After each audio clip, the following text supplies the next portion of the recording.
Okay, let's continue and hope the connection holds up. So we can get a nice, clean recording of this.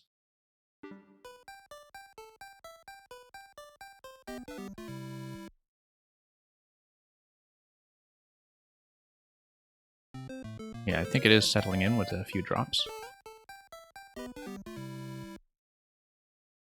We are, of course, not quite settling into this level with our few drops.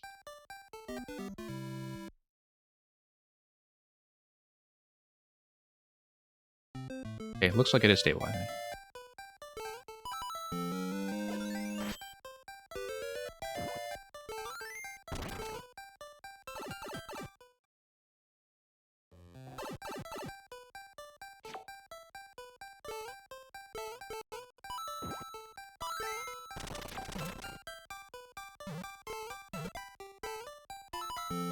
Okay.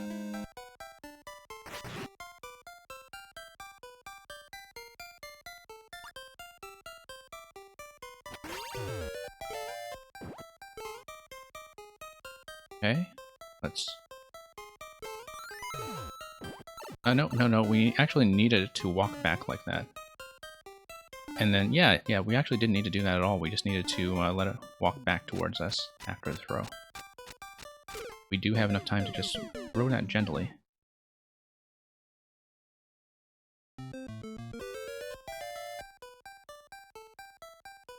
Okay, let's try that again.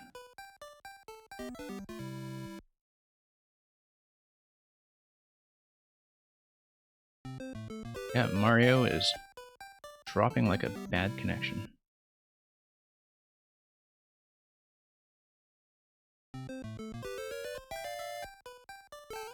Okay, I have to pay attention to my progress through the level instead of just watching my bitrate the whole time.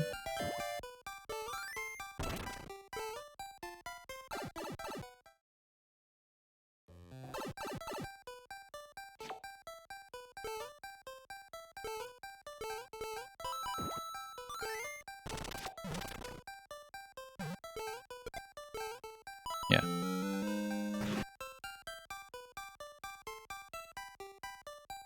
Yeah, we'll just pick up the Goomrad and throw it from up top.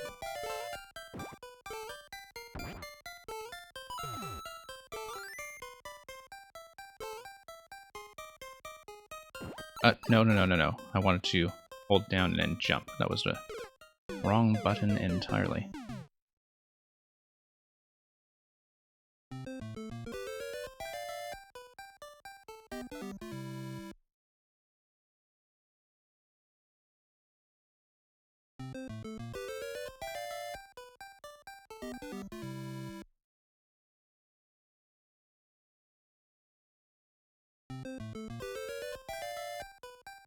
Okay. Yeah, if we keep choking, one thing I may do is I'll dial it down to 30 FPS, and that should hopefully mitigate some of the issues here and take up a bit less bandwidth.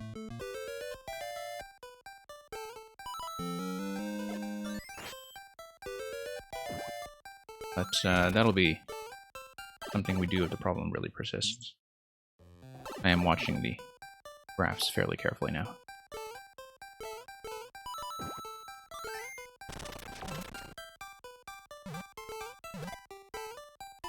I'll watch the level a bit more carefully too, though.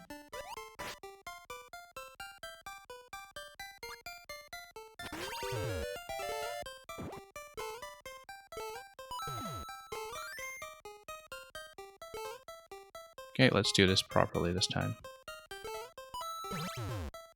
Nope, bad draw.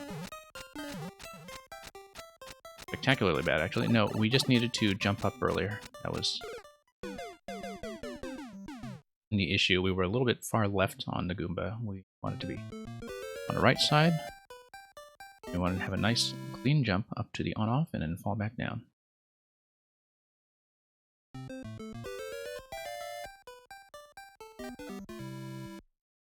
Yeah, this one spot here is tanking the clear rate by quite a bit, but I think anything that involves watching spawn timings, like here and also That's the cannonball that was in the first segment before checkpoint 1. That was really responsible for quite a few failures on its own, so let's just time this out properly. Go.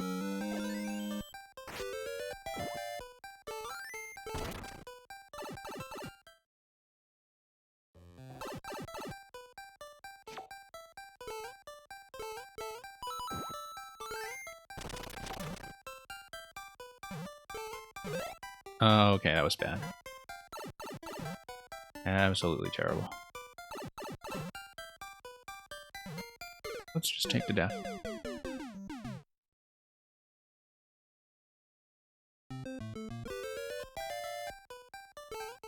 Yep. Okay, we're gonna have to take another bomb here.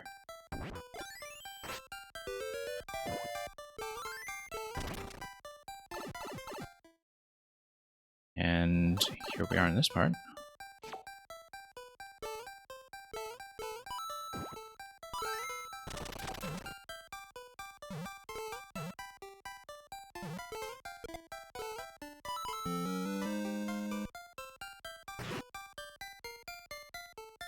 Okay. Grab this guy. Throw. Get on the right side of the Goomrat.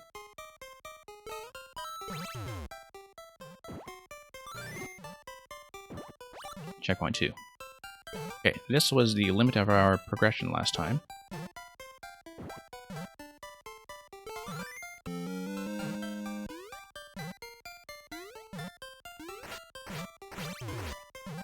There we go.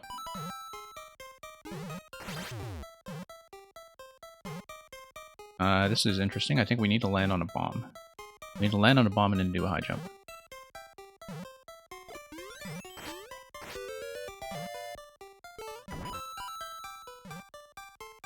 Okay, so as soon as we pick up the Buzzy Shell, that is going to drop the platform. We pick up the Buzzy Shell, we drop the platform, we throw the Buzzy Shell at the indicator.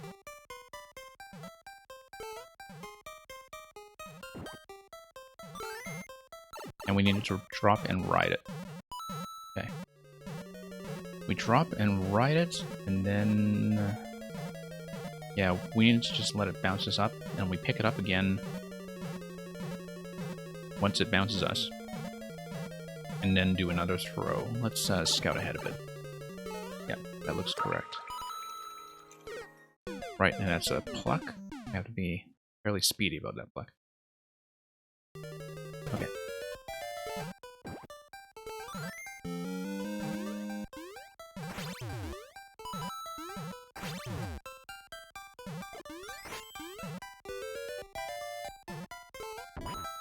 Yeah, bit of a daredevil timing there, but it works.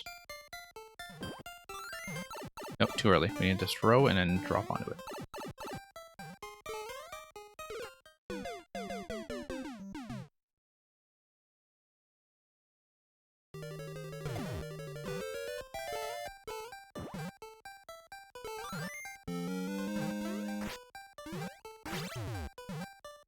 Okay. Miss.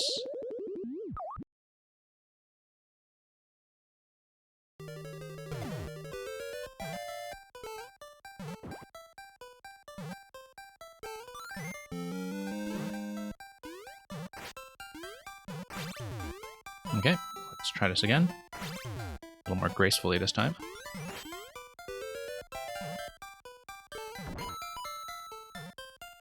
Yeah, the timing between the bomb and, well, everything else works quite nicely. That's a pick up and throw.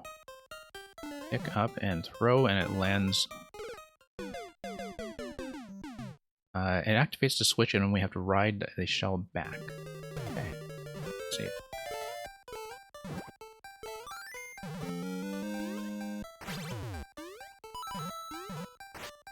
Yeah, toggle switch, ride the shell back.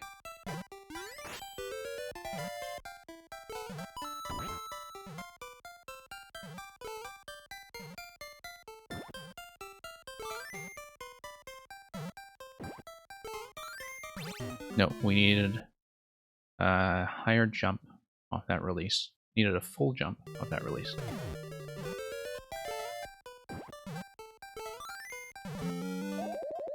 You know, standard Kaizo 101 technique of releasing this throw while still holding a jump is still a bit unfamiliar to me. It's very obviously what is needed there. But it's still an input sequence I have trouble with from time to time, even when it is the obvious thing to do.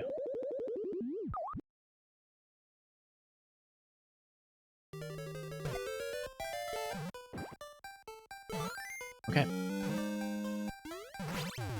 Let's head back down. And I jump off that.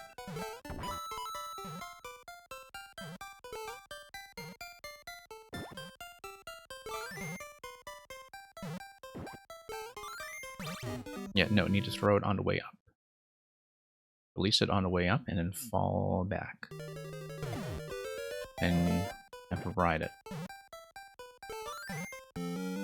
Indicators are pretty accurate.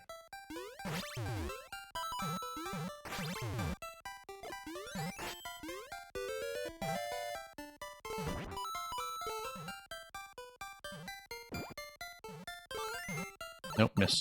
Way too high a jump. But yeah, that's certainly a ride back, spring back up, and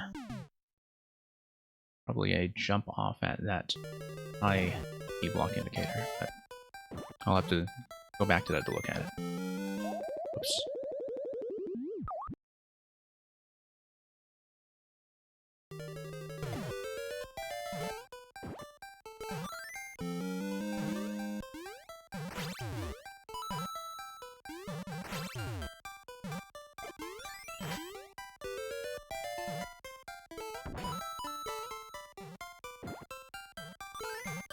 Nope, too high. We don't really want much of a jump. We do need a slight jump. We can't just fall directly on the shell. Because the timing doesn't quite work for that. And we need another good shell timing when we do the bounce back over the blue blocks. Nope, no, get up, get up.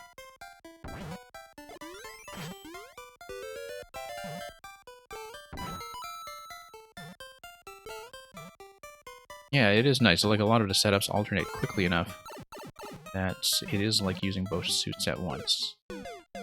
And looks like this will be kind of a massive looping structure where we head up and then have to bounce back down.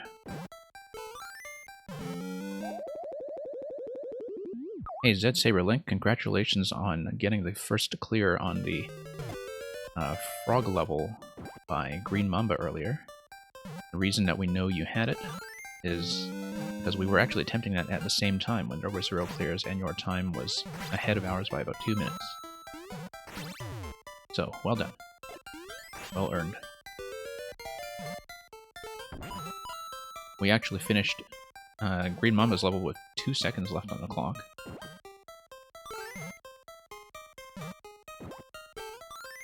No, need a full jump there.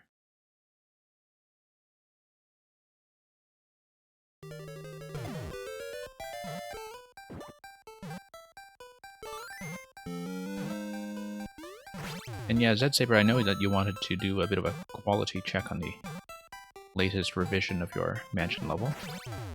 We can do that if you're still around after this one. Since you're still kind of scraping it for any bugs. This one might take a little bit longer though, and one of the reasons I wanted to put on the stream list too. Okay, no, our jump arc needs to fall down here. Need to rise and then lift the shell, let go fairly early, and fall into it. We don't have time to fall back here and jump back on. The reason is because the on-off blocks just don't activate quickly enough. We need more airtime. The way we get more airtime is by falling on the shell. Then eventually we sail up here. We pluck the cloud, head back down, and probably land on the same shell on the other side.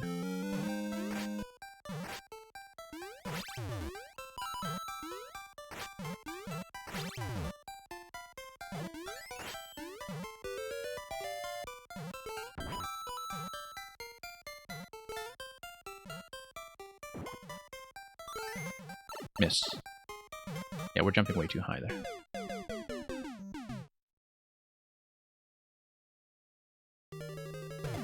Okay.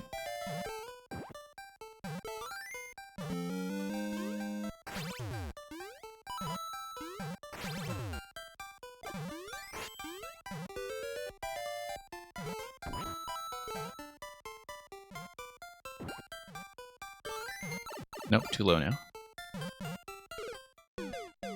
Too low. That's pretty satisfying to work out this segment. I do wonder how long it's going to take us. But I think we've mapped out what to do. It's almost all execution at this point.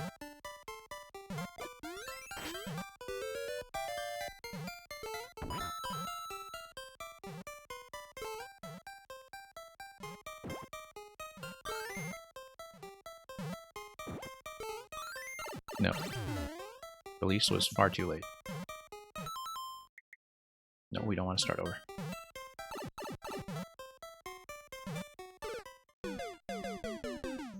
Okay, so we will eventually need that helmet. And that's the objective of doing this whole loop, going upstairs.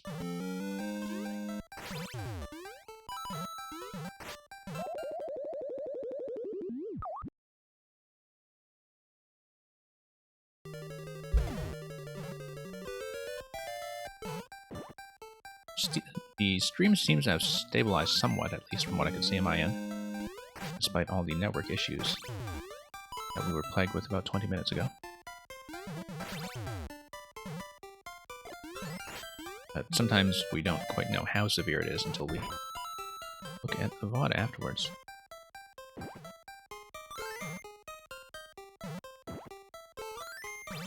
Oh, no, we landed accurately that time, we just slipped off. That is the correct way to do it, though. It's going to be very fast, all of this.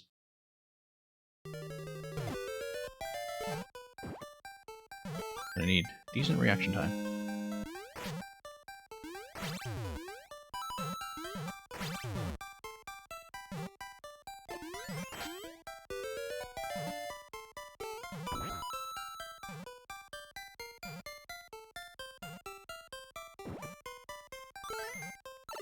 Nope.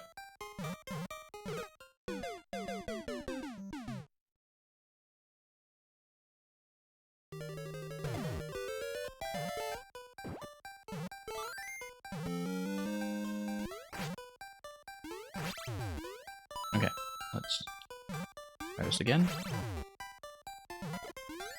Do it until we get it right.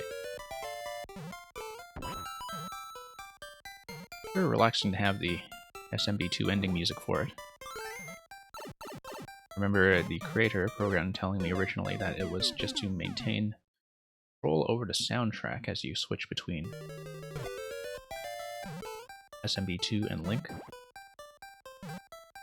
The SMB2 track does persist as you change costumes.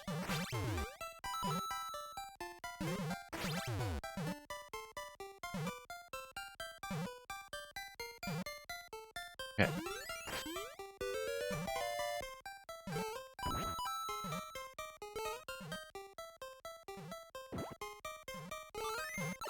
Nope.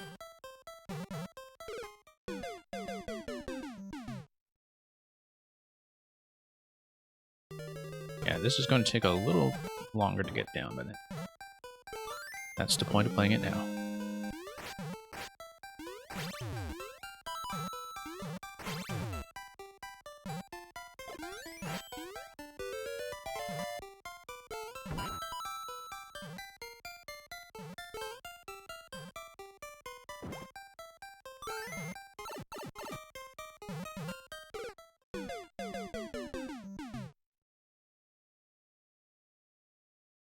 Yep, just gonna do it until we got it. Okay, no, that was bad.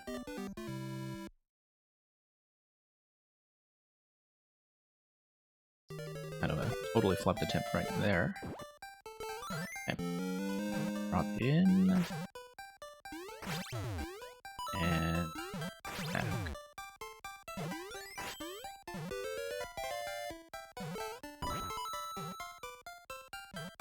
And we do need a bit of a jump there. Can't just afford to fall directly. We just don't have the level of control we need to do that jump accurately yet. Sooner or later I will need to nail down a much more consistent method for that from one attempt to the next.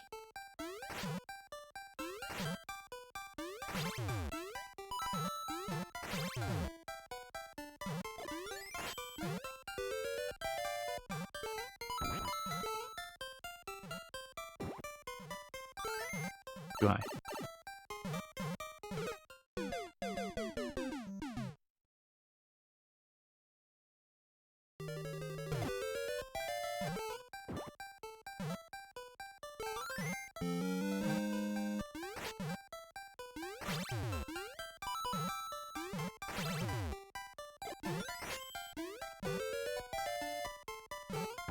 Okay. Drop in. There we go, there we go. Nope, slipped off.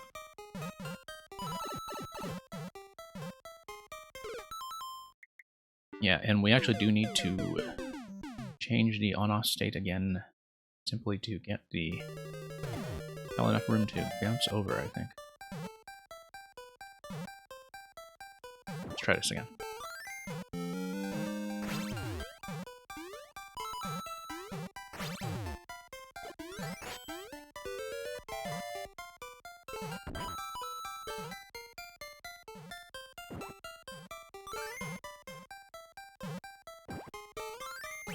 Nope. Add landing arc.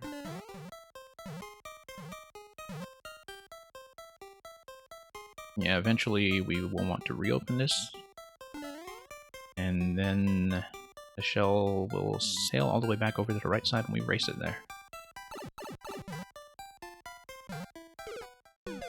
It is fairly clear to me what the intended flow of the level should be. Whoops, we gotta do this accurately first, before all else.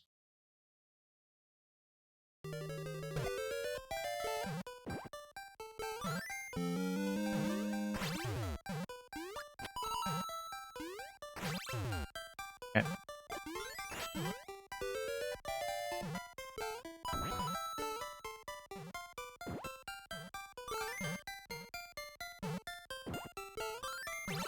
No.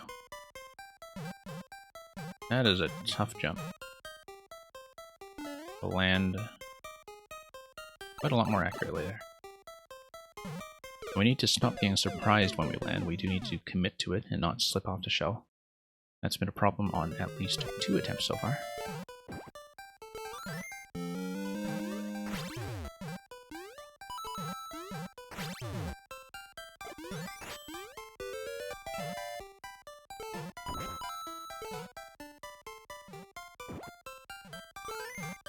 Nope, too high.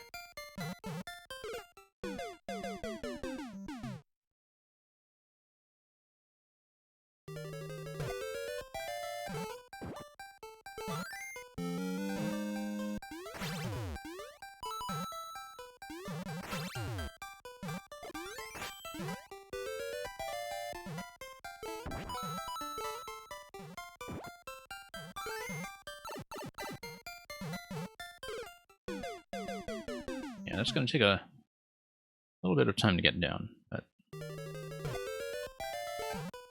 just that whole sequence that needs to be more consistent. Past that, I think I know what I'm doing, but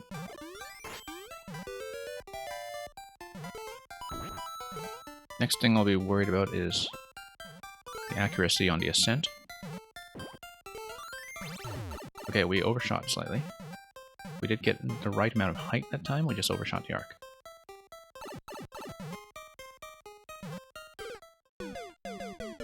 Let's go back. Let's try it again.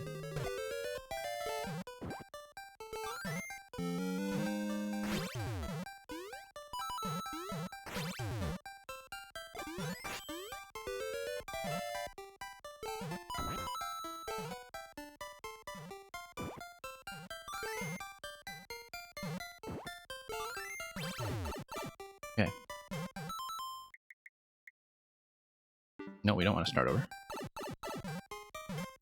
Bad idea.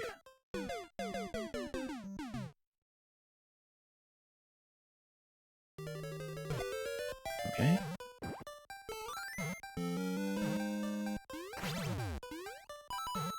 Back we go.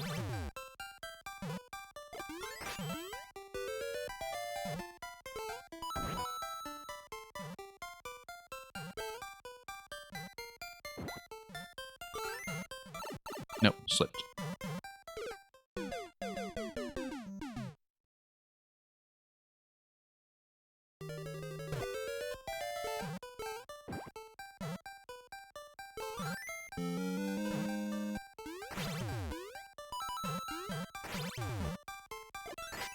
Oops.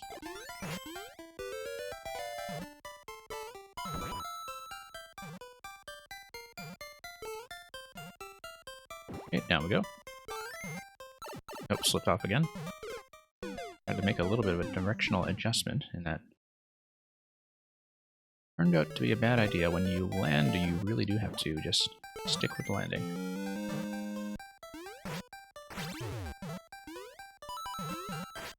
Oops.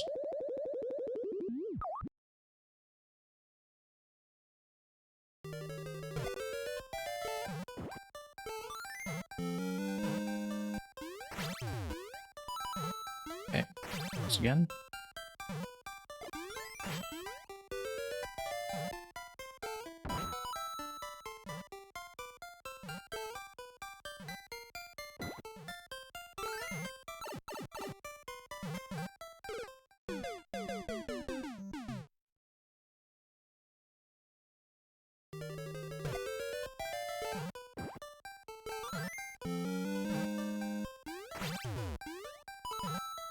And yeah, this part at least is pretty consistent all the way up to this shell throw and drop here, which requires a little bit of work. There we go.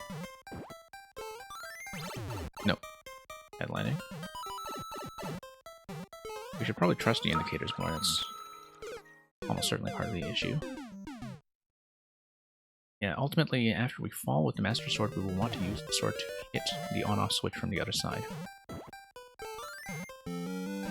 We are already kind of planning ahead.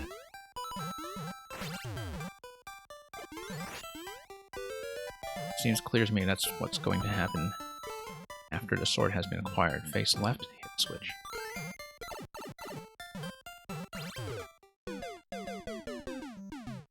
Hit the switch, and that allows you to fall accurately back on the shell, which will have coasted around by that point. That will take you up to grab the shellmet.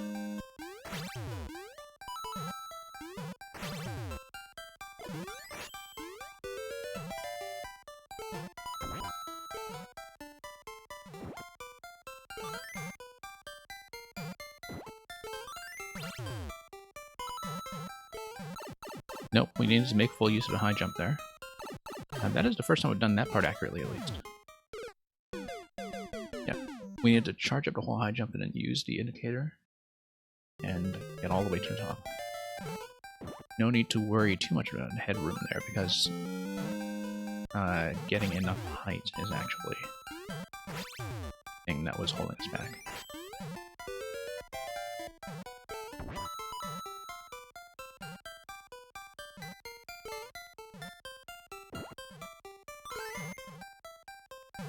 It's tough partly because everything's going quite fast. The landing arc on that is a little bit hard for me to get right. But I see what I'm supposed to do. Release the shell in the indicator and then land on a marked spot. But when you're sailing that quickly, it is a little bit difficult to control the landing arc.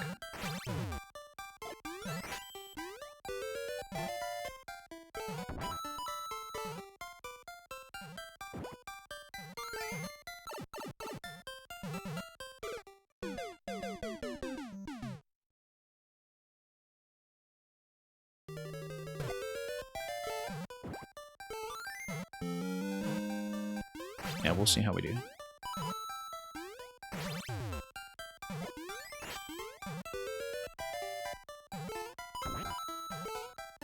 That's fairly straightforward. Let's... Nope, slipped off.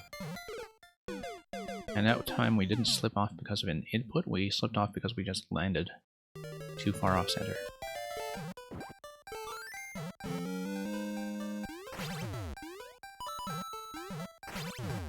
Okay.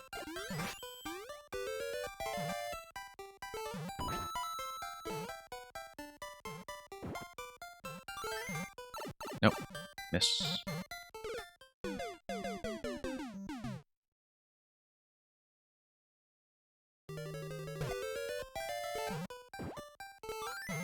Yeah, I find that with this level, some of the toughest things about it are just coming from a tight requirement on the reaction time. It's not so much the rest of the execution, it is just a reaction time from things that deflect or bounce or spawn or, you know, that you have these really short distances to work with. So, just have to learn how to fall into that accurately, and then the rest of it should come together.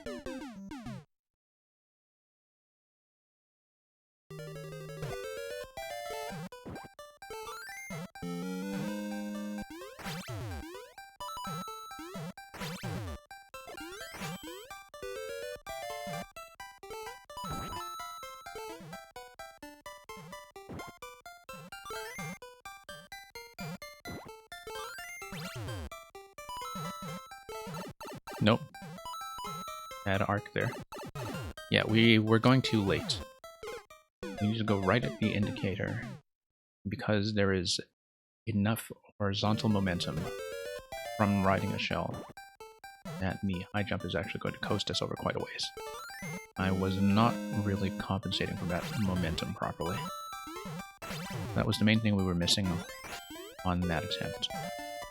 And that was what killed us previously as well when we got that far.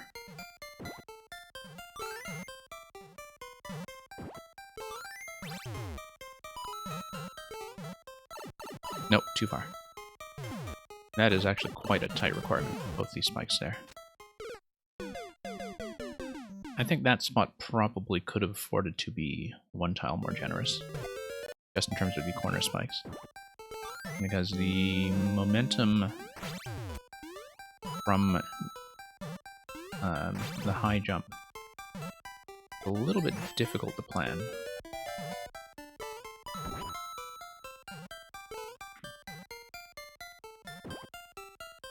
So that's like one of the very few things that I felt like I couldn't quite do blindly, in theory. Is just that the indicator for the high jump is so strict.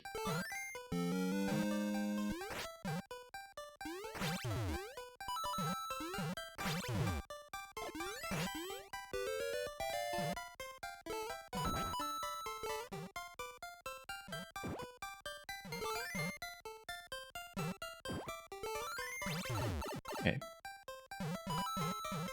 We're at least getting to the second stage a little more often.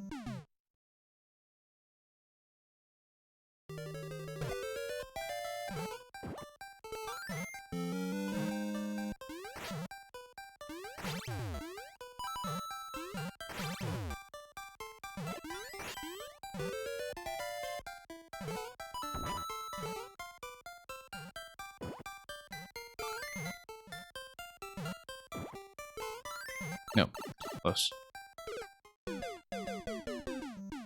I do like the amount of height I got off the jump that time. It seems like a closer throw is the trick to being able to land on the shell at all. But the arc was off.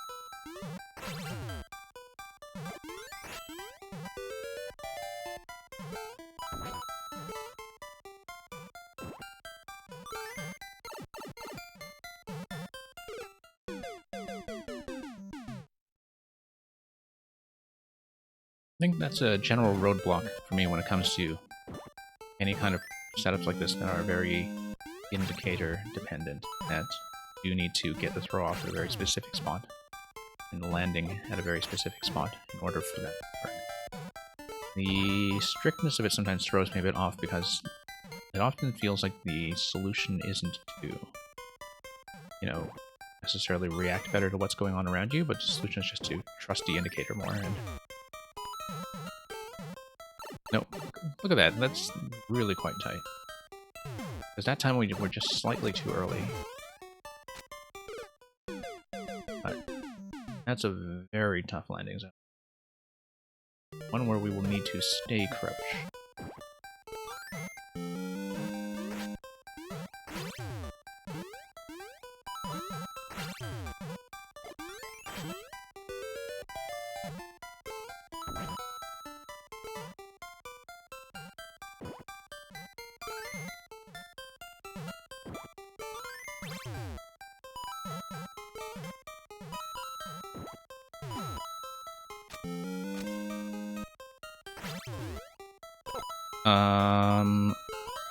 Oh, I see. You need to grab the shell as it falls. And then the shell gives you a damage boost when you land on the swamp. Then you get up here as Link. And then you presumably poke this with a sword. And that lets you through. Okay. Almost got it. But we need to survive as Link after that point. That's the point of the shell. I didn't see the point of the shell up until that point. I was half expecting the indicator to be set up that would allow us to bounce off like a rebound on a shell or something. If it were still clanging around. But that's clearly not the case. But we have seen it now and we can probably do it.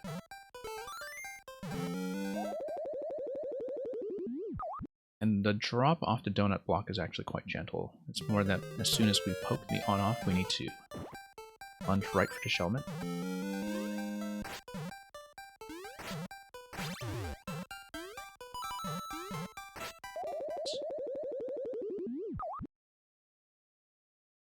Yeah, we do have to trust the shellmet there. When we get back into that segment later. Oh. Okay, slipping a bit.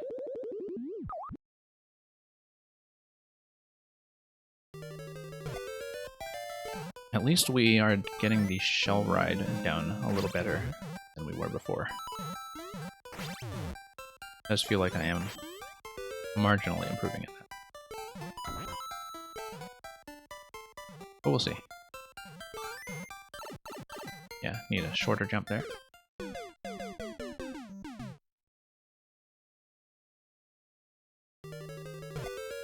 I think part of the issue with the shell on the second layer was actually we were picking it up too early on the blue platform.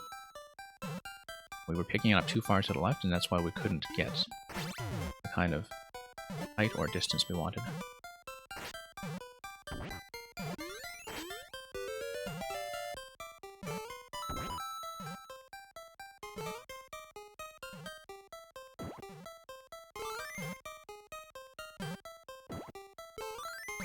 Yeah, there we go, much better. Nope. Yeah, that's one tile too tight. Because unfortunately, you don't really see that landing zone coming. So the only way to really, you know, negotiate that blind is to just trust that the indicator is very strict. Which I realize is the point of some levels at a certain level of difficulty tuning. But sometimes, you know, I think it can afford to be slightly more lenient.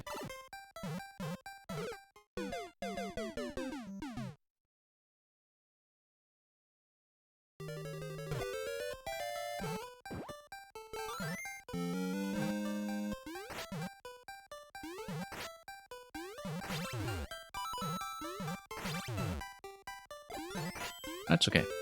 We'll get this down soon enough. I feel like I'm getting reasonably close.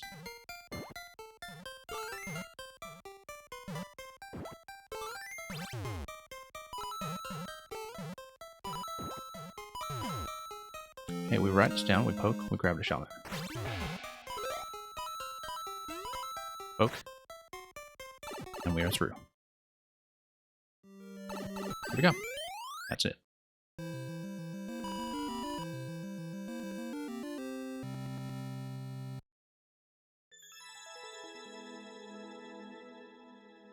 Yeah, we'll need to let Program know that I managed to complete this with 35 minutes on the clock after checkpoint 1, which was about what I thought I might need. But basically, once we got the shell ride figured out, everything came together pretty quickly.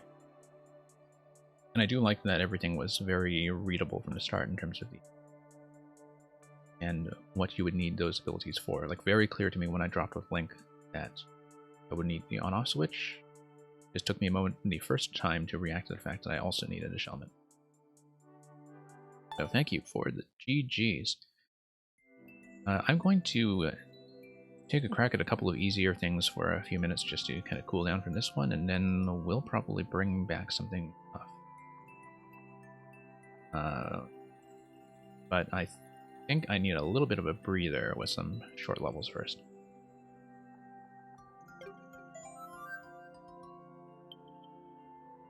Let me just pull up my notes.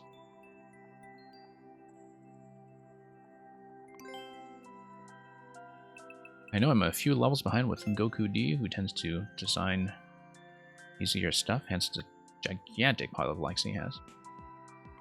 But easier stuff that is on the engaging side, like Goku D is a maker who tends to have high clear rates simply because things are aesthetically or conceptually pleasing enough that people will stick with it and finish. So we are a few levels behind with him. We haven't finished these three. Do all three.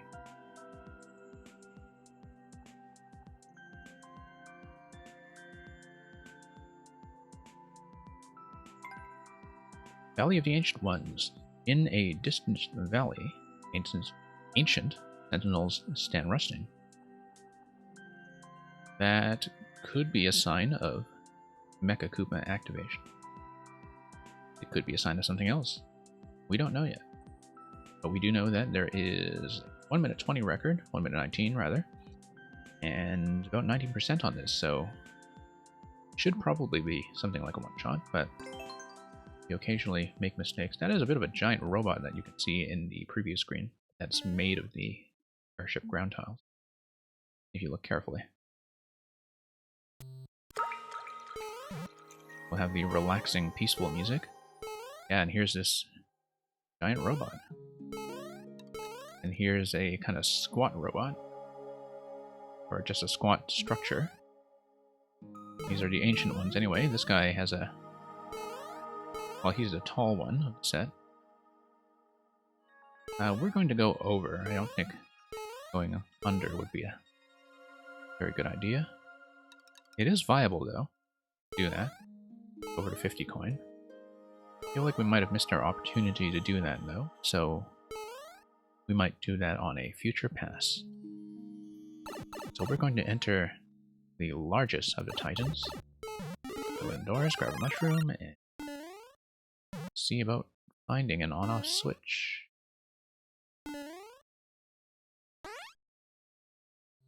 Looks like there is some spawn blocking tech that goes on in terms of things that are released from these various slots once the on-off is activated. We'll have a bit of a transformation in this area, I'm sure, as we bring this whole place to life. I will go upstairs there in the spot that we missed earlier. Just want to scout ahead first. Quite a bit ahead, actually, so let's go back and take that spot.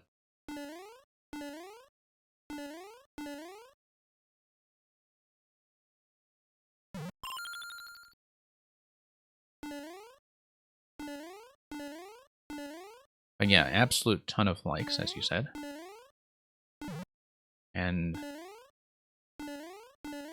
yeah, because a couple of Goku D's levels were massive breakout hits that were kind of in the, 40 to 50% clear rate zone, and so that was very accessible stuff, but good stuff. Like, it's one of the makers where I'm not at all put off by the high clear rates in terms of still expecting the content to be engaging. I mean, as you can see, pretty stable and peaceful so far, not much to kill you. But some latitude for exploration as we wind the clock down to 160 seconds. And yeah, you can totally tell from all the red blocks here that stuff is going to happen when we get into the central location and activate this beautifully decorated on-off switch that tells you the on-off state and the lettering. Let's go upstairs here just to see if there's anything. No. Oh, interesting. That it activates the airship music when you swap it over. I'm gonna have to think about that. Because I thought that peaceful music was attached to Mario. I guess I wasn't thinking too much about a music setup, but that's a nice little moment. I'll have to think about how that's done. In terms of what the default state is. Yeah, it could be something that is done with on-screen enemies that are controlled by the inaccessible dotted line blocks.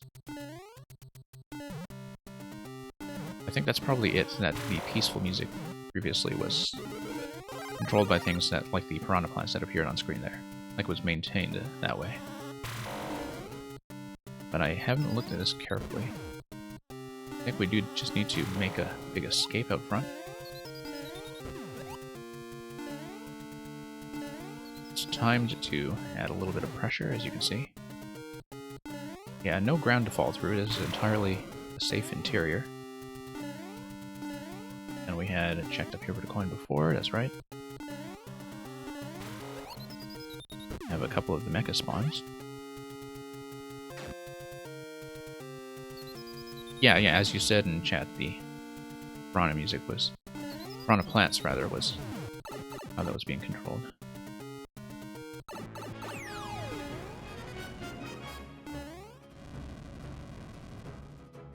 This seems to happen to me a lot, where I sort of pose a problem, and I gradually figure it out, and I realize that somebody in chat was like right ahead of me.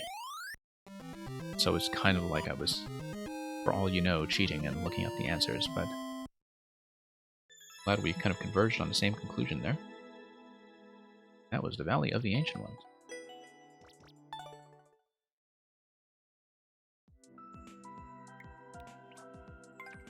It's really one observation that we had made with another maker who had shown me some very high clear rate levels recently, is that a lot of the tech that we take absolutely for granted, you know, the very basic stuff like spawn blocks, entity tricks, etc., are actually still new to a lot of a casual, normal, or easy endless audience. Or one that's just kind of going down top list, right? Like, because a lot of them, if they're casual enough, they're not really thinking about the maker tech that goes in what we think of as the very basic set of tricks, and so it's always nice when we see an easier level present that sort of thing in a very coherent package. Thank you for the GG. We will look at Spike Ball Fortress. Hop, skip, and bounce through a fortress of falling spikes. About 9% on this. Once again, as you very well liked.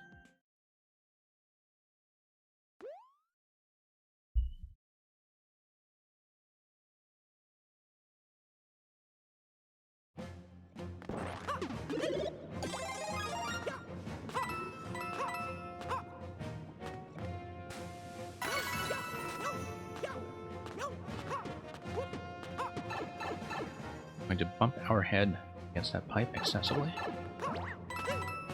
And yeah, okay, that's a ceiling.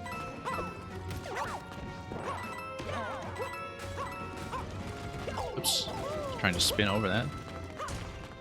Timing was quite poor. Yeah, those balls just seem to spawn by themselves. Okay. Ball jump location. Interesting 50 coin there. Let's take a look.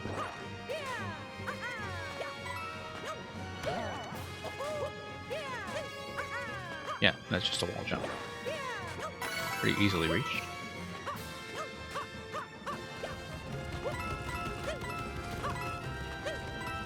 And sure, let's do this one too.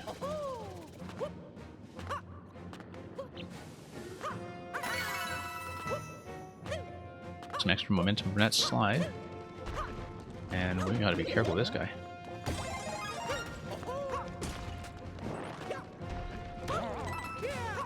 almost want to check that pipe on the left, but... Okay, I'm gonna dodge that.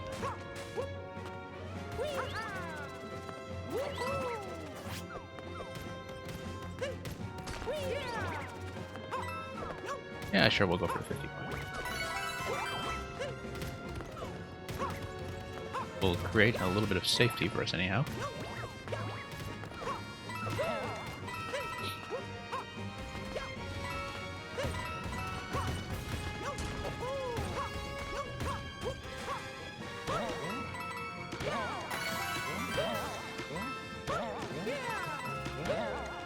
Okay, make our way back up.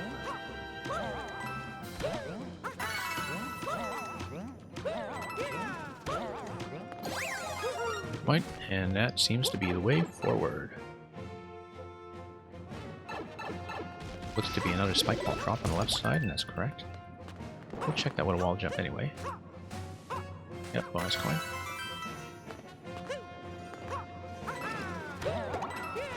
Yep, fire will quickly dispatch that spike there. Yeah, we'll go for this. 'Cause we're reckless.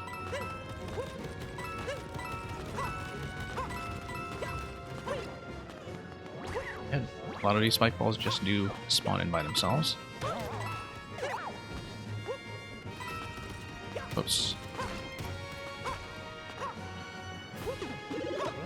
And that one, of course, from a red pipe, so... They do spawn in one at a time from the pipes, though, so I'm not overly concerned about it.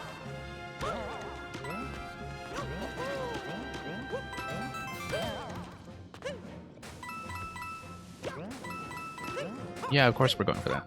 Of course we are.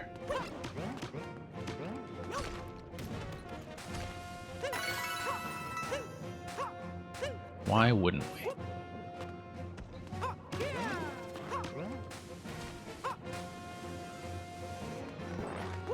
Okay. That was a bit of a close call.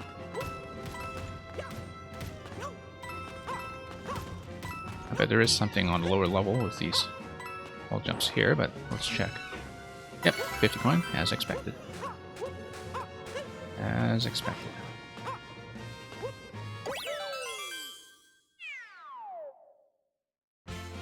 And that's another one in the can.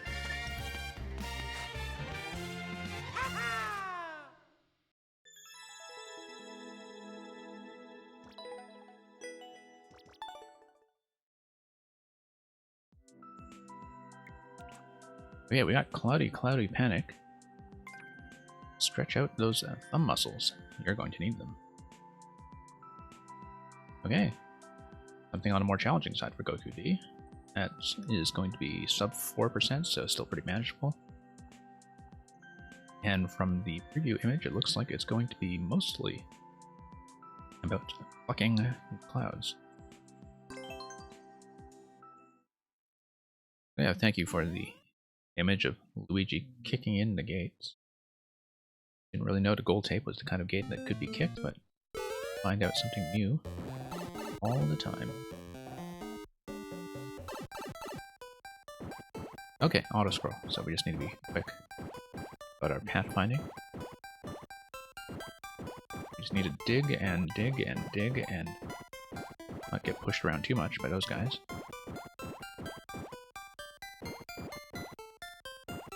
3% on this, really? Okay, it must be because things like the crushing hard blocks on the tracks get a little trickier with time, I would imagine. I mean, we are still in the first segment where this is introducing a concept. And who knows how much more challenging it will become. Let's grab the checkpoint. I assume this is just SMB2. Yep. For people who are respawning at the checkpoint. I see. Yeah.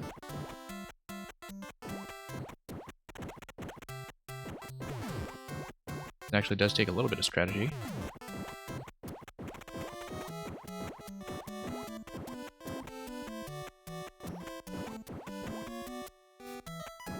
Not as sufficient as we could be here, unfortunately.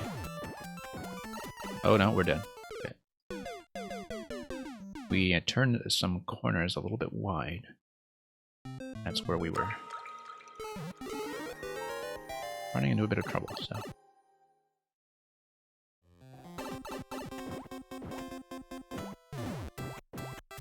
Yeah, cool concept. Main challenge in this is just avoiding strain injury. You need to tap the button quite a bit.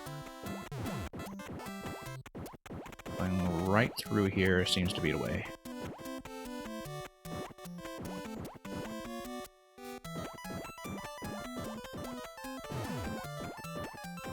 It didn't get clipped through that time. Oh, I saw that coming. We just dashed in the middle.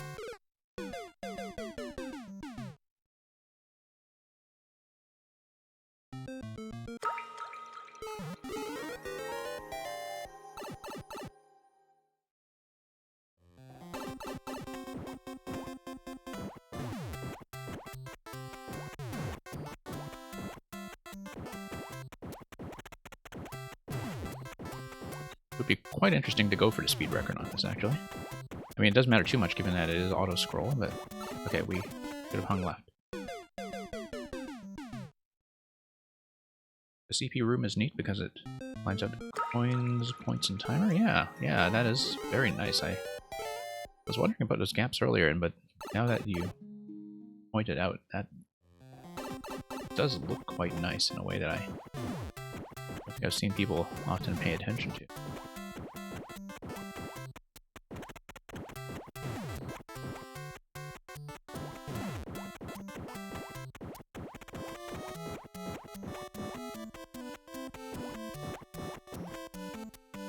Okay, avoiding damage here is going to be the name of the game.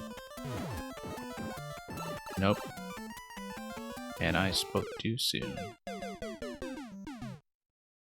I'm gonna kind of hang diagonal right there anyway.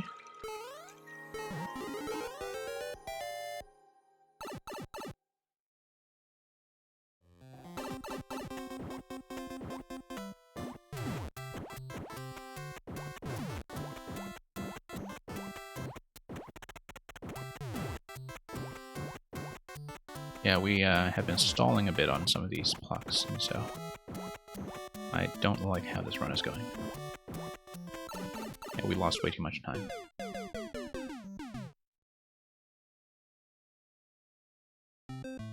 I could already tell early on that I was losing too much time for comfort.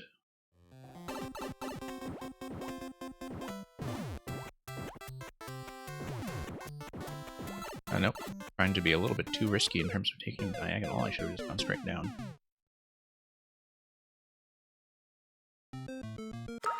Yeah, trying to devise a better strategy for getting around the initial thwomps while minimizing waiting.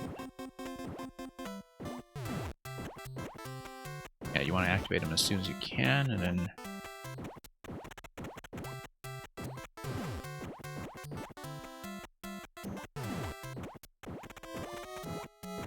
Why are we so far behind? Like, the pace seems totally off what I was doing before. Way behind. Like we lost a whole second or two there. Probably missed a pluck. Or missed a timing, like, right here at the start. Actually lost too much time just from standing too far from the thwomp. That was just too much waiting time.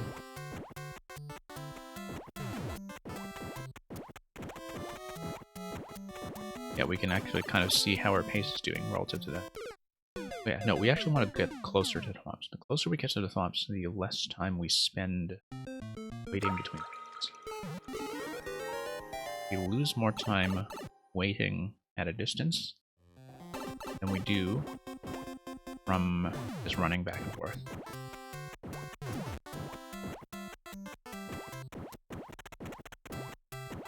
Yeah, getting right on top of that guy. Oh, missed that.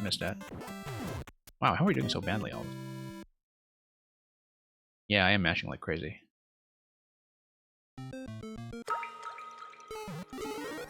Might just be we're not hitting right timing windows for that.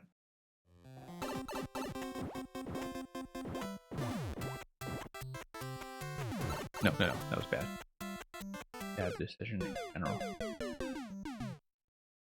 Yeah, I don't think we can outrun the swamps on that column. But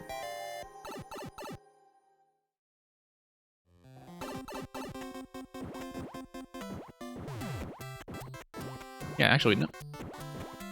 That's part of the trick, we just skip that guy to the left. That feels a lot more comfortable.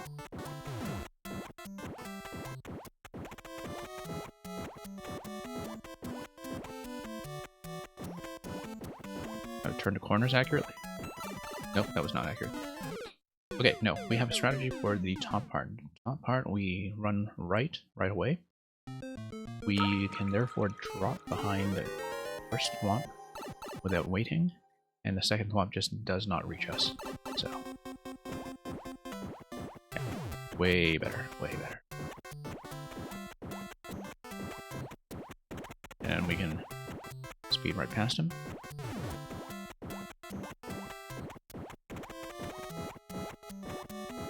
Yeah, feels so much better. Nope, no, turned the corner too tightly.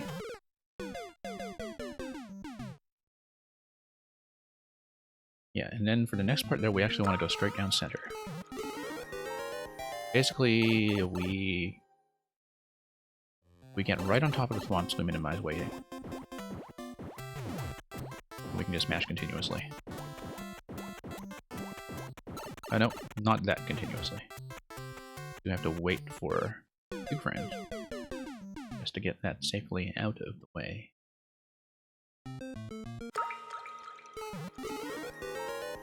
I am not going for the speed record on this, but I think it would be a very interesting experience for people who want to.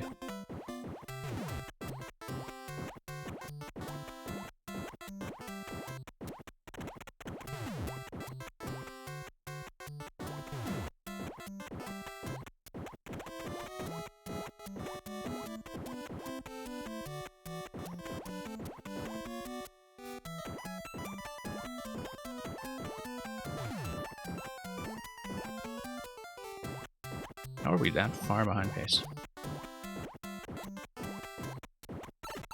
Yeah. Maybe we're just not mashing fast enough.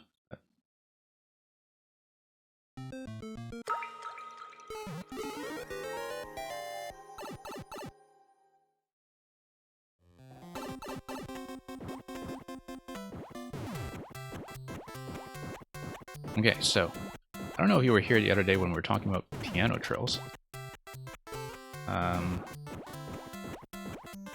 That's how I'm doing it now, except I have to remember how to use the dash button as a dash. Because now I'm tapping both the Y and the X buttons. And yeah, just trilling over them. The most difficult part of this is just remembering how to tap them as a dash button. Okay. Way better method. Yeah, I'm no longer using my thumb. I'm using my index finger on Y and my middle finger on X. And I'm alternating. And I'm just holding my index finger for when I want to dash. Way better, way better.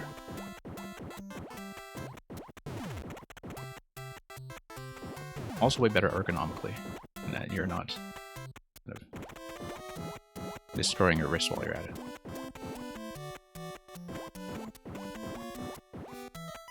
Look at how much time we're gaining, yeah.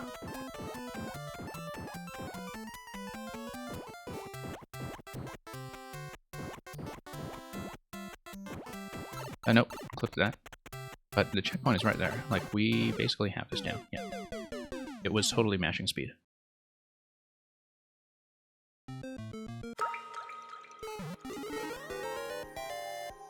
But yeah, we're going to do this, and we're going to do it in a way that is actually safe. Safe in terms of, you know, straight injury.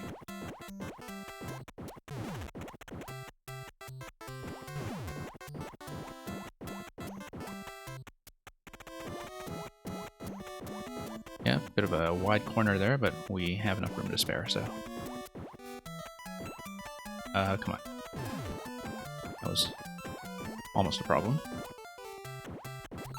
Okay, no, we lost a bit too much time Just being on the wrong side of that swamp.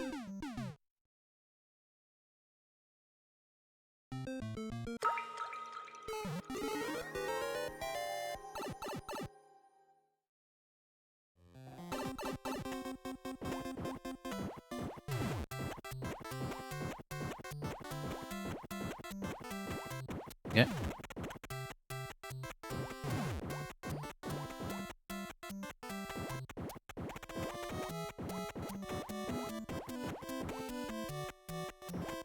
Let's actually move the swamp this time.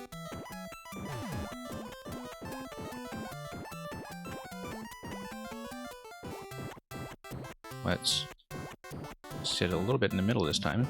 Still only plucks one cloud. Easy.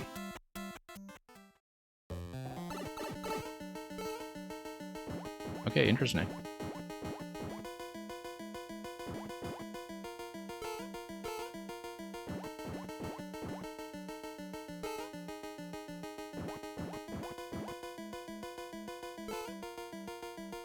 Okay. Funny, because we're kind of swapping on the fly between standard controller posture and doing the trilling with the index and middle fingers. Actually getting somewhat practiced at this. Actually, we're doing well enough that I might make a serious run of the single segment record, who knows. I want to see how our time do now that we have a mech. Yeah, basically as soon as I switched to trilling, that was much so. 152. Let's see how close we can get to that.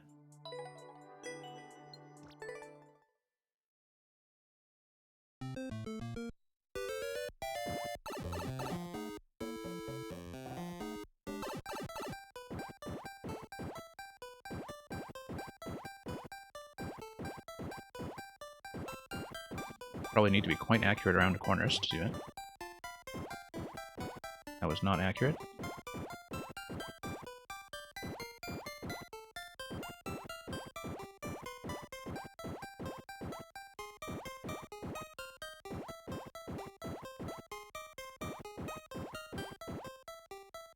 Oh no, a slide. Yeah, this is not optimal, but it may be close. So yeah, thank you over to GG's. We're clearly not quite done yet, but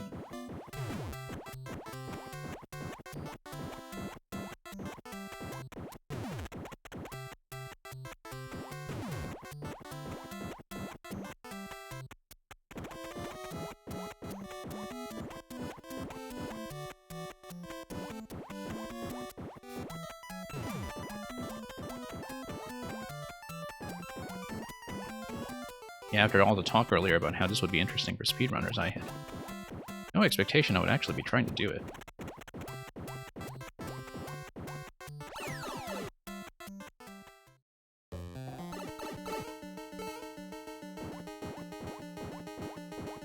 Okay, we need to not get hit by fire. Let's see. Back to this segment.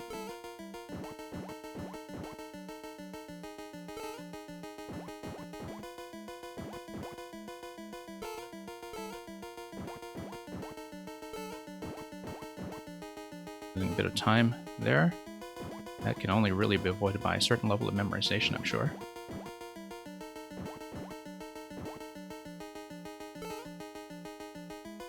But the auto scroll.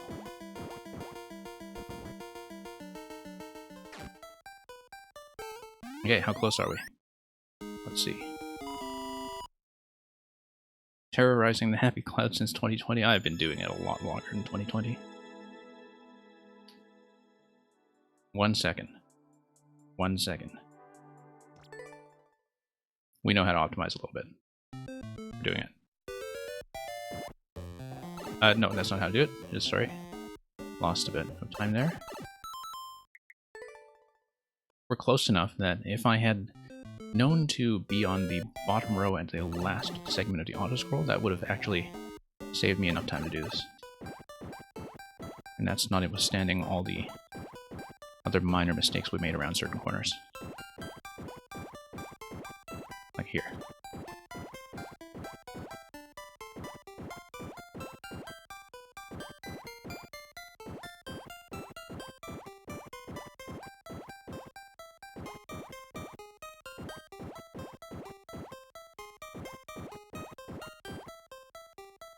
Nope.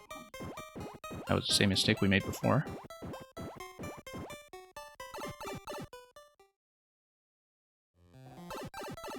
Yeah, I could have absolutely had a record if I didn't jump up at the end. I just forgot where the door was placed, to be honest.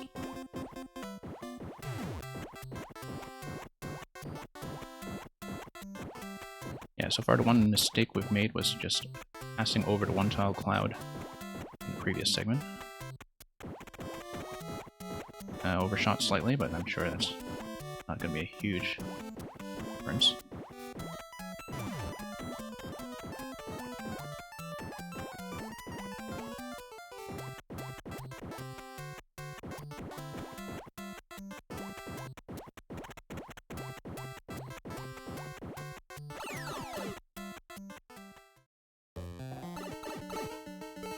Yeah, being auto-scroll, we only have so much flexibility here. But we can basically hug the right side of the screen at the last bit. And at the bottom row. And yeah, we'll be able to pick up enough speed to do that, so...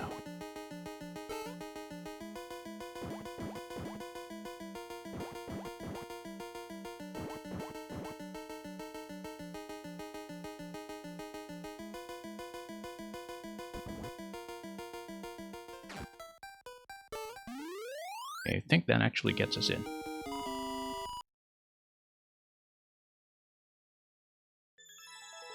Not perfect, but enough.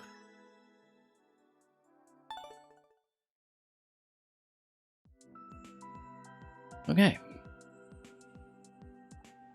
So,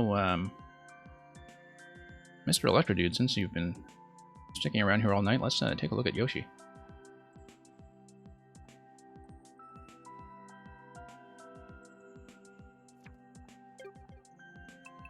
No guarantees that I can do it, but we'll give it a shot.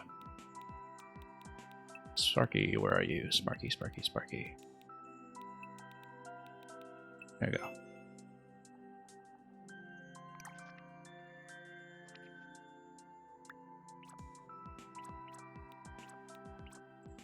Maybe I shouldn't be doing it right after, you know, having a bit of a button masher like that.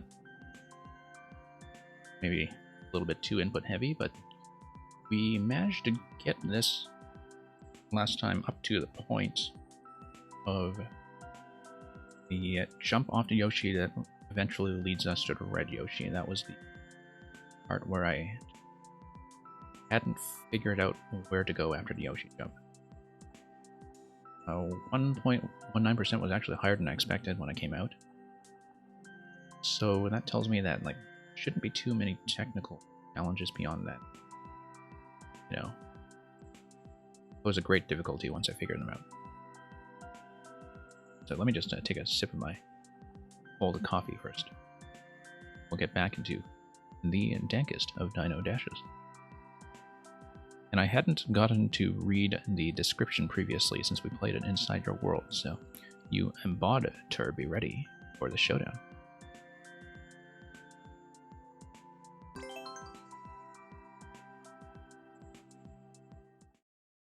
No guarantees I can do it, but now seems like a good time to try.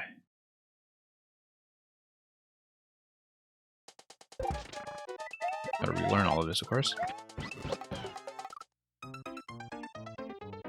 It'll take me a few attempts, I think, just to get acclimatized to the pace of the level again, and the density of information. Nope, don't want to spit in that early. Yeah, it's been over a week, so I do need to just review where everything is in the early segments.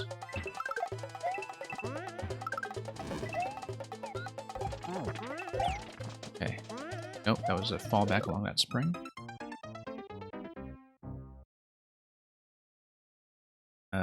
Gabe is not, and I do it. We are not doing viewer levels tonight, but we do viewer levels elsewhere in the week.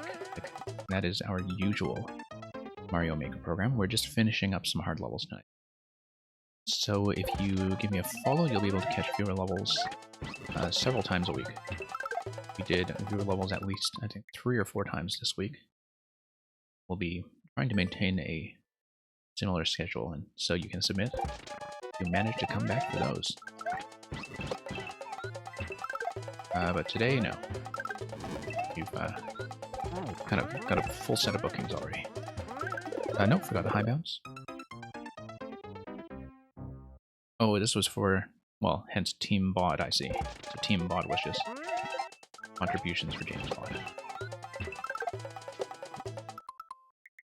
I haven't started any kind of level contest here. We don't quite have the viewership to make that viable yet, but eventually if we have some kind of team, we'll have to figure out a good mechanic for it.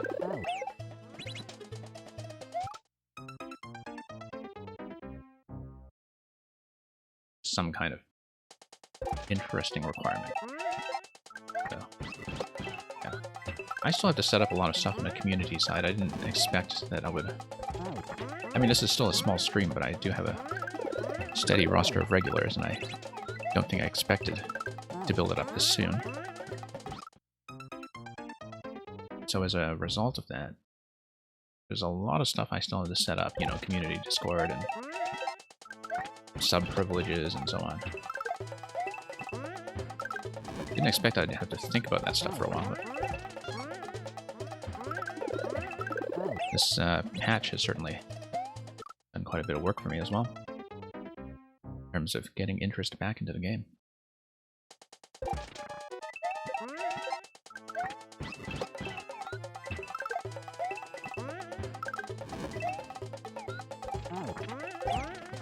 Okay.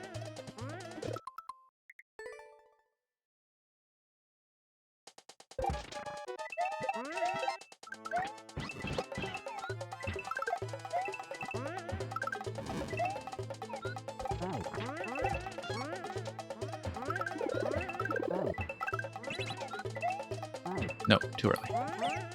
Spit up top. And then that's where we start getting into territory where I'm a little hazier on what to do. No, sorry. I looked over at my cat and stream stats for a moment. A race between James Bond and the Stellar Strix, okay. Yeah, the streaming community in this game is just so huge in terms of breadth. There are a lot of people I just haven't seen. Particularly because, like, I don't really watch nearly as much Mario Maker as I would like to. I watch a fair bit of Mario Maker when I actually have something on submission. Like when I finished the Goomba level last week, but I think the answer to that is just to make more levels. Really get a sense of other players.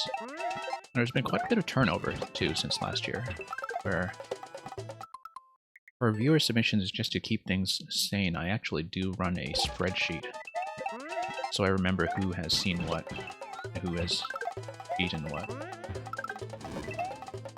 And there's actually not that much overlap between the people who were most active with viewer levels back in June, July, August last year, and the people who are most active now. Like, you've had a lot of new people come in or become established.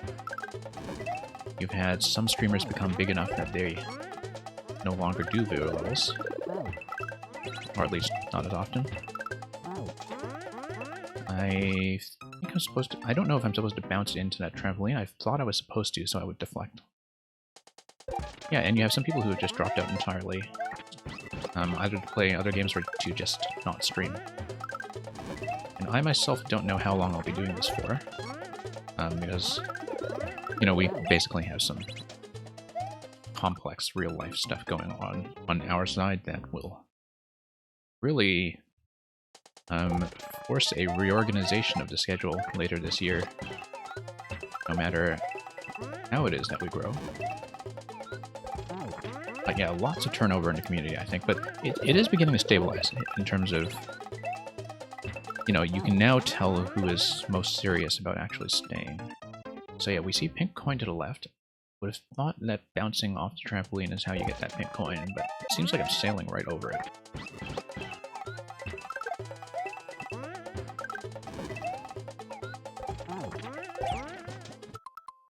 Yeah, I guess it's sort of a sign of a maturing community that you start to coalesce around some longer-term regulars, which was certainly what seemed to happen with Mario Maker 1, which I kind of got back into in 2019 after 3 years off.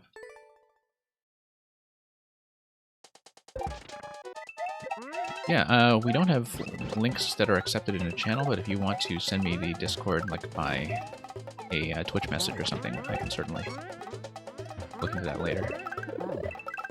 I'm honestly in way too many Discords, but I'm always eager to see what makers are doing. I think I'm early on that spit. I'm early on that spit, and so the trampoline is dropping down too soon, and that's why I'm sailing over it.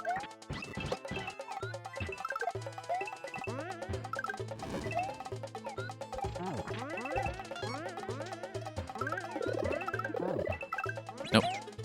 It's a high bounce. Yeah, I don't mind a plug. I already kind of can't keep up with the number of Discords that I'm in. Like, the only Mario Maker one that I really pay attention to regularly is the one that we are both already in. Whoops. But I don't mind being exposed to some more. Yeah, and eventually we'll set up some kind of community Discord just for this channel as well, and so I can more easily tell people what's going on with, you know, weekly plans and our very inconsistent timetable. And also what we do for the slot that is currently being occupied by these backlog nights. Like, we won't always be doing backlog stuff on weekends. I do want to go back to showing off some other games other than Mario Maker as well that are still relevant to platform players and designers.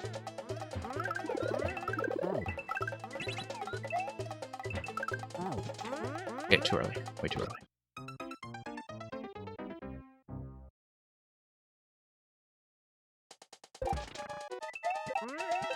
Yeah, because I have a number of ambitions for things I want to play and no time for it all.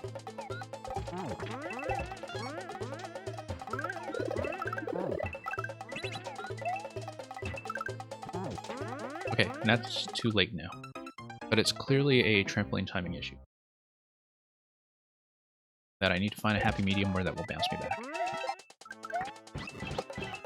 Kind of have to trust the indicator to be accurate. We just anticipated a little bit too far in advance. Yeah. Having trouble with where to spit when we are on the indicator, I think. But we will clean that up with practice.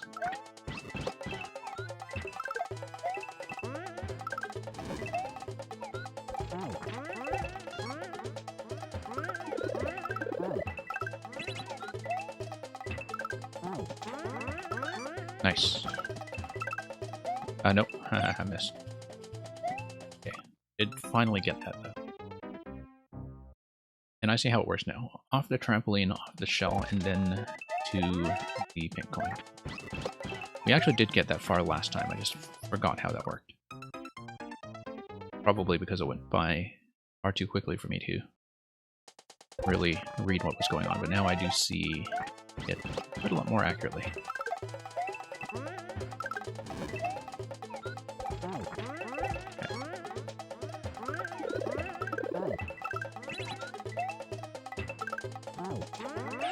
Nope. Came in off the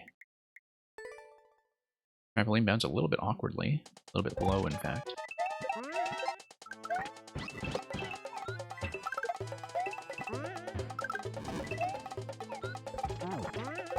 Nope. Sends on Discord? Yeah. Twitch is not having a lot of things today. Which is being a problem. I'm glad the stream seems to have stabilized, though, as far as connection goes. Whoops.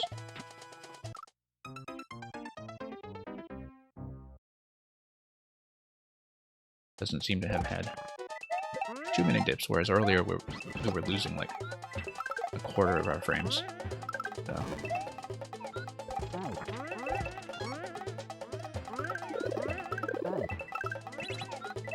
The thing is, it's not just Twitch. Like, our home internet here has also been terrible lately. Yeah, I need a high bounce off the shell there. We were not still holding the jump button and falling onto it, and that's the issue.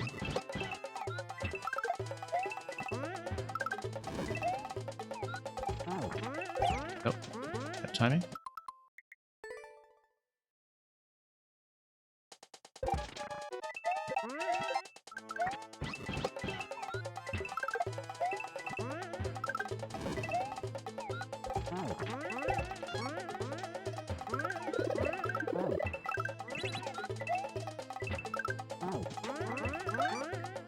No. Okay, no, we actually don't need a high bounce off that. We need just better timing to have a low bounce on the Buzzy Shell.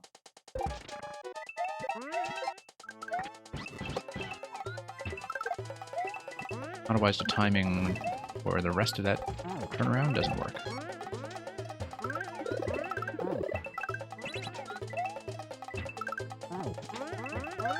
No, we can't jump there. We need to bounce back. I don't know why I'm instinctively jumping. We are making it now, I'm just messing it up afterwards. So.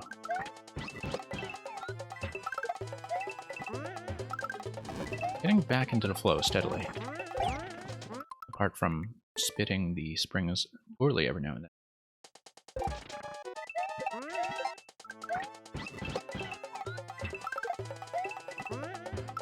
But it feels like I'm mostly back to the level of play that I was exhibiting already when I previously stopped. Kind of back to the same level.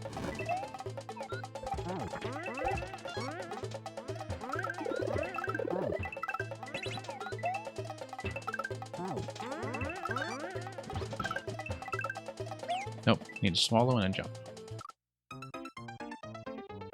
Slow jump bounce.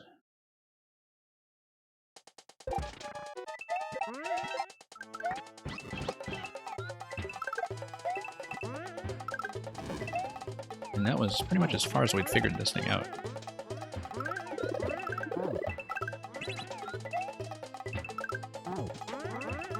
Nope, bad bounce. Yeah, that time I landed correctly, but the low bounce was too low. And an issue with high bounce is that I instinctively try to adjust out of it afterwards when I land R, and that just subbed my timing completely. So.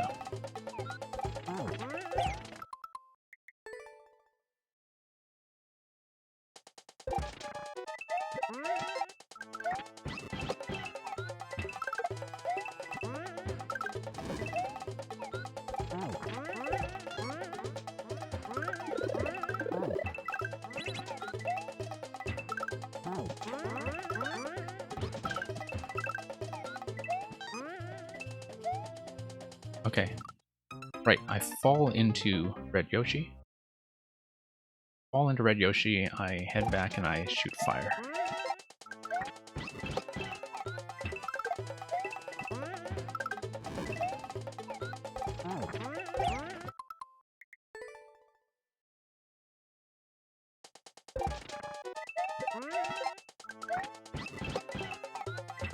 I guess Red Yoshi's going to work very similarly to Green Yoshi here, where as soon as I land on that saw blade location, I will automatically be bounced back up.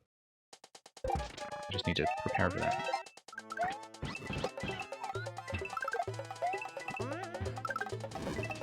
Oh. Whoops. The intended strat is to high bounce and hit the blocks above. Okay. I might try that. But we'll see. Feels like half the battle there is the trampoline spit timing, which I've been having trouble with in both locations.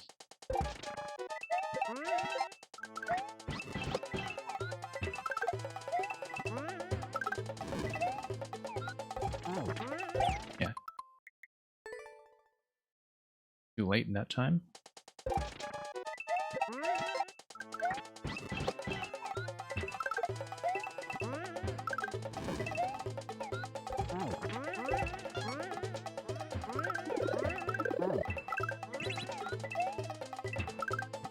No, just missed completely.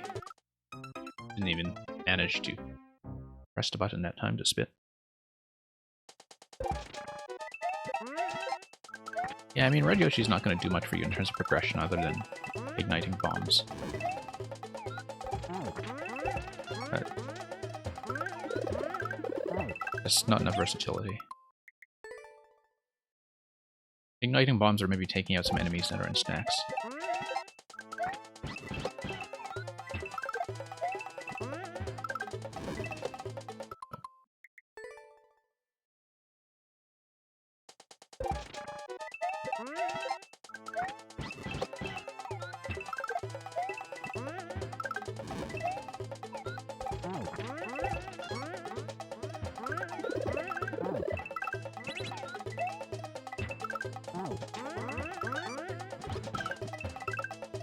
No.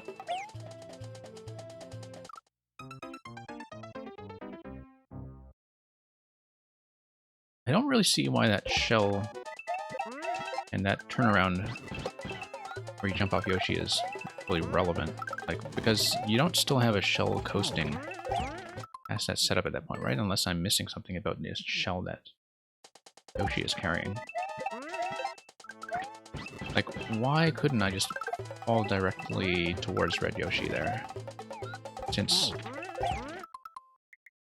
I don't know, I have to look at it carefully to see which shells are actually still active at the time, and whether the timing would be affected by that, but because I'm certainly looking at what I've seen in that segment so far and wondering, like, why not just fall into Red Yoshi? But it's quite possible there's some complexity to the mechanism I'm not really paying attention to.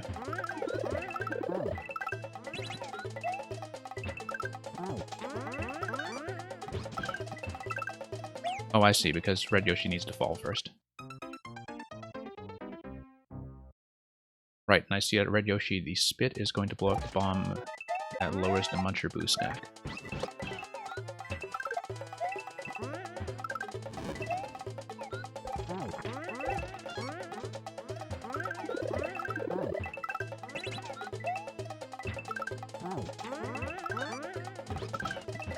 Oh, whoops.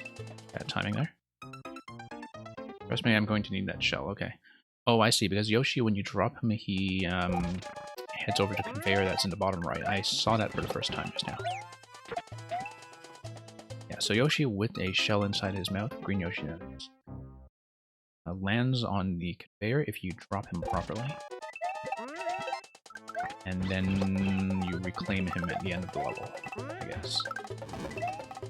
At some point there will be a reclaim as you swap between red and green. I had not looked at that previously because I was wondering, okay, Yoshi's carrying a shell. Surely that's something that you need. Oh, where did he go? And I didn't see how he was rescued by the belt.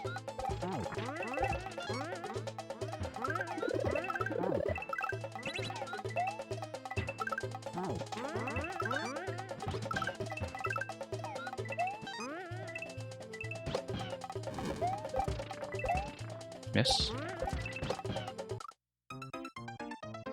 Okay, we need a high bounce off of that. Actually, it didn't matter so much that I missed the block then. Unless there was some kind of trigger that would be necessary after a few steps. Red coin there for anti-cheese purposes. Okay, I see.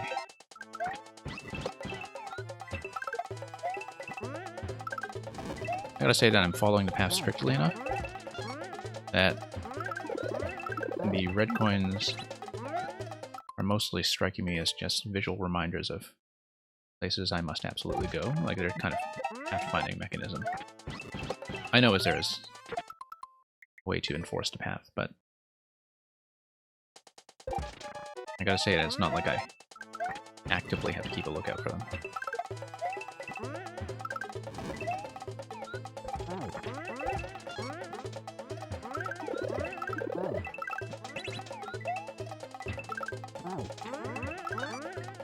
I feel pretty good about how this is going.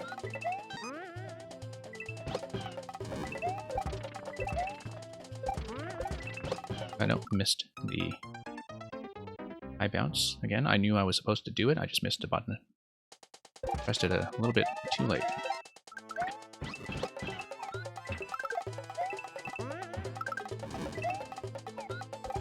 Okay. Nope.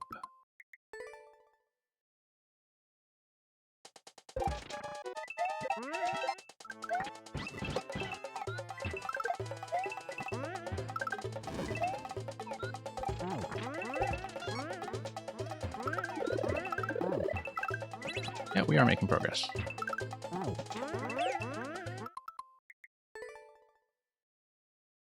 Yeah, this has felt like a decent run so far, actually.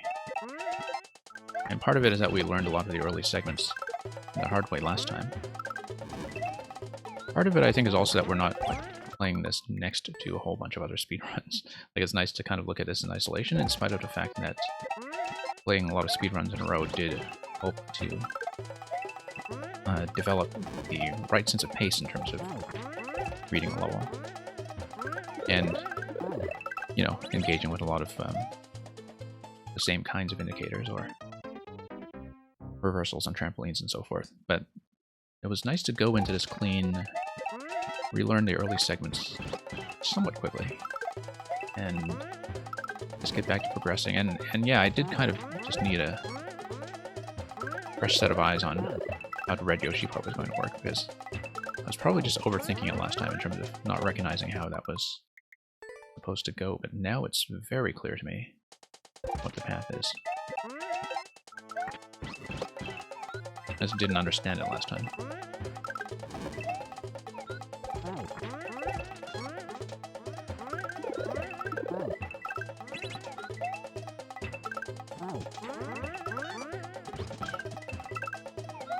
I know. I have to stop jumping at that spot.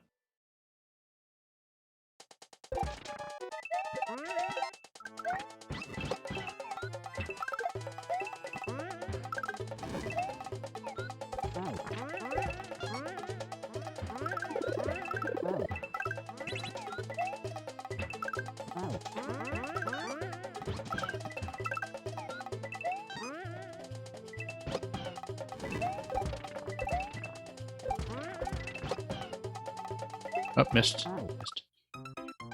I knew I was supposed to spit. I just missed it.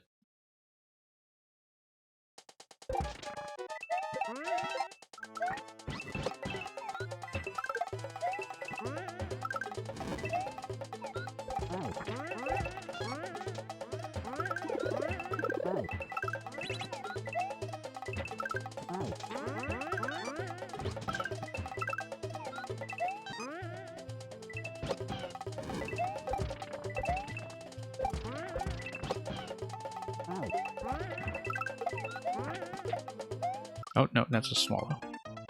Swallow paratrooper on your way down, and just continue going down. By the looks of it. Just reacted poorly to the indicator. My timing felt a little bit off there, but we rescued it. We'll see if we rescued it well enough to beat the clock.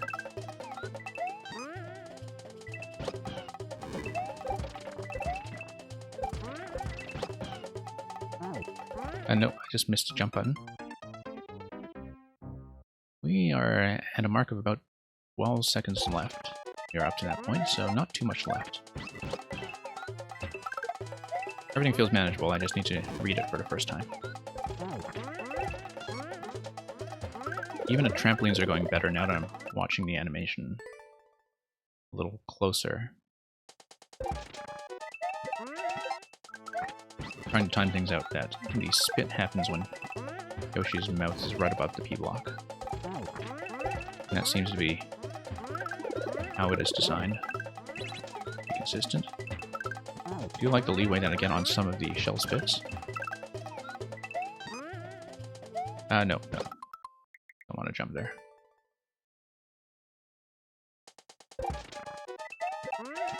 Yeah, sneak in. This is a perfectly cool Yoshi level. I mean, you have to have a very high tolerance for the bongo drums, but... And thank you for dropping by again, by the way. Hope you're doing well.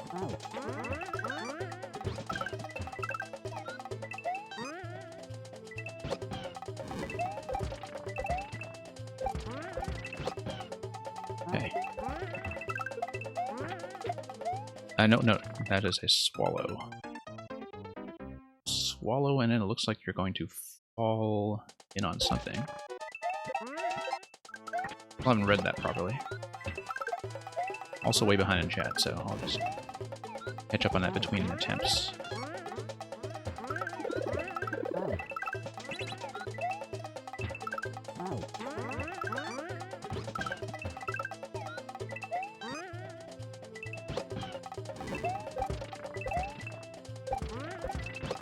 I know, missed a jump. Okay.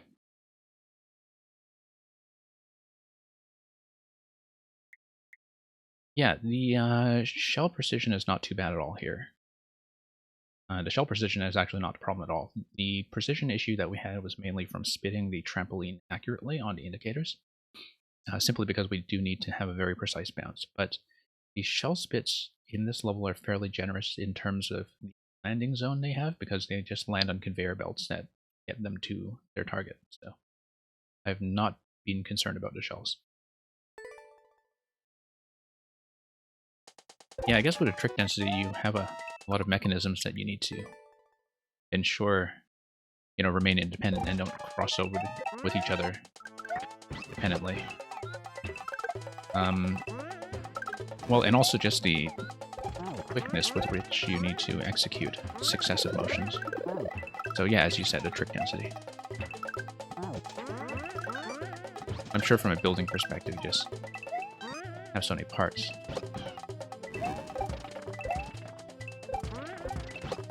Nope, missed that. But yeah, it does mean that you kind of need to swap modes mentally pretty quickly. So a lot of deaths have been due to delayed reaction timing.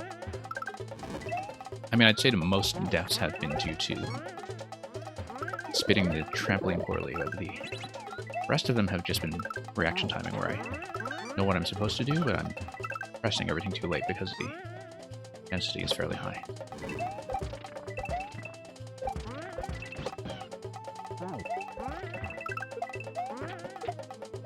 Nope, need to swallow on the way down.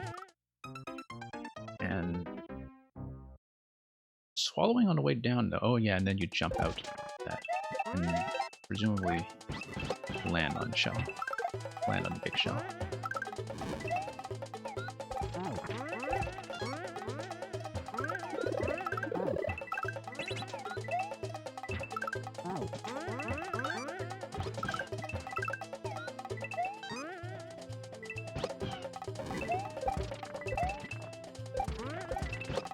Nope.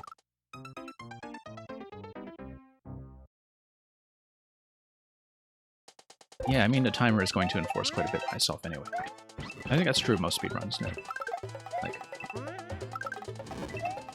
from a debugging perspective, the timer just naturally makes certain things less breakable simply because breaking them gets you too far back. Particularly things like spawn timings. I mean, I've never built a speedrun, so I'm kind of guessing here, but when I look at how a speedrun is built, that's certainly what I think about. That, you know, when you're strict enough, the spawn timings will go reliably, simply because the player does need to be at a certain position, missed a jump at a certain time. Yeah, swallow, jump.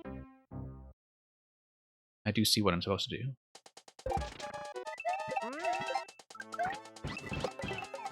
Making decent progression. Decent progression so far. A relatively short amount of time for me, anyway. No. Bad jump.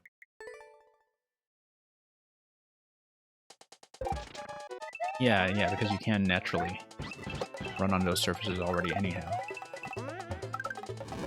It's not like damage boosting is going to be an issue, given that if you take damage, you just can't use the Yoshi power, and if you don't use the Yoshi power, you just don't activate the mechanism.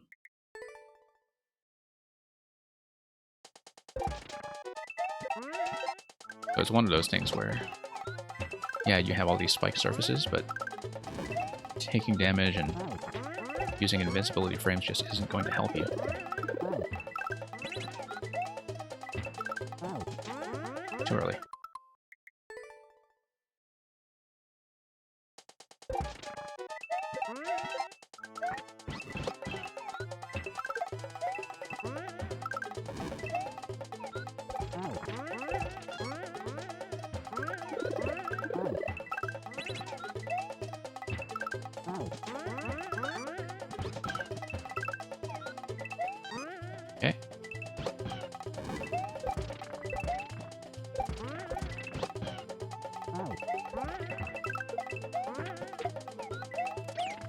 No, jump too early.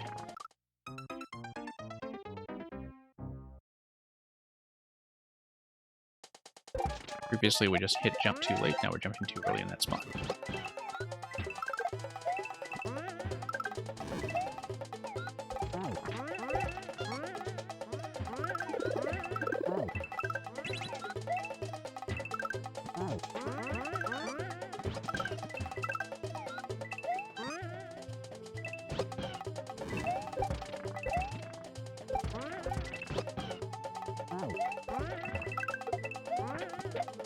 Missed the hollow.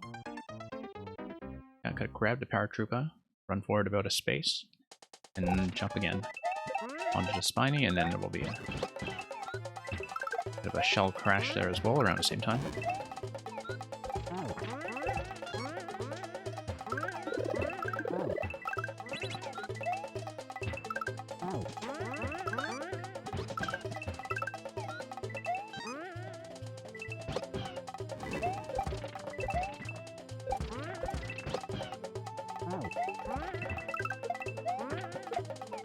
Nope, missed a jump. Too late that time. Yeah, it looks like from the indicators on the bottom rung that there will be a little bit of back and forth, probably due to this shell there. Whoops, the big shell at the end.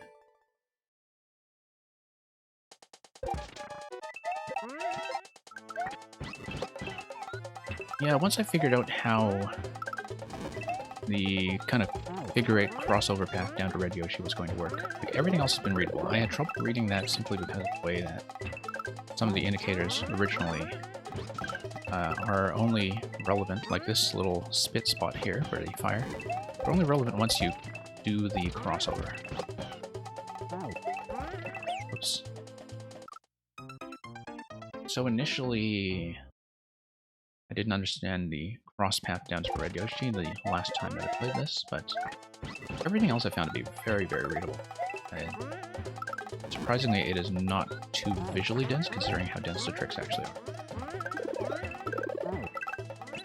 Oops. Ran out of space, yeah. I can see why. Oops.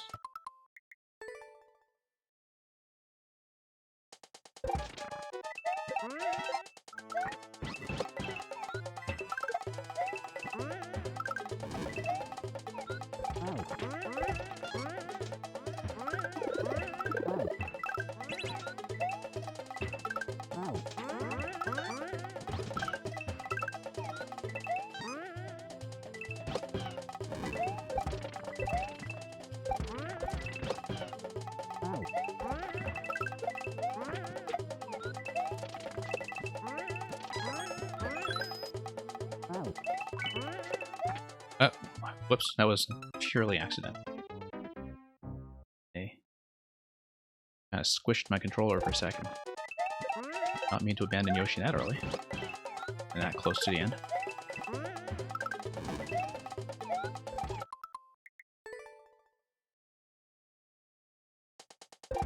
Yeah, I did not press the trigger that I usually use to dismount. I pressed the trigger on the opposite hand because I just kind of flinched. And that stuff happens.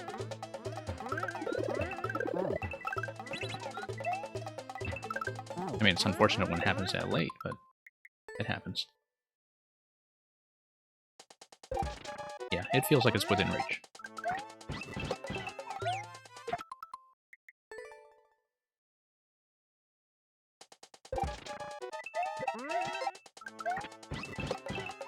Oops. As long as I don't start messing around on the early and easier stuff. Like just being able to swallow that guy. Hope that was not the peak of our progression.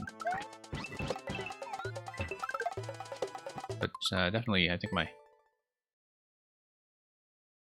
instincts and habits for the early part are beginning to fall off slightly, and so I would beat this level soon before I'm totally deserted by all the muscle memory I'd spent the last little while building.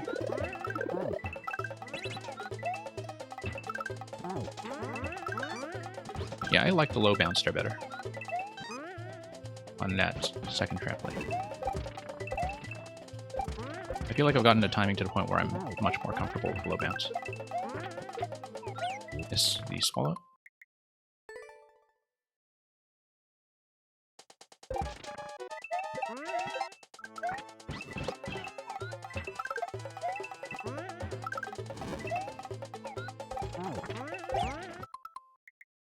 Too late on the spit.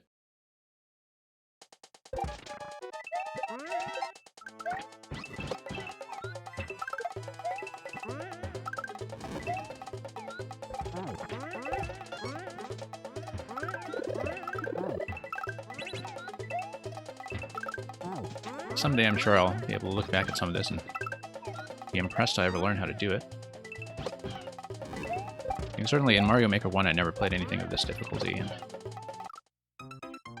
Mario Maker 2 I've of course just been learning a lot more of it, I guess from doing viewer levels and from watching streams as well, where speedruns are more of a common thing.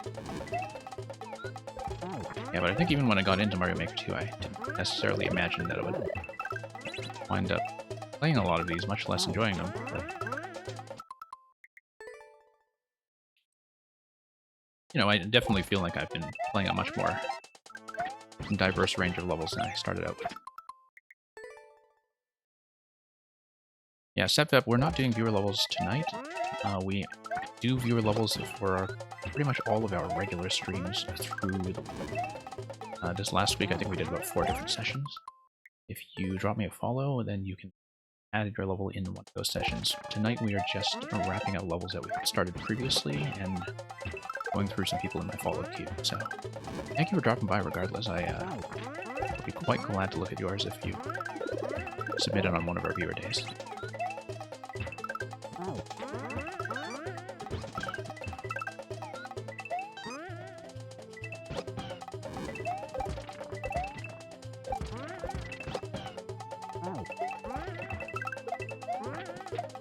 No.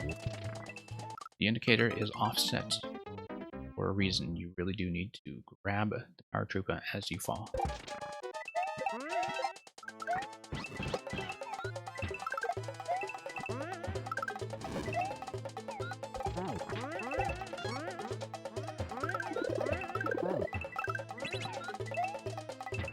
Oh, bad jump.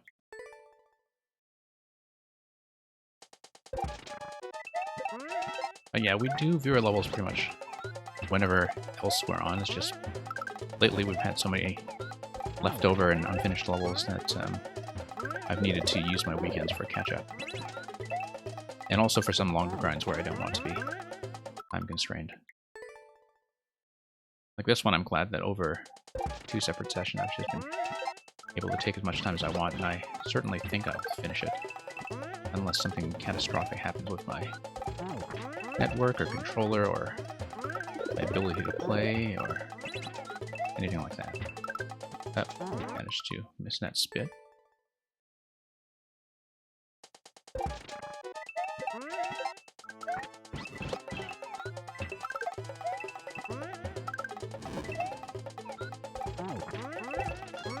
Yeah, I never really know how interesting Mario streams are when they are not their levels or something very readily accessible like Ninja and so on, but you know, I try to just show good levels and show good makers.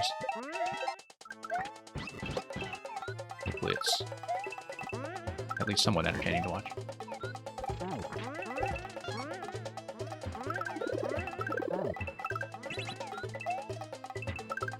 I guess whenever I spectate Mario Maker, like whenever I watch other people's streams, I'm often sort of thinking as a maker and in maker mode as well, even if I don't have anything I'm submitting.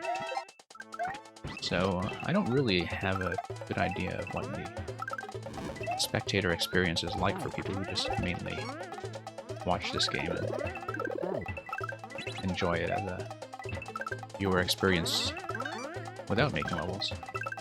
Which I know was really the case for a lot of the late life survival with Mario Maker 1, is that, you know, you would have streamers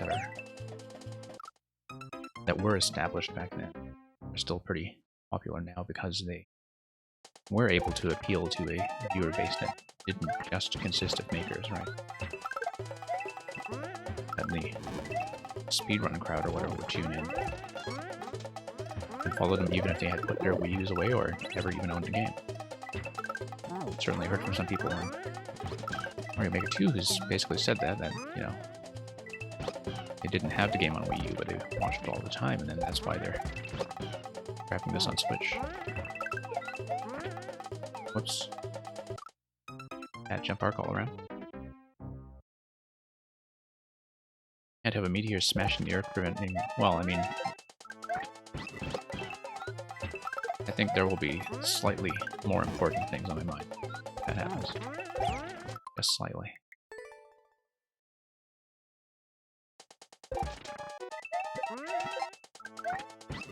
But then, of course, that was what people might have been able to say about a pandemic, and I realized that, like,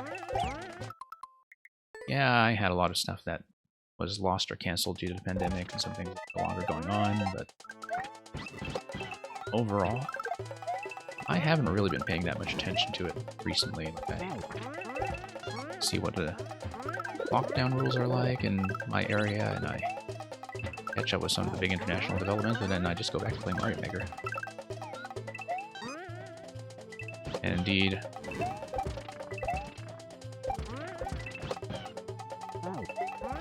yeah, I've honestly not been having too bad a time.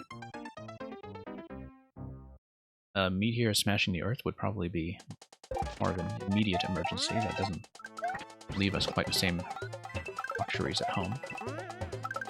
But you never know, we find ways to adjust and accommodate.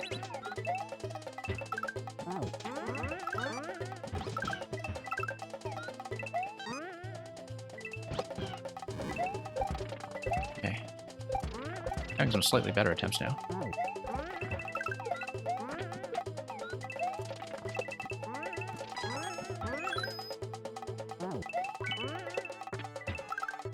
Missed a jump.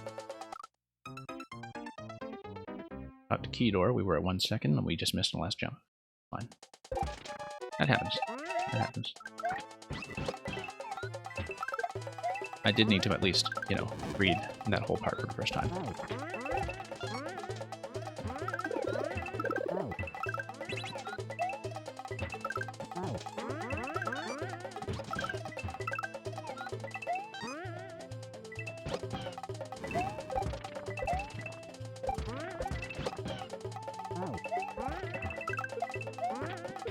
Missed the swallow.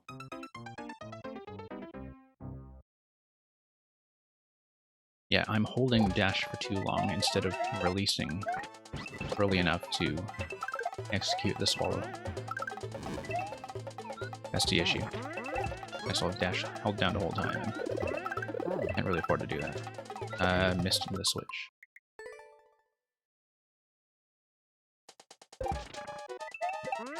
Yeah, we're close. That's basically the point in the level when you know it's going to happen. Oops. How long it takes to happen is anybody's guess, but you know, that's the point at which it feels doable. Assuming no timer issues.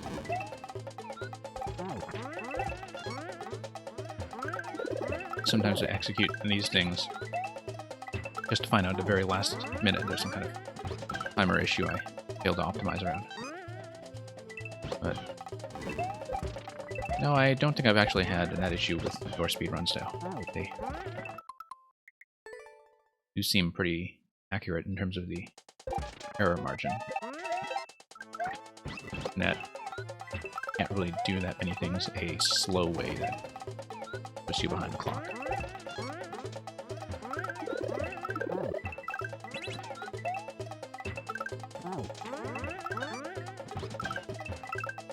Missed. Just hit the wrong button there. Yeah, I had an accidental jump when I meant to swallow.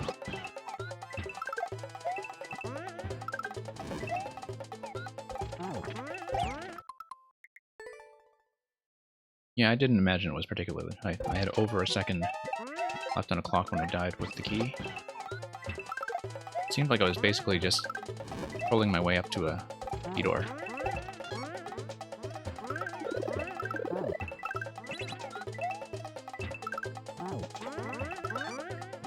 And as you said, I think you just ran out of space to fire a wraparound. Yeah, we forgot to spit into that thing. I don't know if we actually dropped Yoshi accurately that time anyway, but we definitely forgot to activate the Puncher Boo mechanism.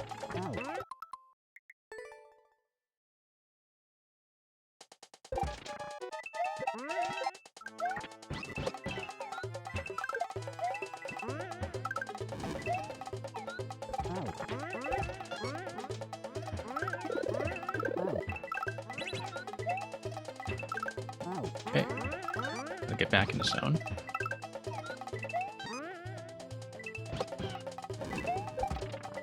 Yeah.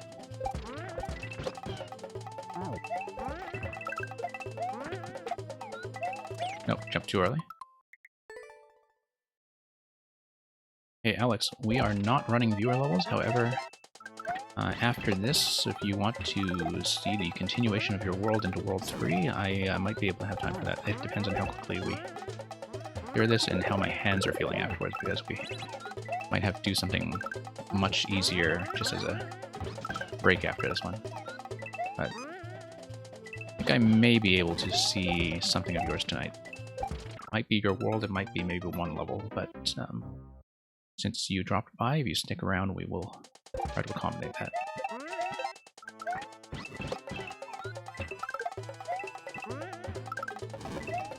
Depends on how quickly I can get the last segment down here.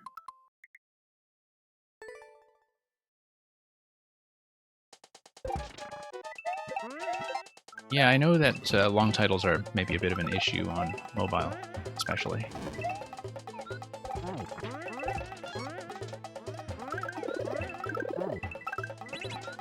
I think there is a chat command that just gives you the stream title in chat. I don't remember what it is because I've never used it. I have all these things set up in my bot that I haven't actually been able to use. I did finally have an uptime macro though, if you want to check exclamation mark uptime, it'll tell you how long I've been on since my last disconnection. Because I've had a couple of people just try to check that randomly, assuming that I would have it, and thought, okay, might as well finally put one in.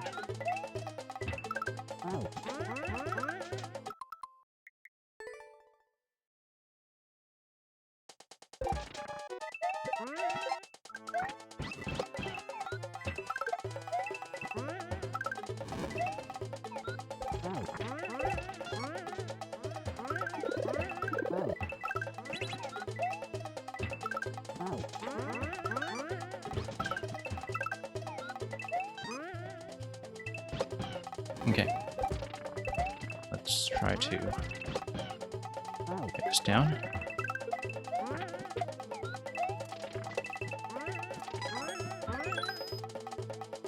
Oh. Tried to spit and we just squished the wrong button again. Getting a little bit tense there. Yeah, we basically choked from squeezing a little too hard in the controller, like both times there. And accidentally triggering the shoulders.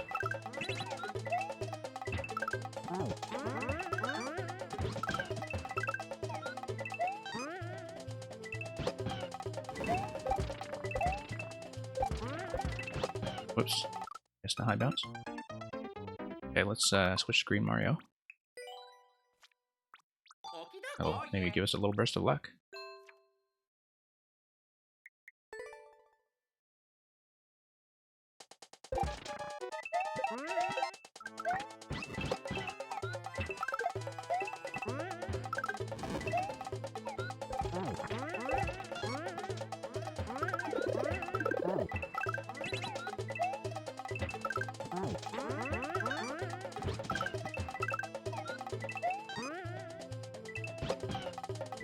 Okay, thought I wasn't going to make it for a moment, so I thought that run was killed. I was actually still alive.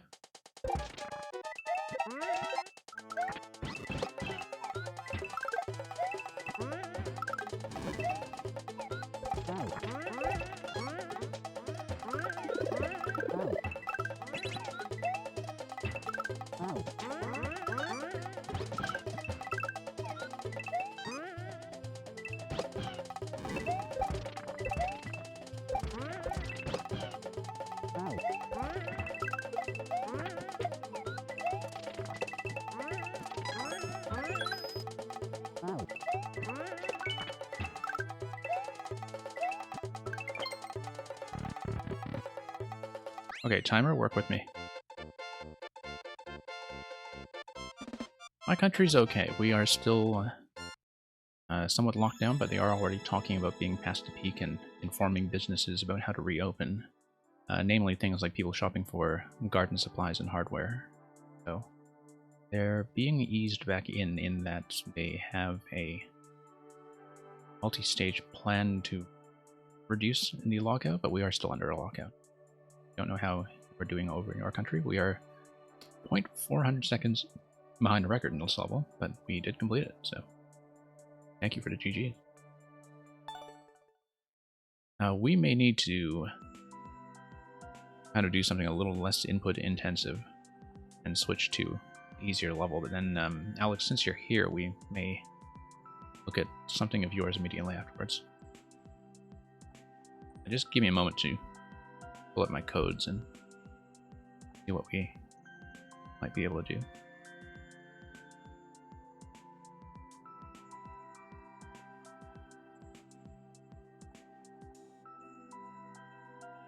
Yeah, okay, we got 2 unfinished business levels out of the way today. I have an easier code.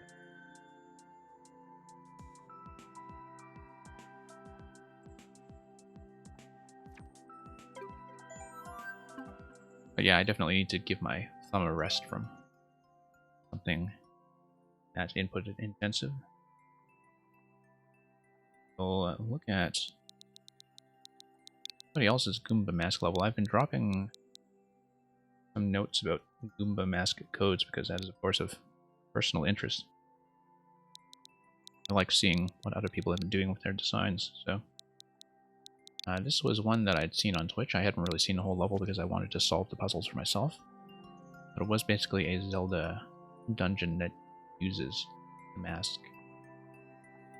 As well as the boomerang because it's Link and Link uses boom.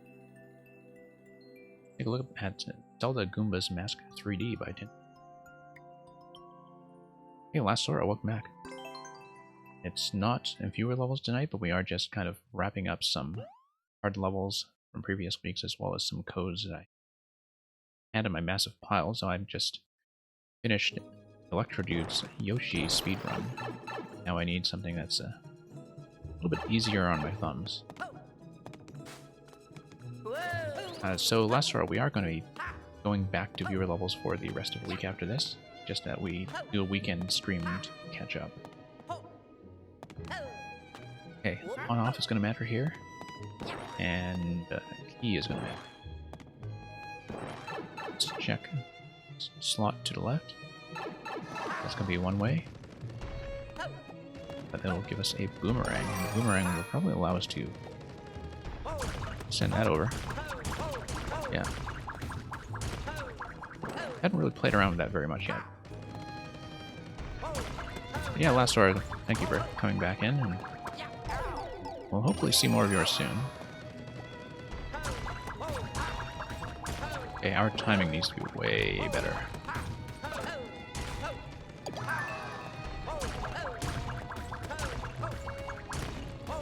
Yeah, we actually just needed to be hit on the rebound. And, okay, so we'll need to deflect this into the pipe and have it pop out afterwards. No, we need to deflect it that way. That's very satisfying. Whoops. Can't do that, though. Yeah, that's a fun interaction. Except we need to get on top of it and bounce it over afterwards. This is much more of a boomerang level so far than a Goomba mask level, but not that I'm complaining.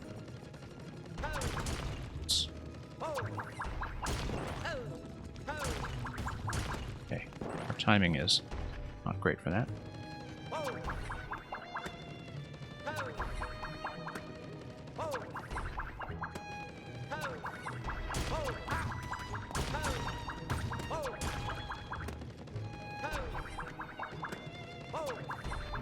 Gotta map this out properly.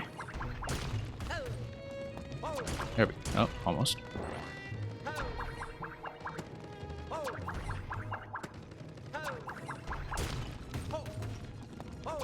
There we go.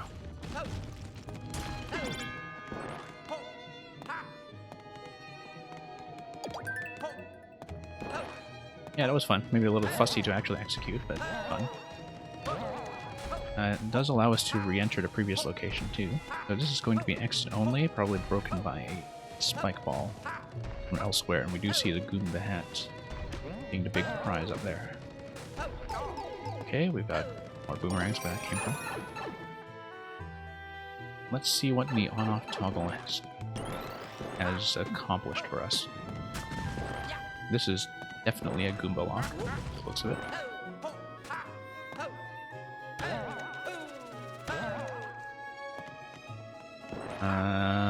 Okay.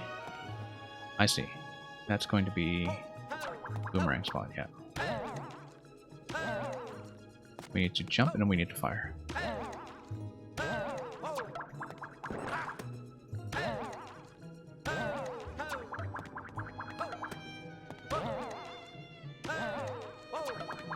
And we'll probably need to jump again just to track the boomerang back up to the key, because it will need to. Okay, how come it's not firing? Let's fire, fire, fire. I wonder how it's not letting me fire. There we go. There we go.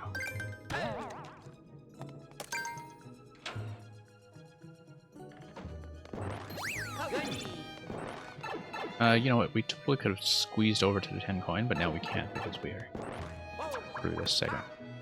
I feel like we could have made it there previously. Okay, let's get over this. Trail it here. Knock it up the stairs. One step at a time, a couple of steps at a time, I guess.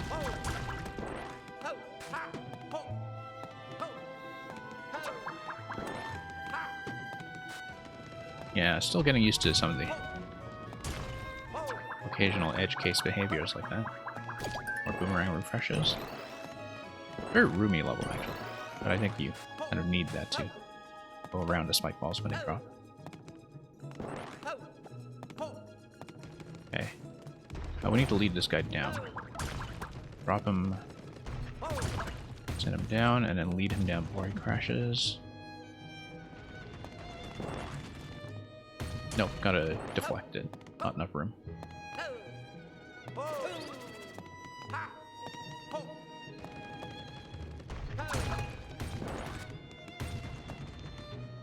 Okay, we'll trail it down.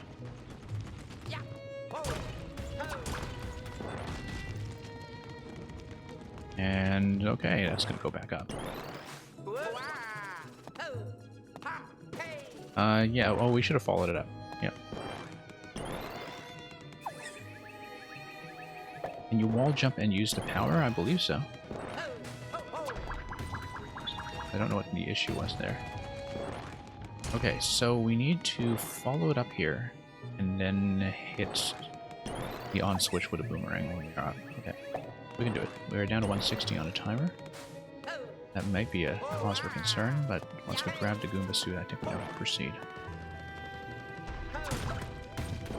Get down, forward.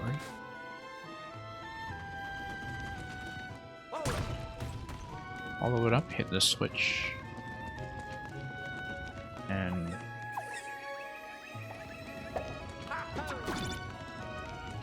that will take us across.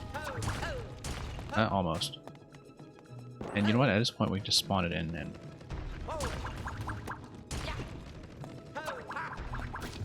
Okay. Yeah, why didn't we just do that in the first place? We didn't need to trail it all the way around. There's a bit of a cooldown time on the boomerang itself.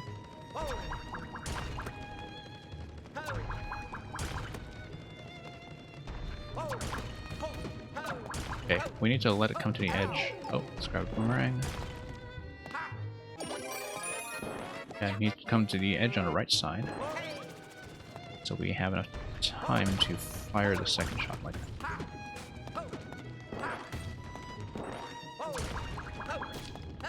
There we go. Now, will it save our progress? Yes, it will. Okay, so that's going to be a bounce platform. Let's...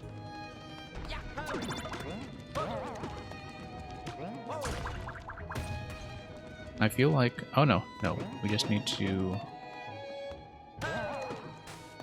follow it and then not have it bounce into the ceiling. Nope. Oh, didn't expect a deflection there. Fine. Do it again.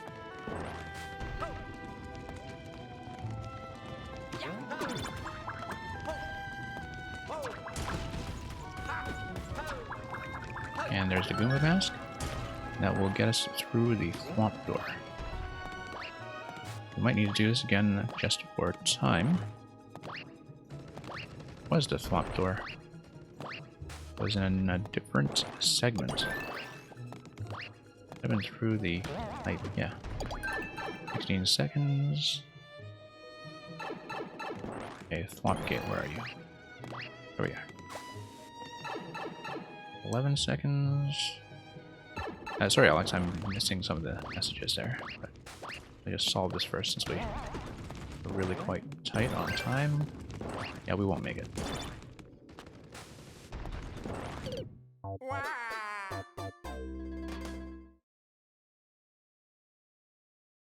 Yeah, the left pipe, yep, yeah. I'm glad you're actually retaining the spatial memory to think about these things.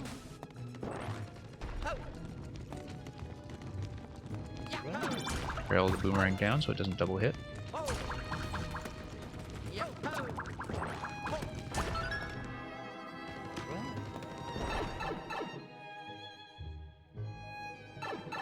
Yeah, I mean, I knew that the clock was going to be a problem.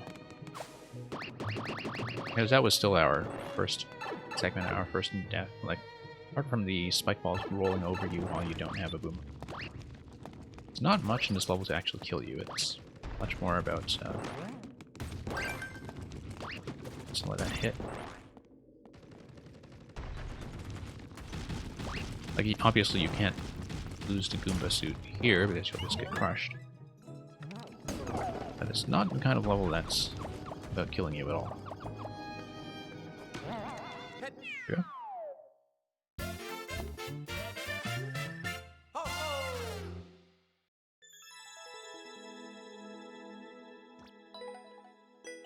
Okay, Alex, why don't we look at your World 3?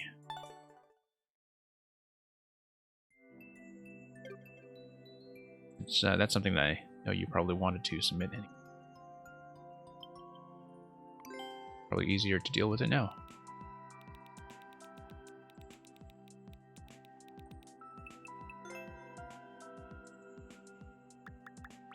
I think we had finished World 2.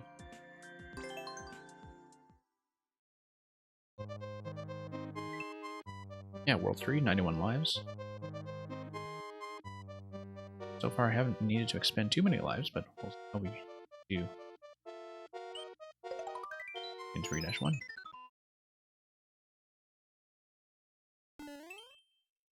Giga Bowzilla is coming, Cap 4.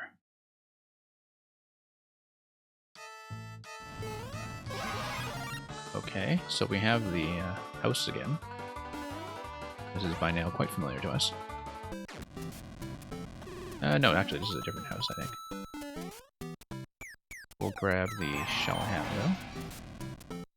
Pop out the other side. Do we want the Mega Shroom? We might need it later, but we'll just keep that in mind as an option. I mean, mostly we'll just break everything here. Sure, let's ride.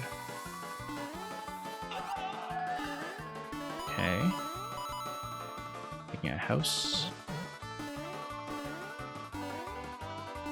And... no. There's no better than to try that.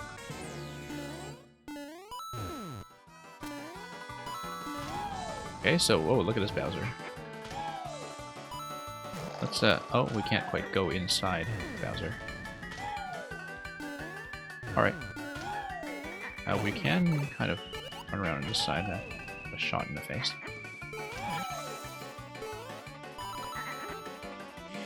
Oh, whoops. Right, your last house was destroyed. All the Goomba infestation coming in. Let's check over top here. I don't think there is any. Yeah, let's just get in there, get the Shelmet for the extra hit. Yeah, I think I would rather have the Shelmet than the Mega. I don't know if that's the right choice, but it is a choice we will make.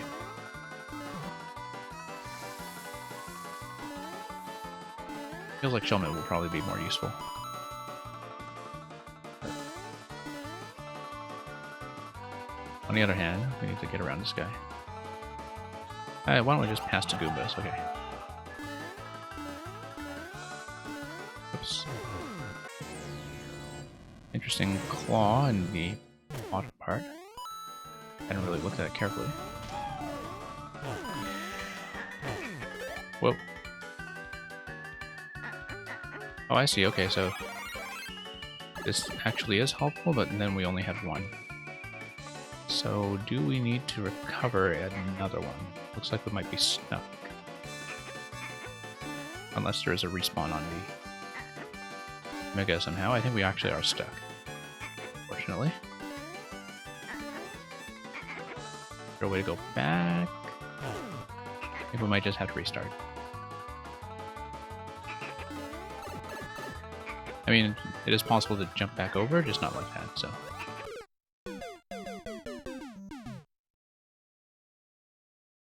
Yeah, I mean, I think for a kind of required game like...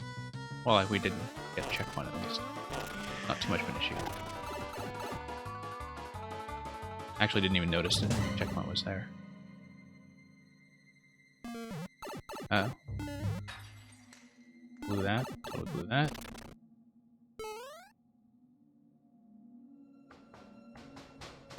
Not exactly being cautious here.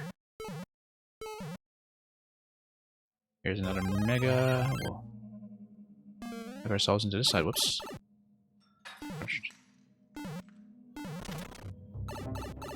And we'll check the door first. Looks like just a spawn pipe for the dry bones on the left. Here's Junior. Here's Big Junior. Yeah, it looks like we have a couple of pods here that they're riding inside. Okay, one-way panel. That's a good little soft lock check. We don't really have a way to destroy him yet, and it looks like we would need a Mega Mushroom to do so. Oh, no, we can just let him come out. But ultimately, even if we did kill one of them, we would still need a way to get up to the key door. I mean, that is doable if... Let them both jump down, kill one of them with the key, with the stomp, and then bounce off the other one to go high. Okay, being a bit sloppy, but we know there are more power-ups ahead. Around the next corner. So we'll just take that. Whoop.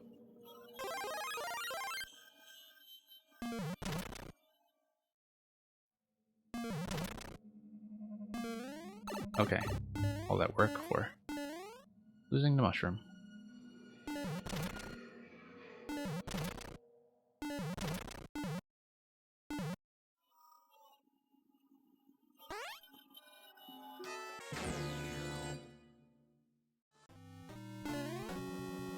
Okay.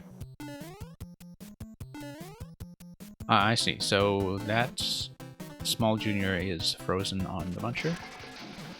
However, we do have semi-solids that will allow us to head upwards if we do grab the key. So let's just kill Big Junior and see how things.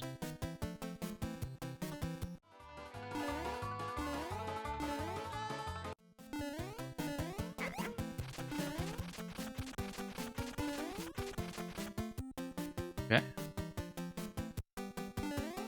Find a better zone for fighting.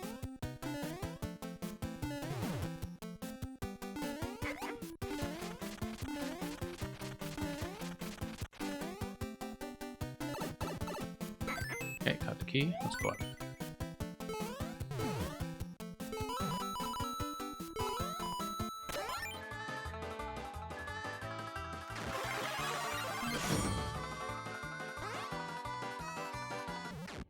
Now we bust our way through somebody's ceiling.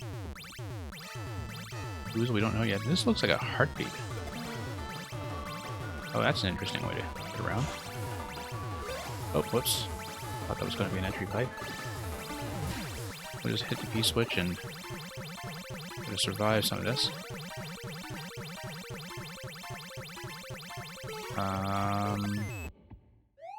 Okay, so the P switch just sets off a timer for this to work. We'll just come over here to survive everything flying by. And we'll go through the door here. Definitely looks like a art chamber. Whoops. We needed to jump accurately through the center. That's fine.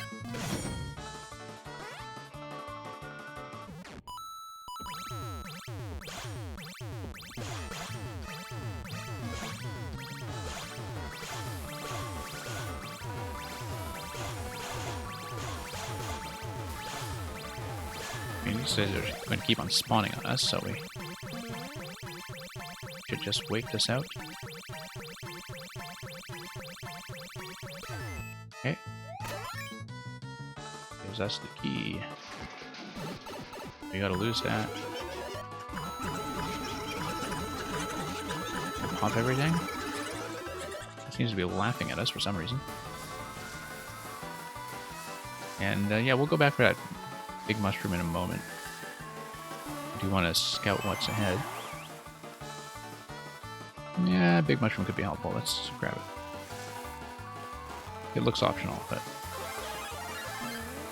we don't know, so.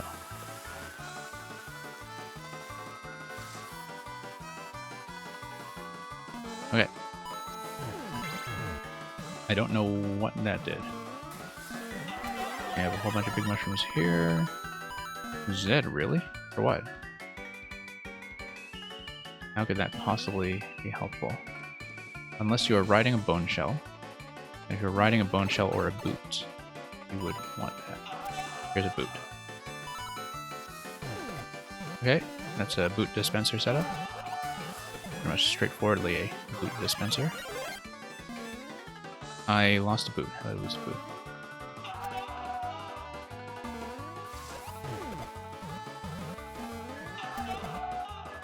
I just lose it to fire? Or just this boo on the...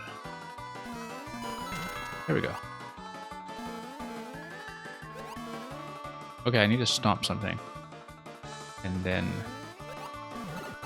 Yeah, there we go.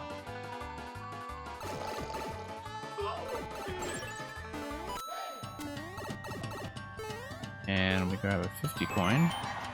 And we were supposed to be carried over by the track, but we'll need to wait for the next opportunity after we... Oh, I see. So the level does, in fact, rise. Okay. I did make his heart go very, very quick. That was quite clear. Nope. I'm just hit this and be done with it. We know that we need to lose the big mushroom in the spike cap in the next segment anyway, so not a big deal.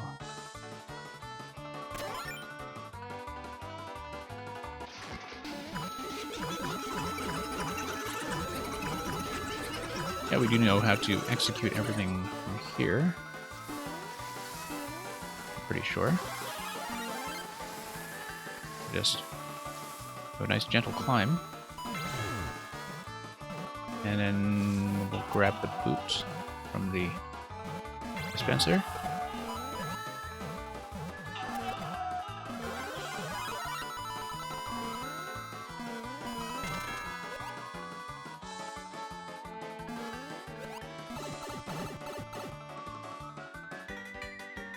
Okay, we are through. Let's stay on the claw this time. Oh, okay. It's the Goomba driving the excavator. The moon is going to follow us. I don't know why, but we'll just ignore the moon. That's what we usually do with the moon, is we ignore it.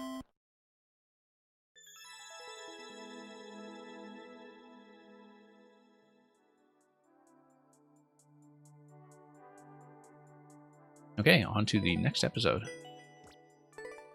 Now, I believe World 3 is pretty much as far as this goes, right? Like, we're only 6 levels total.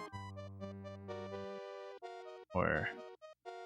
yeah, okay, I guess we finish that. We have 89 lives. I would imagine I'll grind through 89 in the last part here.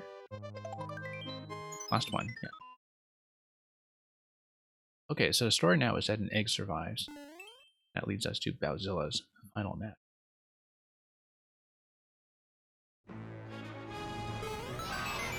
Okay, so it's winter. We have a change of seasons in the newly constructed house. The super balls grow in winter. But in general, it's just a much more elaborate house. I'm going to take the Buzzy Helmet again. I really think it's going to offer us a different suite of options in the Big Mushroom. Also going to be much better against icicles.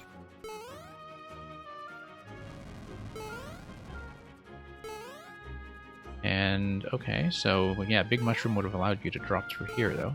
That's a different path. I see, so your choice of helmets or mushroom kind of gives you one or two options, and you end up with a Big Mushroom anyway. Okay, so never mind. We just need to go back. However, we can crush these. Probably drop the icicles. And then we'll... yeah, sure, we'll grab the 30 coin. Oh, that was a bad idea. Yeah, actually, why didn't we just grab the Buzzy Shell and the Big Mushroom to begin with? I don't know why. I knew that you could do them both. Okay. Let's just try to step accurately to alternate switches. Whoa, whoa, whoa. Didn't even see the burner.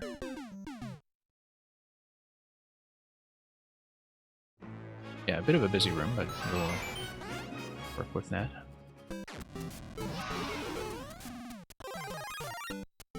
Okay, helmet. Big Mushroom. And we'll just take the bottom segment this time. Because we can.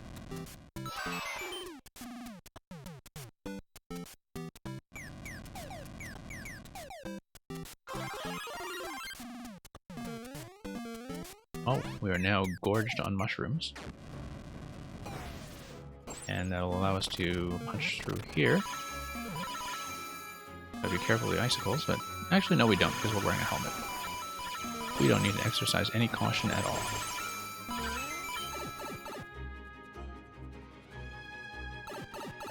Okay, does mean that we don't have the Buzzy Helmet. Rather, the Spiny Helmet. We do have the Buzzy Helmet. Oh, and that's actually just causing an unnecessary amount of trouble.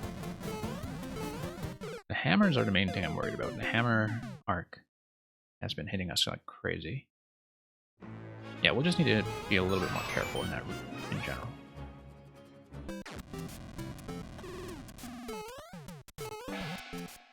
Say there's a little safe area, okay.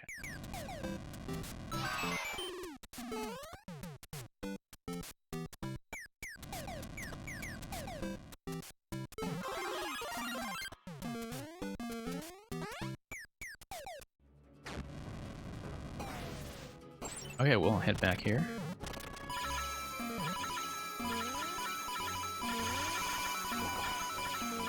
I wonder if I should actually just lose the Buzzy Helmet so we can get the Spiny Helmet, which won't be useful here because we can't actually break anything with it. But... oh, whoops. It will be useful if we carelessly lose the Buzzy Shell right away. Yeah, actually it is useful because we can also take out the Potoboos. Okay, not too many more switch presses to go.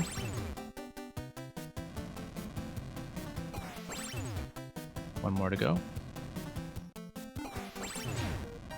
And he drops out. We grab the P-door.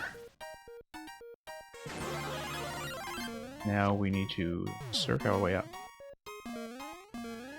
Egg coins, we see 5 that are available. Whoops, uh-oh, losing that is a bad idea. Thankfully, still playable. Gonna watch out for Bowser rising on the left. Whoops. Okay. Red coins are optional? Okay, that's fine. We'll... Oh, whoops. We'll try not to do things that way. That's very sloppy. Ah, one-way panels. Did not see them. Yeah, I assumed that you would have had some kind of defensive structure there, but I didn't really think about it before I leapt all the way over. Whoops. Oh, I see. That's what hit me out of the shell last time. That annoying little blaster on the left. Okay.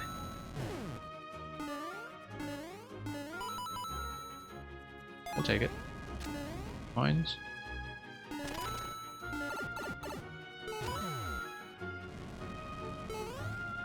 Coins. Barely dodged the fire bar that was actually off screen.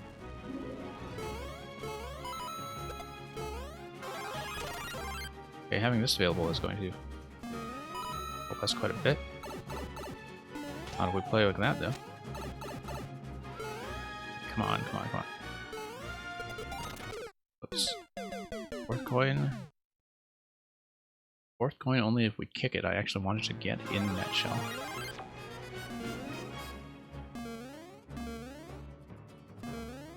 Okay, blaster. What shoots fire? Oh, whoops. Now we are just in big trouble.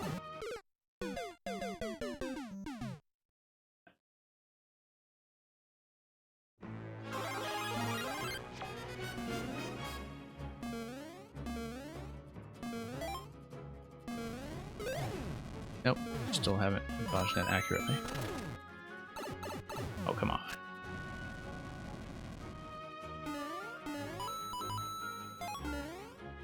Dodge the hammers. Oh, wanted to dodge him on this side, and that was pretty much a complete failure.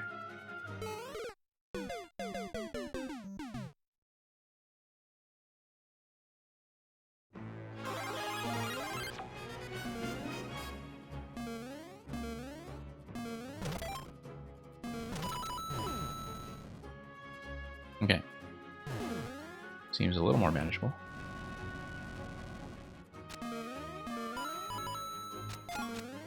Keeping the bone shell does seem to simplify some things, including probably this.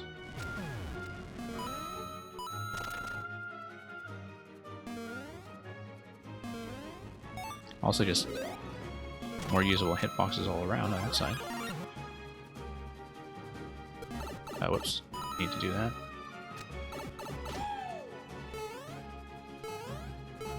Nope. Yeah, the fire bar coming from off screen I think is a little bit strange. That's one thing that is a bit too difficult to plan around, but... Whoops.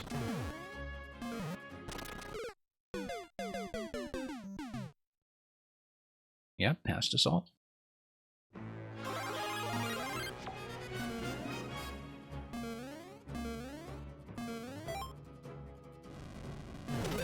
Nope.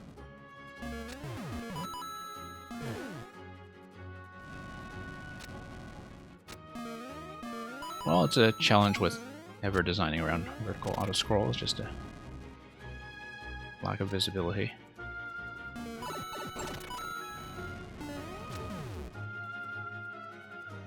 We know there will be a big mushroom coming up pretty shortly, so not actually too worried.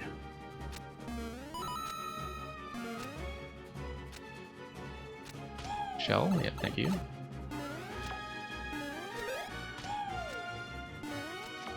Hey, can we get another shell? We'll kick it. Oh, come on. More shells?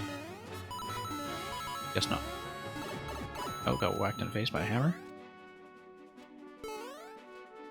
Got whacked in the face by another hammer. Wow, okay.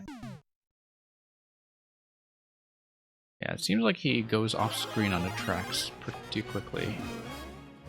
Because the auto-scroll is going to enforce a certain pace for me.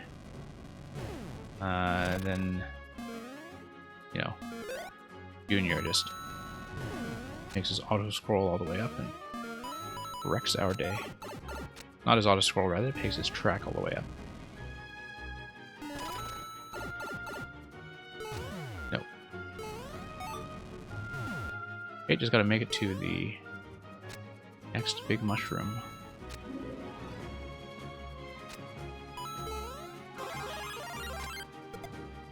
Interesting shell drop there.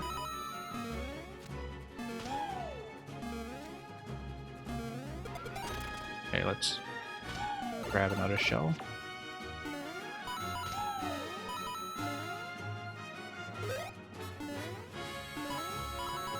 Yeah, we could rise in the lava with the shell, but cannot climb with it, and that should have been something we kept in mind. 5 coins. Oh, gotta dodge a whole bunch of ice here. That seems a little difficult to read. Like, you don't really get a chance to react to the ice blocks. So I think this segment has a little bit of an issue with things just killing you from off screen. But we'll continue and we'll see how we do. Not too hard to grab all of the coins, at least.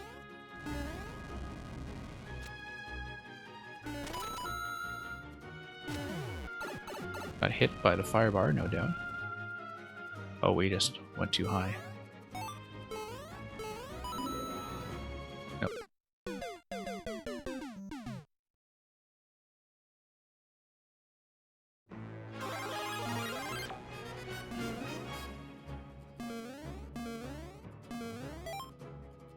Let's let this fire one cycle.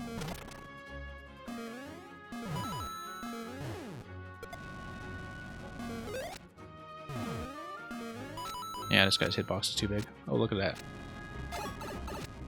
Crap down there.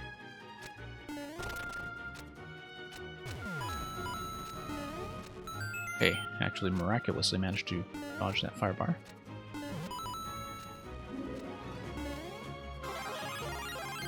And we will head over to the next segment. Jump, jump.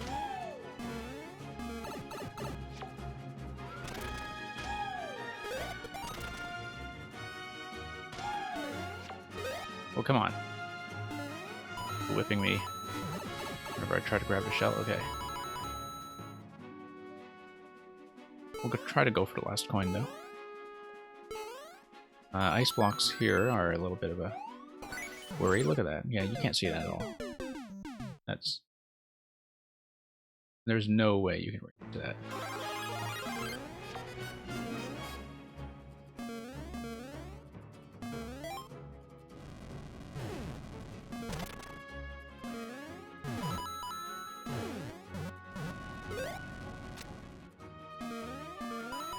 Yeah, I think, you know, Big Mushroom Mario sometimes just causes more problems than he is worth. Yeah, I mean, it is the last level, that's very true. No, the difficulty is never the issue. It's not difficulty, it's more like, is the difficulty something that you can actually plan around and react to? Like, the kind of difficulty is much more important to tune than the degree of difficulty.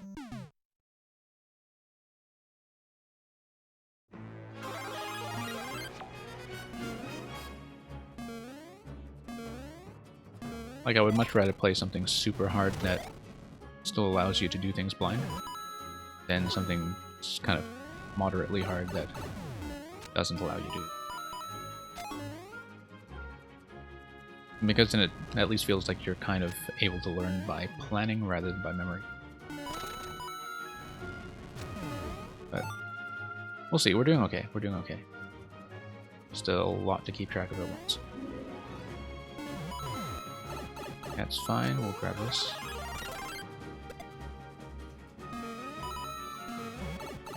Nope. Definitely hit something. Our heads. Okay, come on. That's a little bit ridiculous. This firebar here.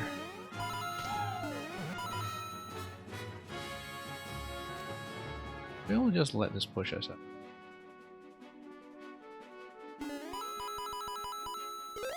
Yeah, we need to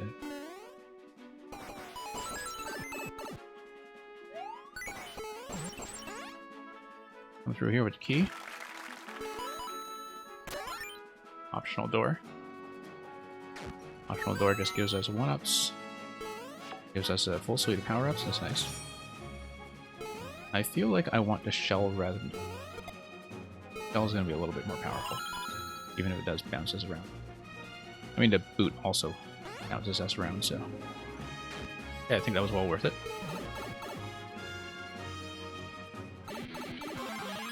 And it tries to give us shells anyway.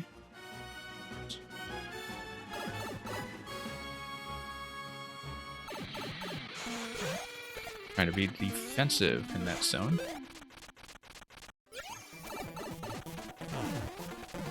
Okay. Grab the mega on the top left. That's okay, we've got a checkpoint coming into this room, and it loads you up with power-ups right away when you come back to.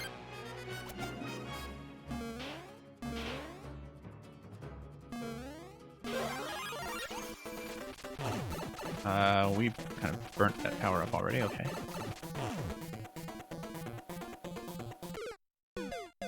Like I just need to hit him on his head. That will probably be how I do it.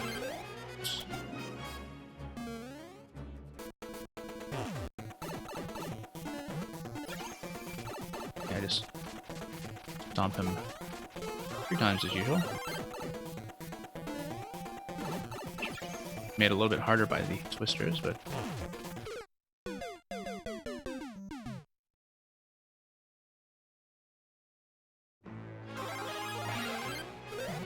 yeah, we'll see.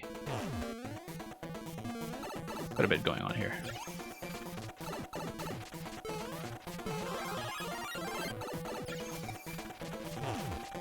Let's head up to this location. Whoops, got squished. 2 hits, then bring the second big mushroom. Well, that's assuming we can get 2 hits safely.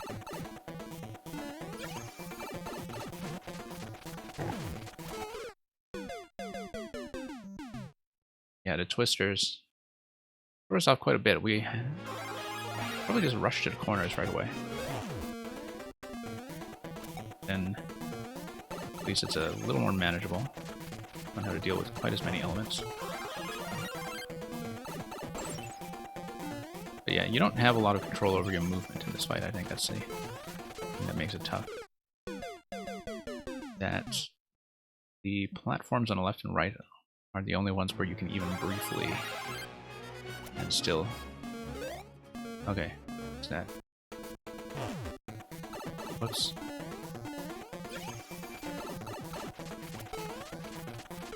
Brush.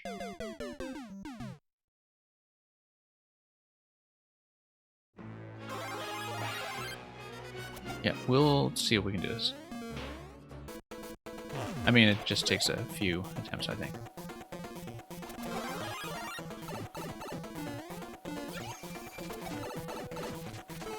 Seems like using the big mushroom to get rid of the horizontal photoboos that are on wings will solve things a little bit, because they don't respawn. The ones that respawn are the ones in parachutes, right? Yeah, because they spawn from the pipes. Oh no, they do respawn. They respawn from the blasters.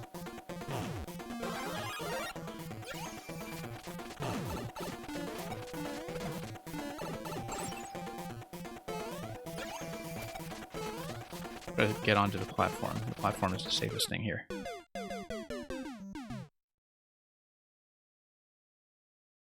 Yeah, we'll develop a strategy. It just takes a few attempts to do it.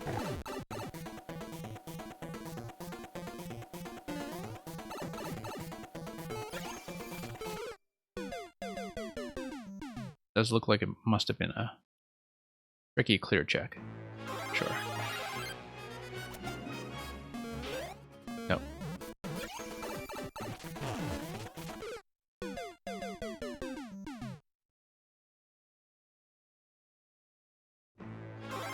Alright, let's pump that guy. Yeah. Twisters, not a problem. The muncher forces you to move. Yeah, I mean 3 hits should not be hard to get off. Oops.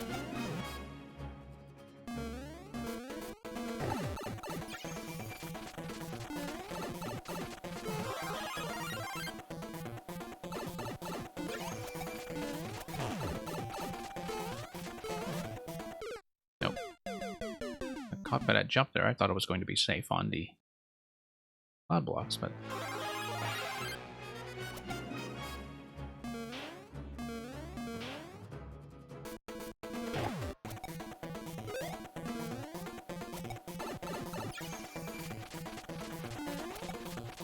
nope. You go on to pipe, the shell will come back. Okay.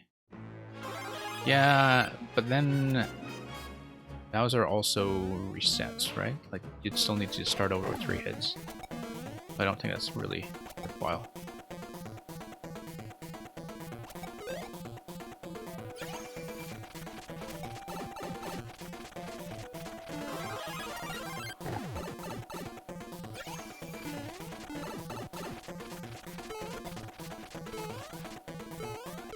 Nope, we almost got the 3rd hit that time, but I had quite a lot to deal with on the screen.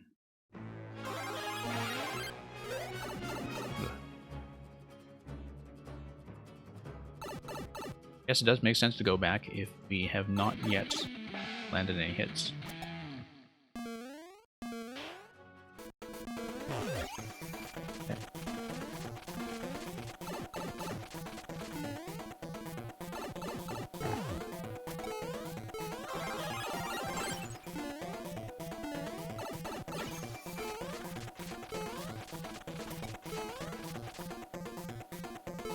No, we have no room to move.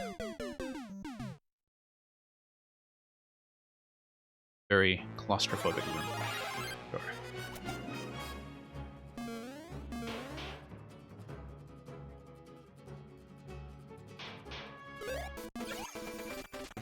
Okay, that's 1 hit.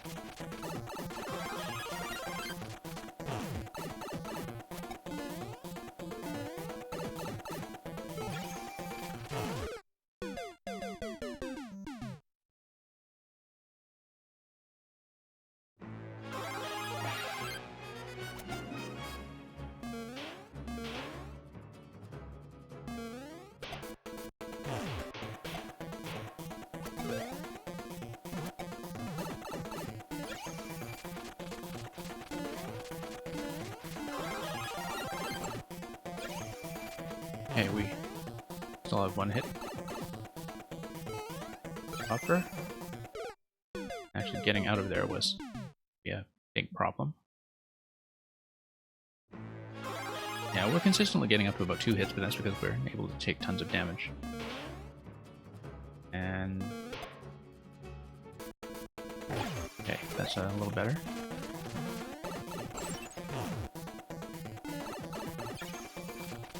Two hits off.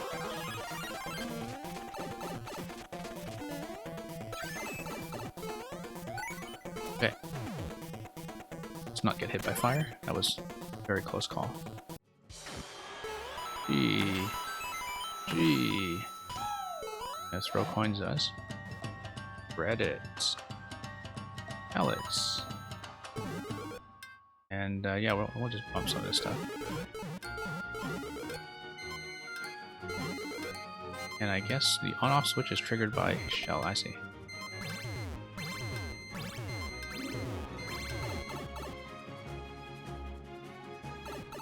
Yeah, Jayhawk, we actually did manage to finish your level when you submitted it on a previous session.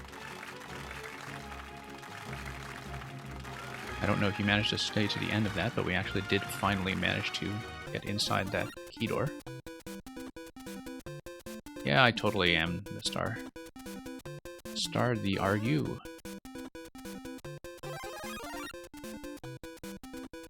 There we go. Yeah, sure. I was going to see that scroll anyway. That was built to the right of the original Bowser tracks. That's the end. We missed a key. How do we miss a key? I have no idea what that key could have come from. Let's scout around upstairs. Hang on.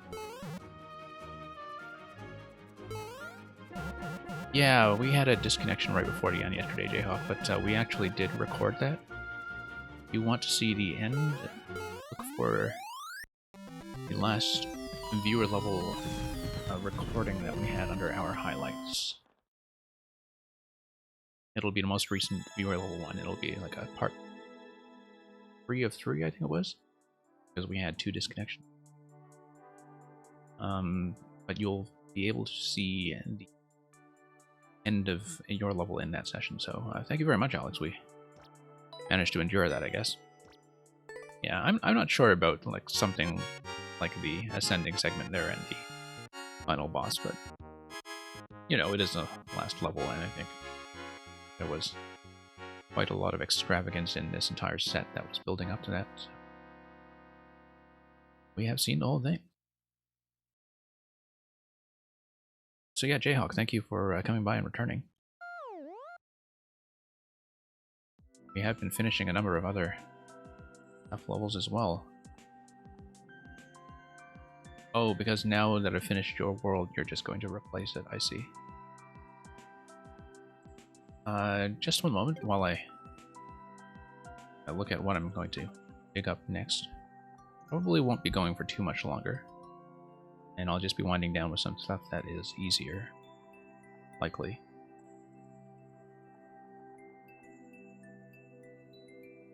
We actually hadn't seen Julian's update, or his first level from after the patch. I mean, Julian, I'm sure most of you know. We're actually a few levels behind with Julian. But I haven't seen his boomerang level yet, so let's take a look at that. Turn, boomerang blockade. The rare boomerang flower only grows in a hot desert. Use it wisely. That's about a 70%. With a minute 13. Very well liked, but you know, Julian is somebody who's very serious about polish.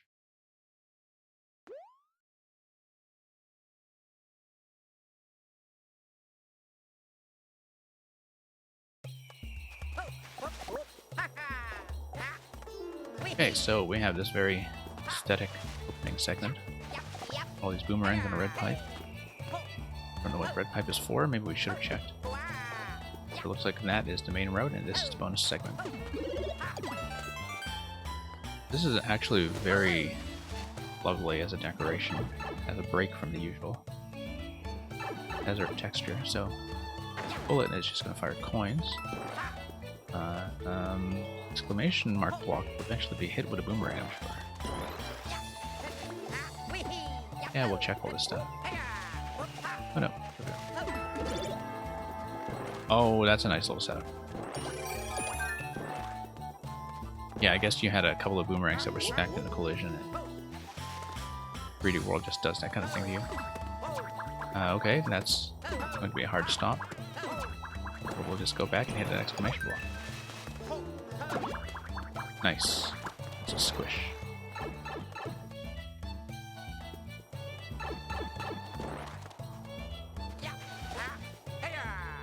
This will also be a squish, but I don't think I can get under the one tile gap, so we need to get rid of this blaster, and then we'll get rid of the other one. There we go.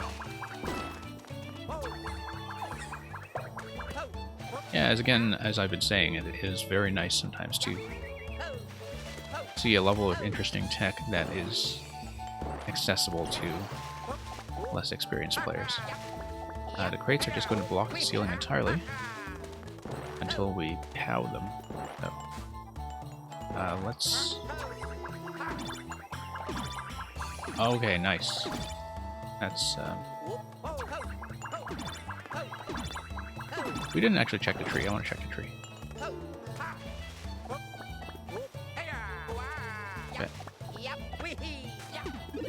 Why not? Alright, let's do this again.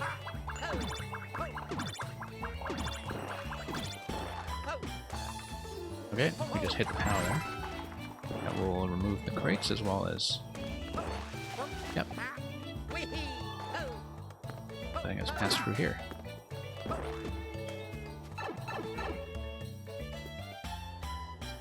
Here's a checkpoint. This will eventually be busted by that exclamation mark block. We better send this down. Camera lock makes that a mystery, but I think we have to track this back to the other side. There we go. The objects are preserved in the glass pipes, and they remain loaded. It's a wonderful piece of tech. We need to hit the on-off first, before that will let us through. Of course, we could always just not do that because we still have to.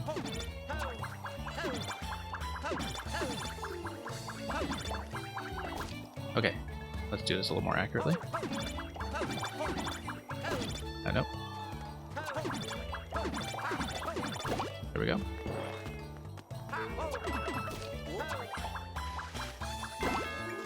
Nice. Here's another pound setup.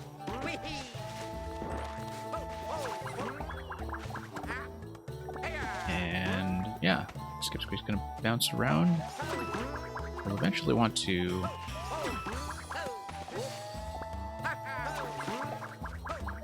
have the Skip Squeak give us a little bit of room there, right?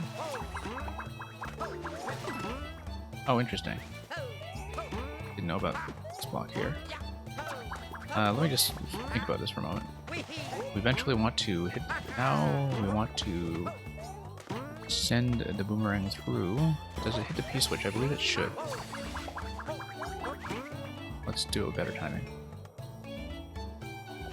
Skip Squeak is based on jump, so we'll jump, jump. There we go. Had to think about that for a moment. And that'll just send us through. Hey, Progan, we finished Mario's Assistant. It is... we had a disconnect in the middle of it, but that was before we finished a segment after Checkpoint 2. So when you can go through the recent broadcast if you want to see it. I am also going to cut the permanent video of it.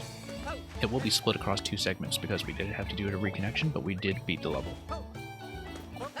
So thank you for that. And I didn't know if you were going to show up, but we wanted to finish that one for sure, so we got that one done.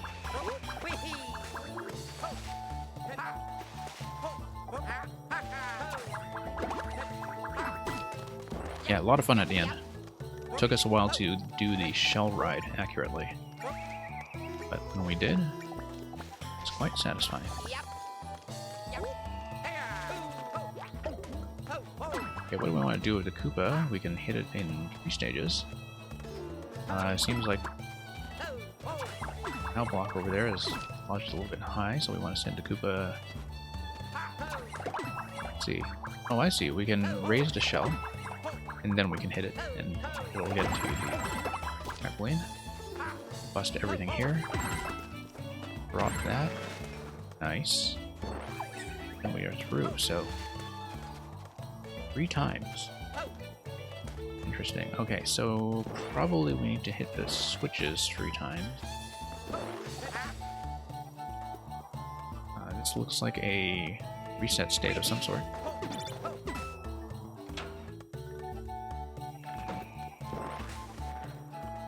Okay, so we need to head back down and hit that 3. Right?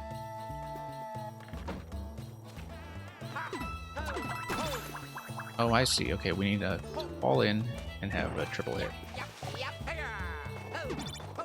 Yeah, I mean, the difficulty was maybe a bit of a spike, but it was very readable how it was supposed to go. Like, understanding what was going on was never the issue. There we go.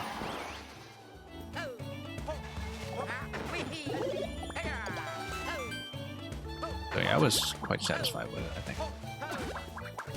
Ah, okay, so we actually want to... I'll just take it nice and easy.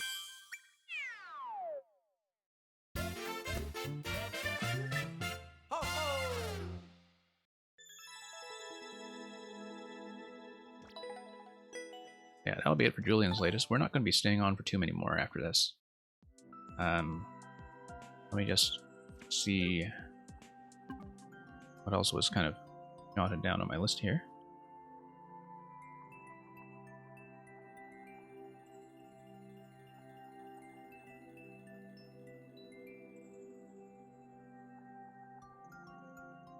Yeah, okay, we'll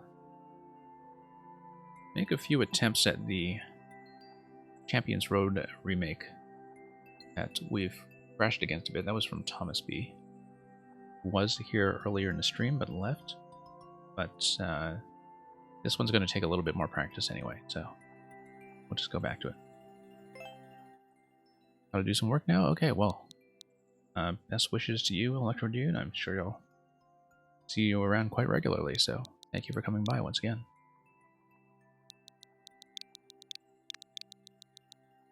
Oops. 7J.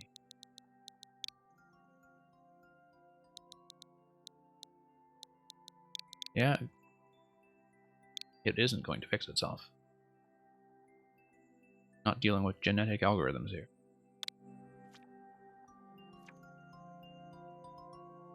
Okay, still only 3 clears on this. We have gotten as far as the dash panel segment, which should be the last major segment. Gotten there once. That is as far as we have been able to progress.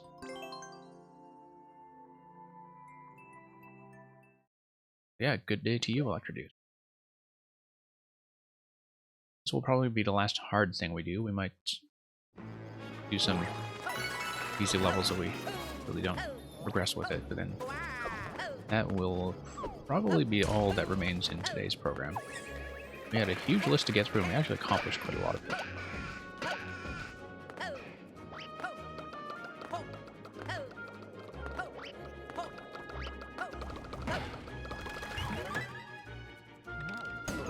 Double building day, yeah. I gotta get back to building myself. I've been playing too much this week, and I have a lot of trouble in Mario Maker with actually finishing anything. Like, I'll start with all kinds of concepts and just not finish them.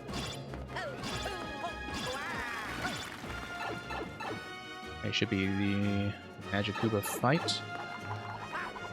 Let's just wait for the big one to spawn in a more favorable position.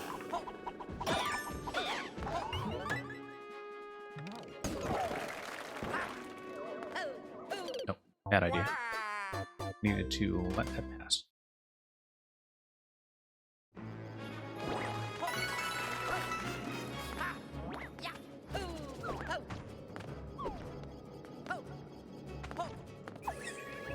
Yeah, I thought with Mario's assistant that the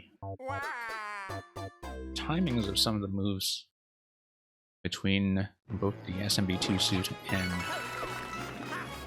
the Master Sword actually worked out quite well. Like the interaction between the high jump and the bomb, for instance, was always kind of satisfying to see them click, because when you swapped it was kind of like you were using one character with both movesets. And I think that ultimately made the stage feel unified rather than disjointed.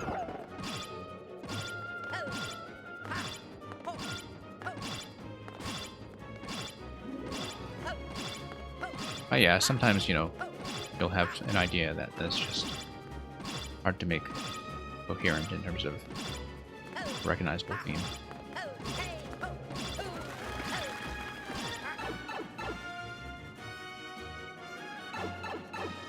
And it's always a bit of a trade-off, I guess. You have to decide whether you want it to work that way. Whoops.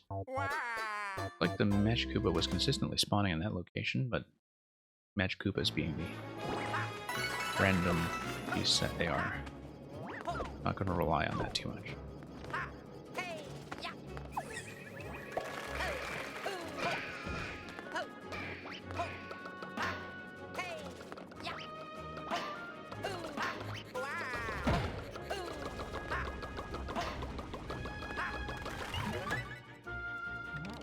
Okay, almost got enough for another puzzles power-up switcher, rather. Okay, I see.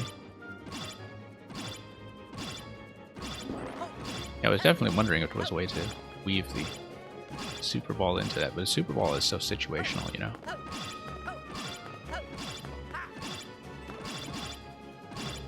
And the lengthy cooldown time on firing the Super Ball, waiting for it to deflect everywhere, really does restrict a lot of what can be done with it.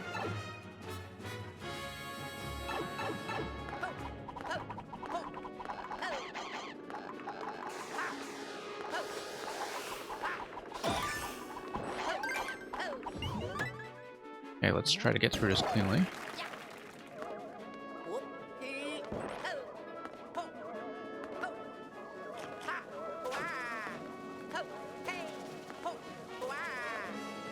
That was a little bit too close for comfort.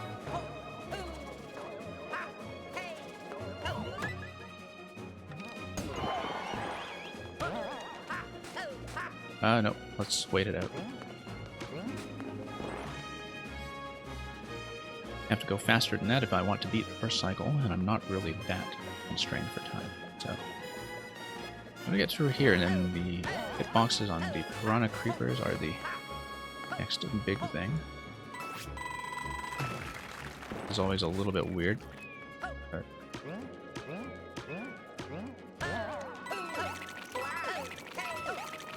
we got it. Okay, the quasi-water segment.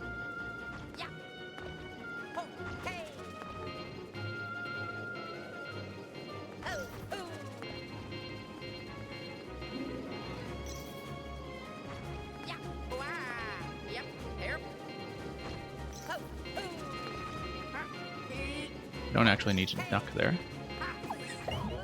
Okay, dash panels. This will be...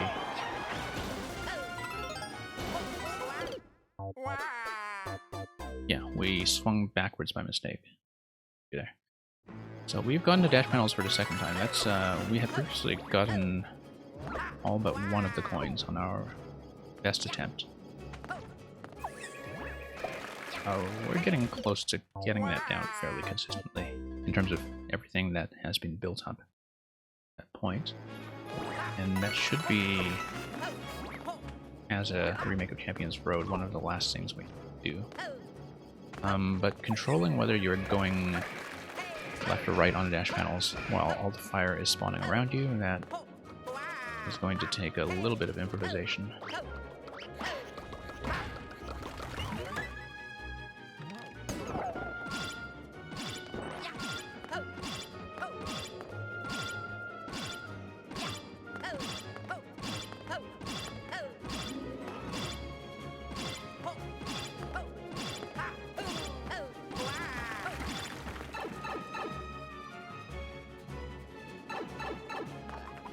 Everything up to here is still going fine, considering how much trouble we had with it previously.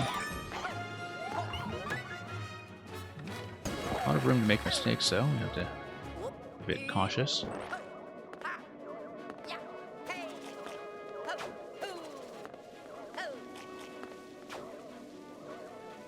Yeah, gotta play it quite safely here.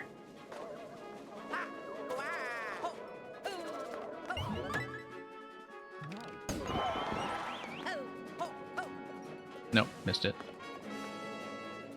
We will wait.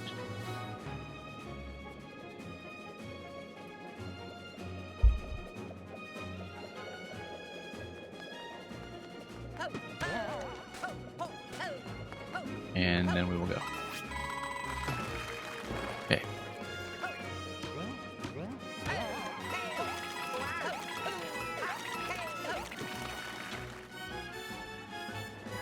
Yeah, Alex, I appreciate the encouragement from Kirby.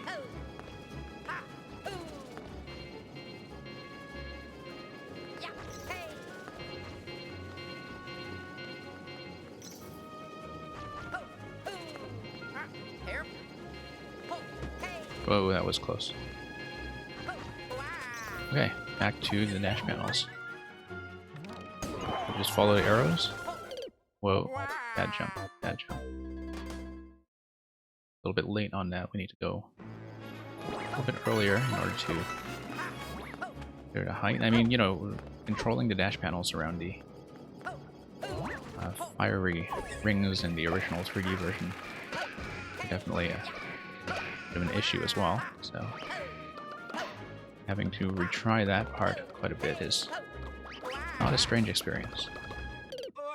Alex, this is a remake of the final level in Super Mario 3D World.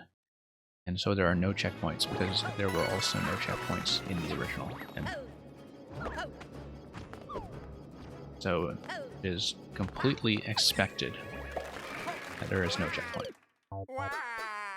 completely expected.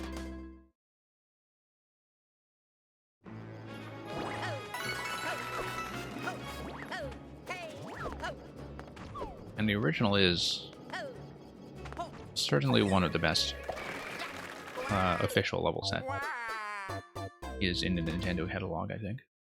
Along with the final level in Galaxy, with Perfect Run Grandmaster Galaxy, which also has no checkpoint.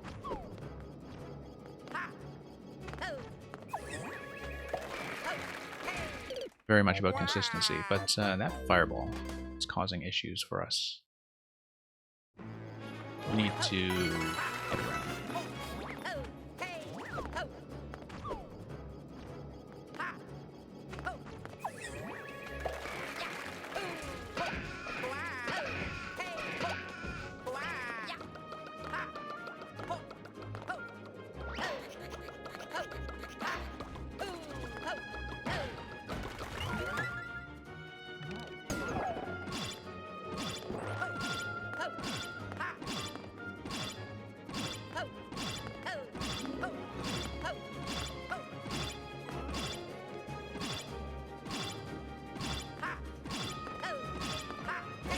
Whoops, just missed that.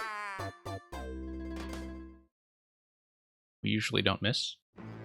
That was a major obstacle for us the first time we were trying to learn this level, but it has since become much more controllable. I think we're in much better shape with the on-off staircase than we were previously.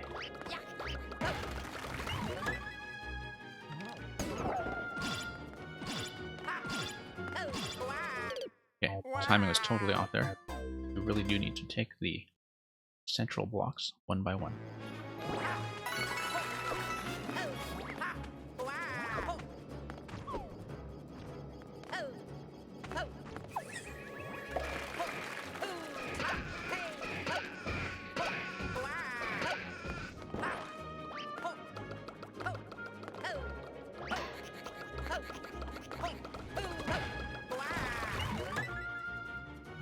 Yeah, I mean, if this were truly authentic to the original Champions Road, it would have started you out with the mushroom, because you are allowed to take one hit at that level. And it does make a big difference in terms of the level of perfectionism that is actually required.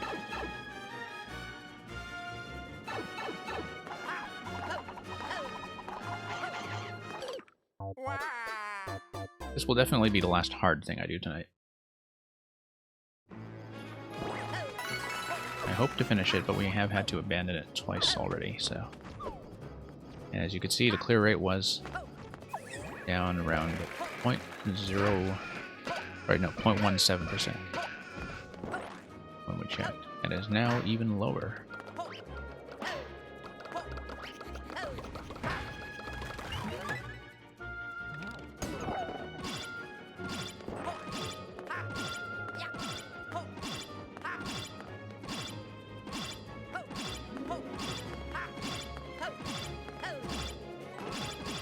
So it transfers to a different on-off control as you pass this point.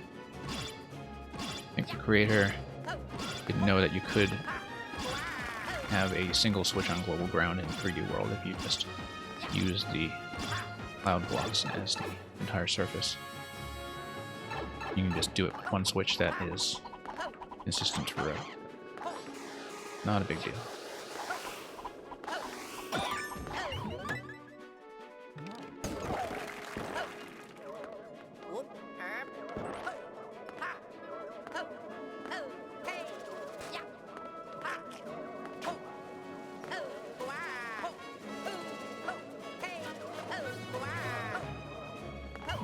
That was absolutely terrifying. Whoa, that was also terrifying.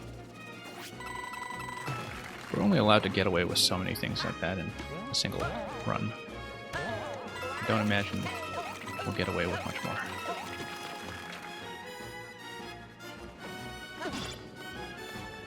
We're gonna die to something silly, I can feel it. Something absolutely silly and avoid. after all those narrow escapes and saves.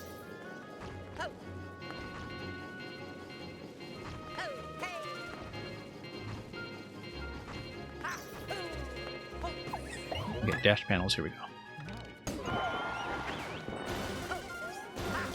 Oh, come on, skip squeak. Yeah, jumping over the initial fire. First one coming towards us from the right will definitely be a part of the pattern that we want on the dash panel segment.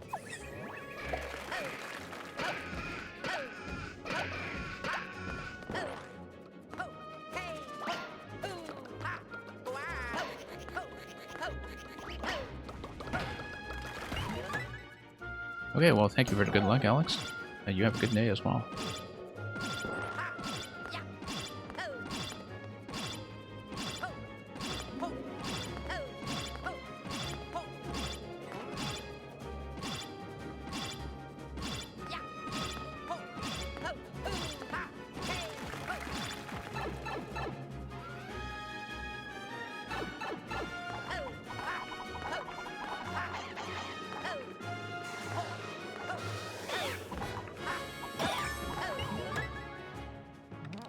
Okay, doing all right.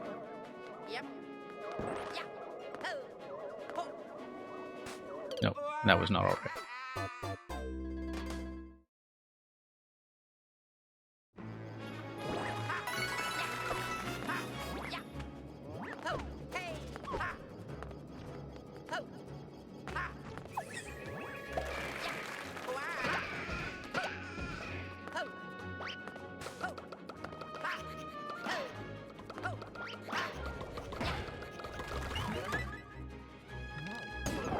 Okay. Back we go. And onward.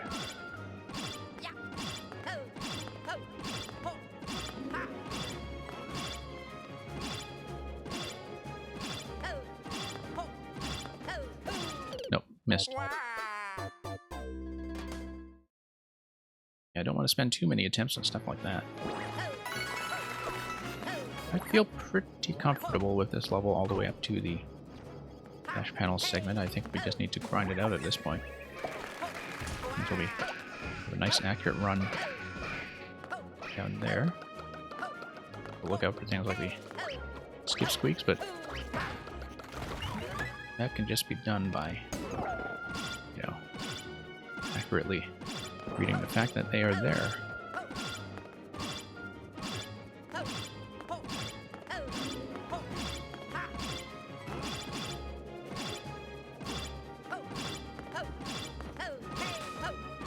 No, we gotta redo this.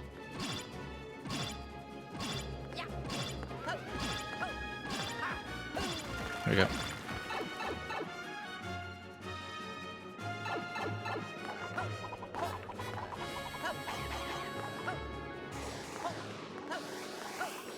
Okay, let's stop this guy. Move on to the next segment.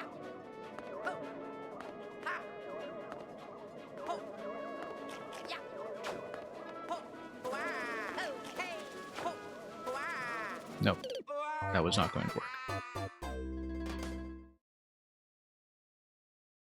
Far too risky.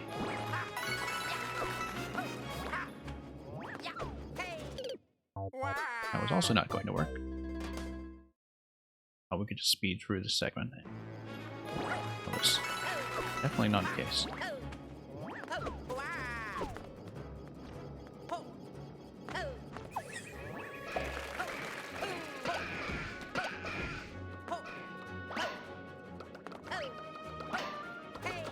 Oh, this is going quite smoothly, though. Not very threatening, that part, relative to the charging chucks in the original. You can tell that this was built before the introduction of the on-off blocks in the latest patch, because that would have been a little more authentic than using the on-off spikes, which have always been a bit of a placeholder in 3D World for, you know, mechanisms that work a bit better and also smaller. Nice to finally have some 1x1 elements in 3D World rather than just 2x2s all the time.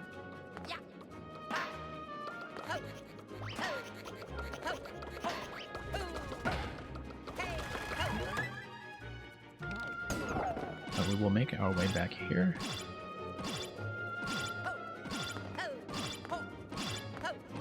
Play this rhythmic element here.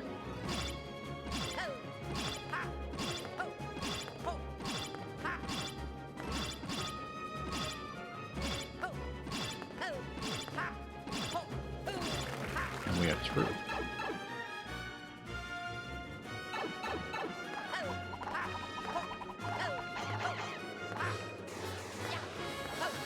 Whoa, that spawn point really caught us out of nowhere. Didn't feel like I had a good opportunity to react to that, but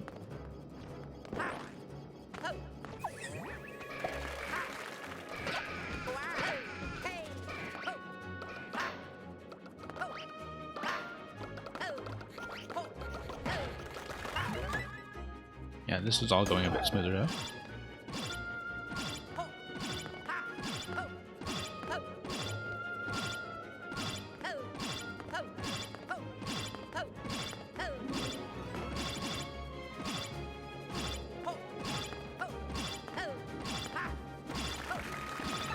Okay. So far, so good.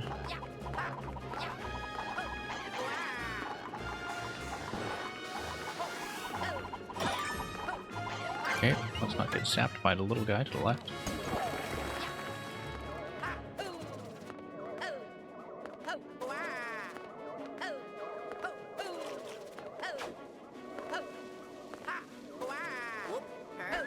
Oh, that was accidental. Not mean to roll off the edge. Quite accidental.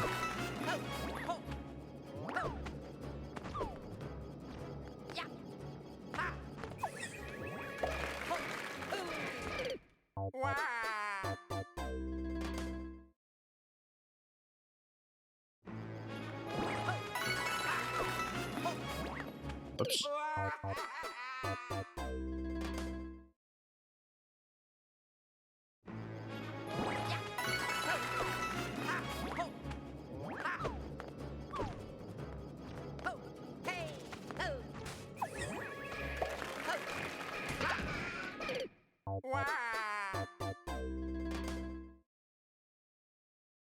Yeah, not much to do here but to keep pushing.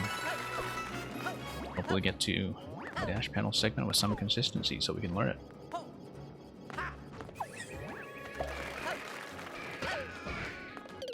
That's how the gauntlet bubbles like this have always worked. We have not seen much reason to complain. Except, you know, you, after a while, develop a tendency to be a little impatient with yourself as you go through the repeated segments, but I think that's true of any lengthy level grind.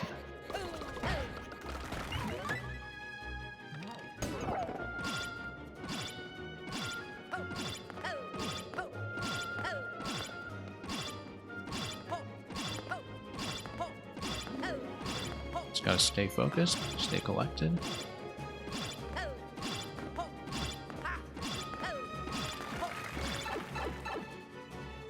Soon enough, we are back.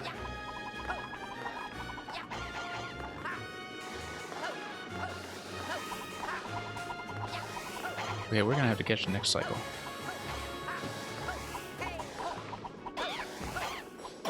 Got it.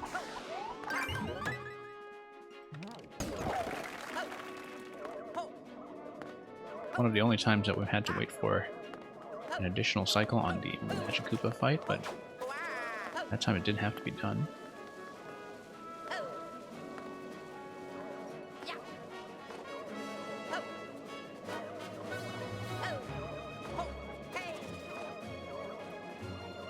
Yeah, we gotta do that a bit more carefully than usual because the timing was not what I was accustomed to. Oh, that was close.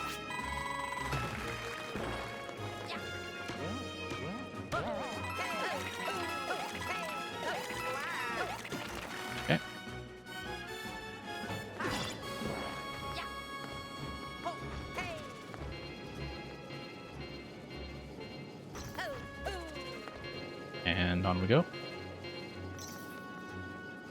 This is not too bad, particularly compared to the original swimming segment on which it was based, where turning the corners accurately. Absolute nightmare.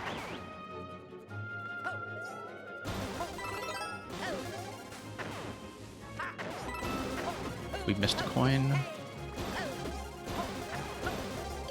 Okay. Playing a little bit too reactively on that whole segment. Going through the middle layer and doing short hops to grab the coins will be the main source of difficulty because they are not at ground level. And jumping while you're on your dash panels is going to wreak all kinds of havoc on momentum. But we will learn it.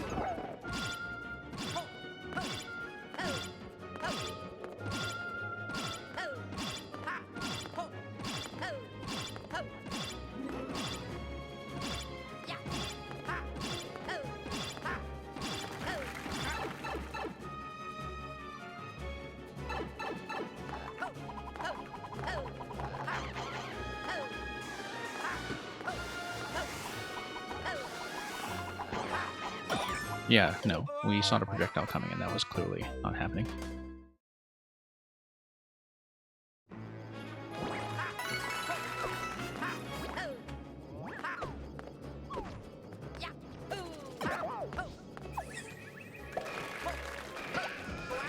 Nope. Bit of a bad bounce there.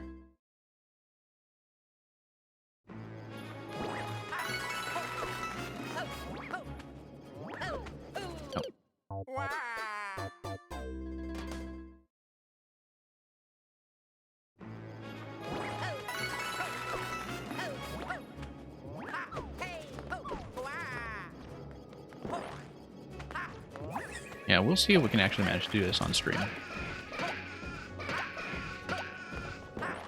But it's maybe a little bit tricky.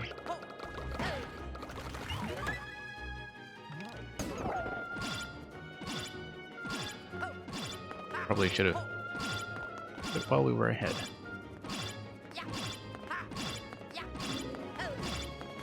Instead of insisting on finishing with a grand finale. However, this is the biggest thing in our immediate backlog with low clear percentage wanted to deal with.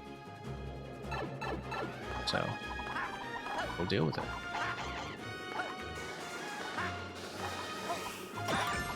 Okay. Yeah, controlling the spawn position like that seems to be part of the trick to making that work.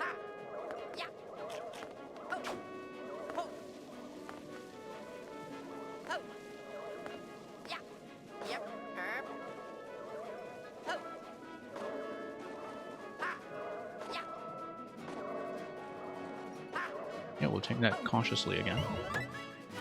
Better safe than sorry at this late level. Speaking of which, we had better let them pass.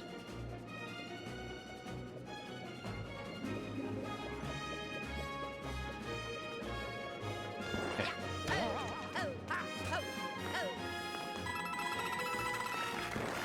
Okay, let's aim this accurately.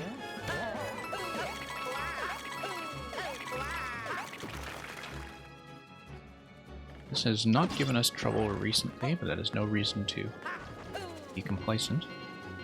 Hey Tino, how are you doing? I'm wrapping up. This is the last thing we wanted to take care of. We finished a whole bunch of hard levels in this session that we previously were unable to on stream. It's good to see you here. And yeah, we are pretty much almost done. Just needed to finish up this Champions Road remake. Fire bounced around a bit.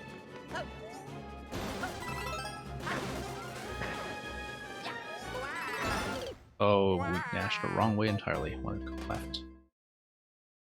Didn't quite expect to be projected to the right side like that.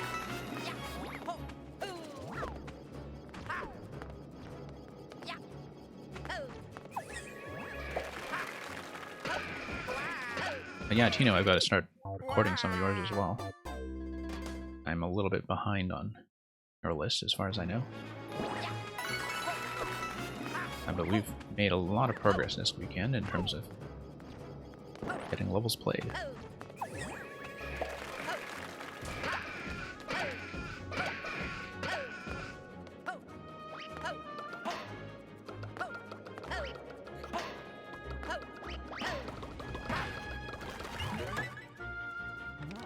Yeah, we're almost certainly done after this one, though, for today's session. Getting closer. Getting closer, but the dash panel segment does not feel like it's under control at all, so... we are at least getting there often enough to see how it's built.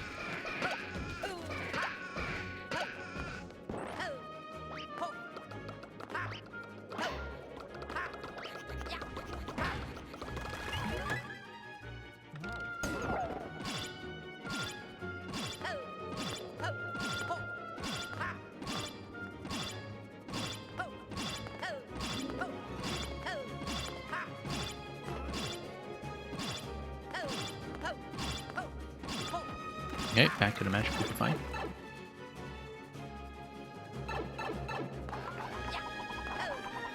Yeah, we got a method for this one. Dodge the first round, walk the spawns over here for the second round. And luckily, donut blocks do obstruct the projectiles. That actually makes things a little easier for me. Okay, no more accidental inputs on this segment, we hope. Find a much better dodging pattern here than one. This has been a little bit too crazy.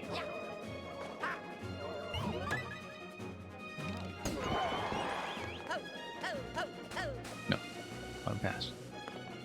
If I hit the bounce pad and then do the wall jump up, I may be able to make that, but I'd rather this very safely.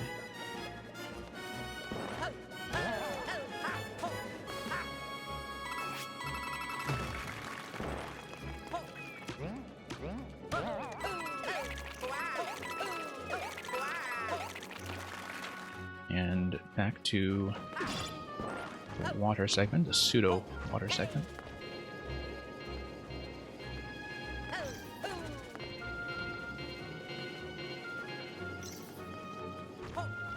Yeah, easy to make mistakes here, but nothing is too bad. And we'll be back to the dash panels in no time. Let's let the initial round fire first.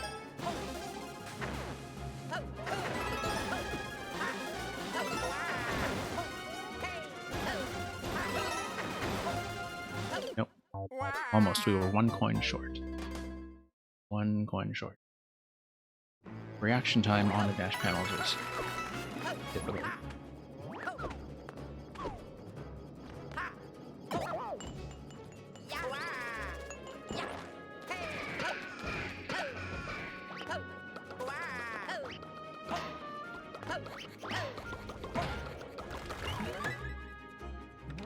Yeah, we have to control the direction of our landing when we land on the dash panels.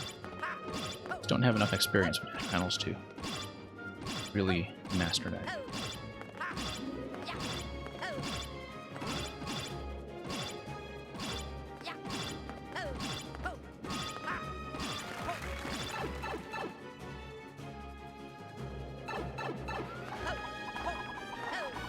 Okay, let's skip over what we can. Knock out some of these guys. Okay. Oh no, bad fall. Bad.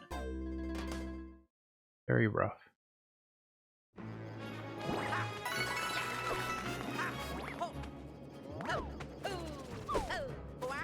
Yeah, that was save, that's for sure.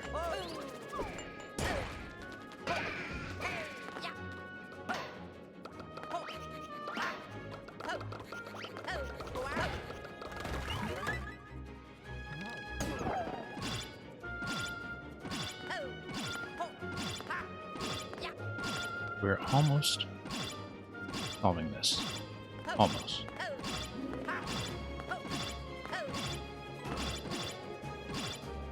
But it's going to take a little bit of concentration, a little bit of repetition. That should be enough to take us the rest of the way.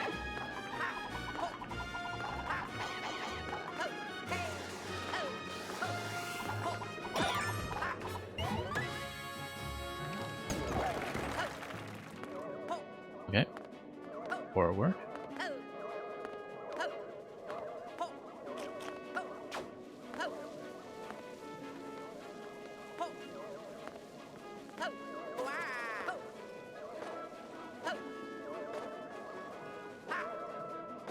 This has been looking a little less reliable in recent attempts. We're also taking it much more cautiously.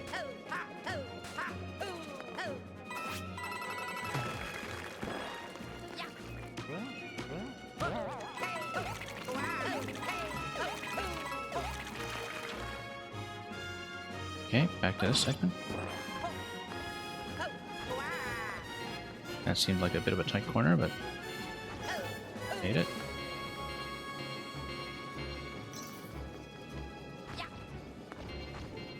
I haven't really gotten much use out of these 3D world track blocks when building yet. I haven't come up with very many good ideas for them.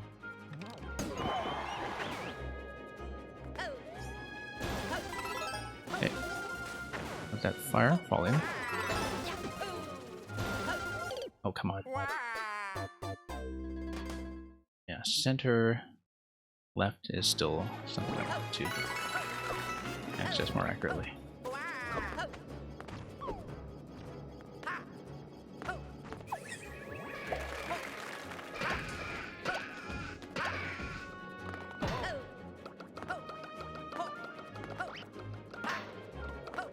Yeah, we'll eventually have to nail that.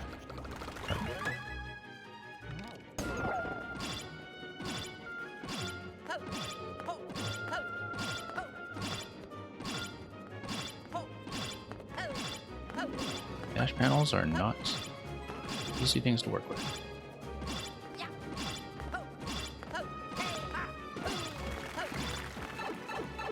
Everything up there is feeling a lot better.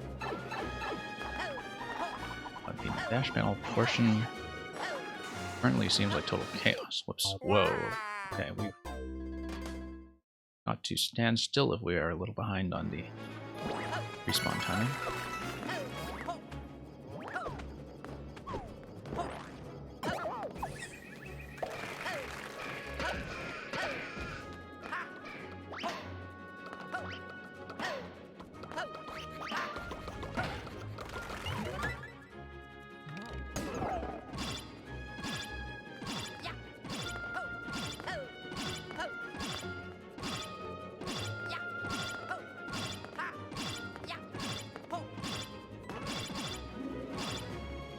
Okay.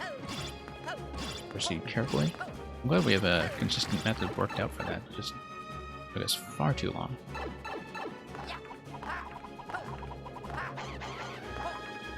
Okay, let's stay down until we see the respawn locations. And let's wait for the next cycle. Nope, we gotta wait for the next cycle.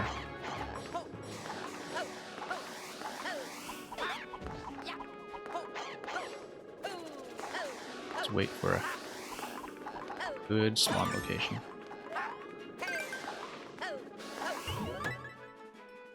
Yeah, good spawn location was all it took there. Let's try to slowly work our way back to where we were.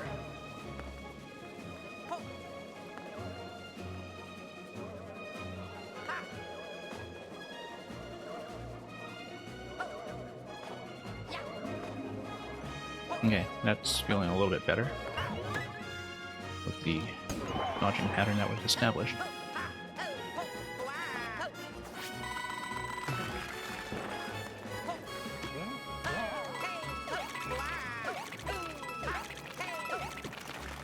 Okay, closer and closer.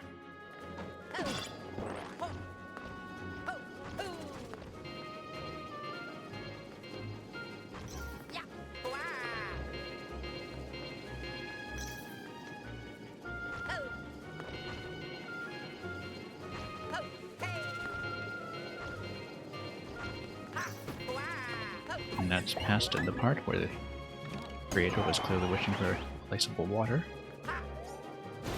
Trigger the skip squeak. Trigger this guy. Trigger this guy.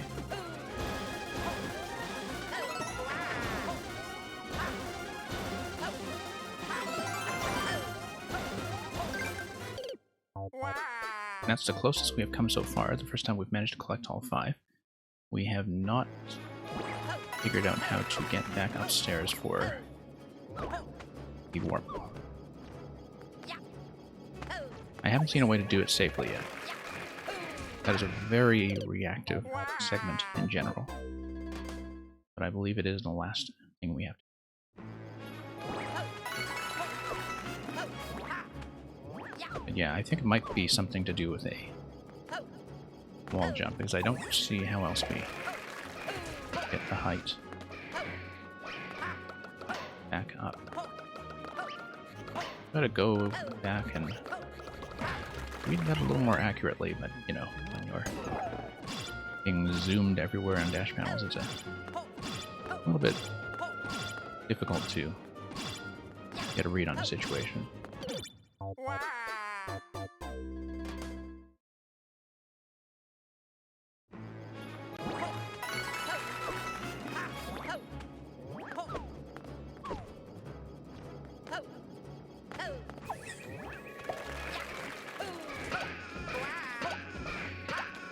Okay, getting there.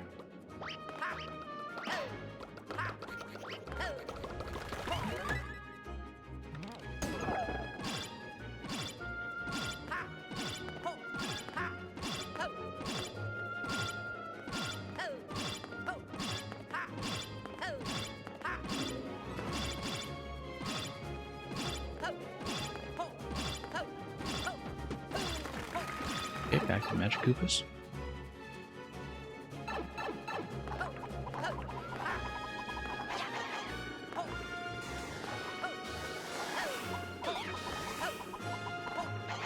We just need to wait for a better spawn cycle on the big guy.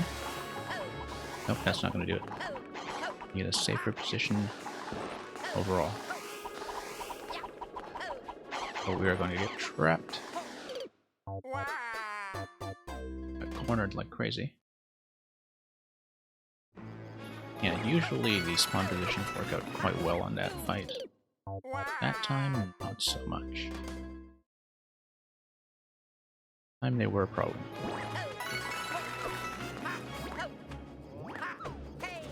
Okay, getting a little too ambitious.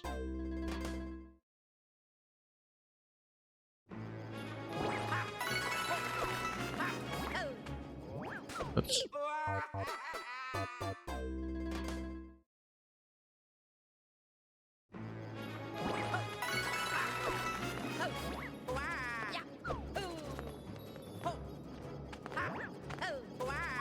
Okay. Our whole pattern is falling apart there.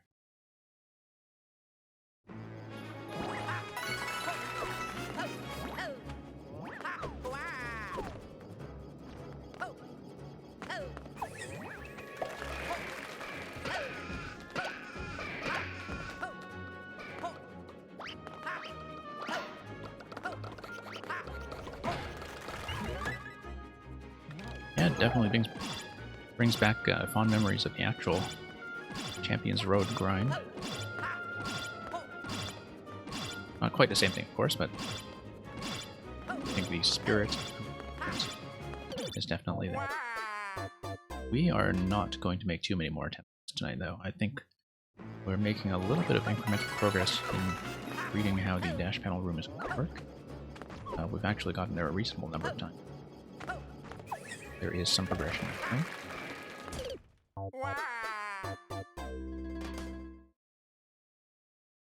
But there is a lot more we need to clean up before it happens.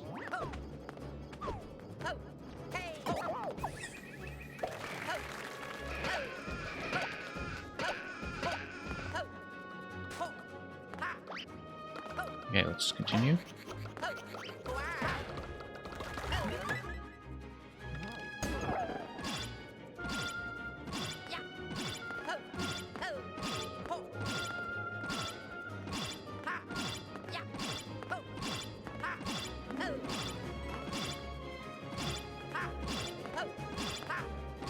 Okay, have to get a decent draw on the Magic Koopa spawn points this time.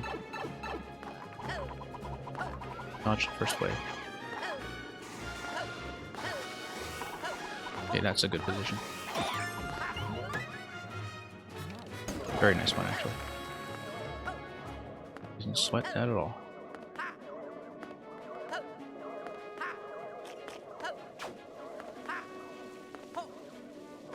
Nope. I should have known I wouldn't make that one.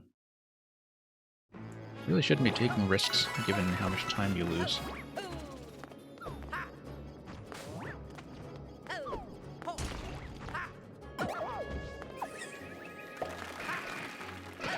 Always have to err on the side of playing safer.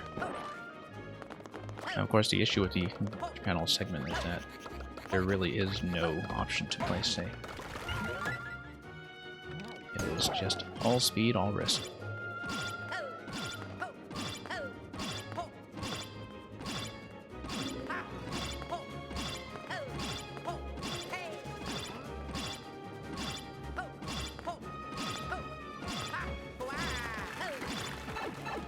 Okay.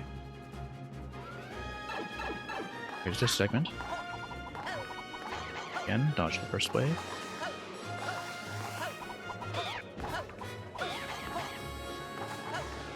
Let's clean up a little bit. Let's not get trapped over there.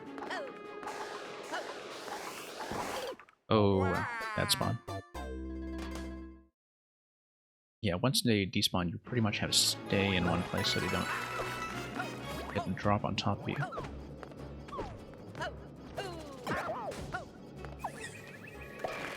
Whoops.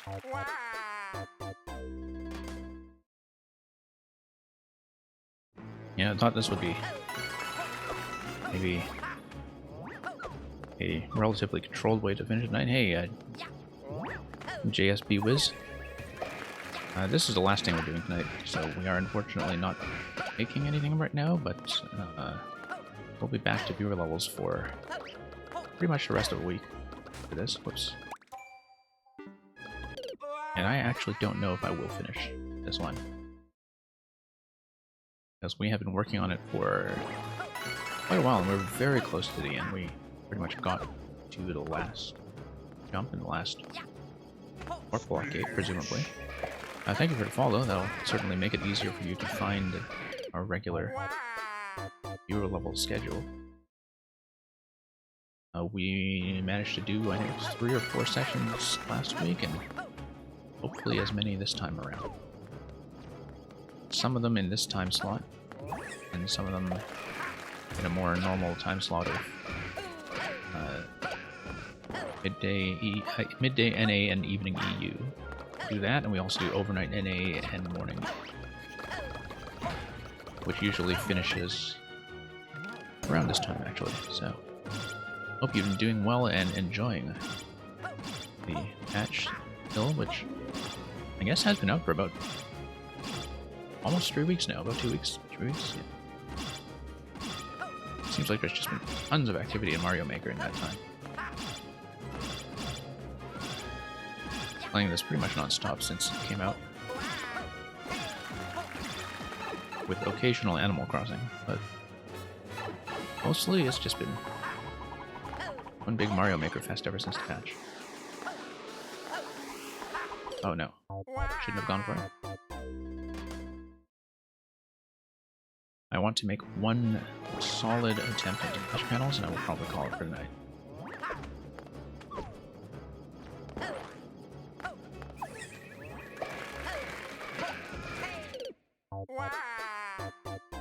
But we are definitely at the point where we are losing some of the progression we made earlier, so it might be wise to take a breather from this and consider ourselves once again defeated.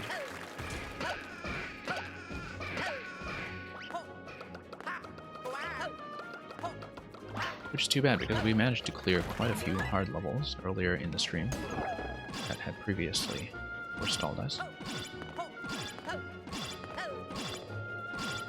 This one is kind of a whole other beast.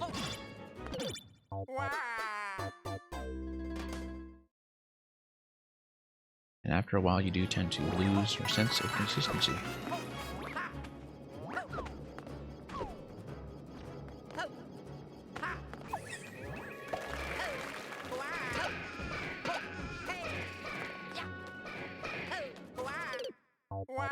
Yeah, we're slipping on this hard.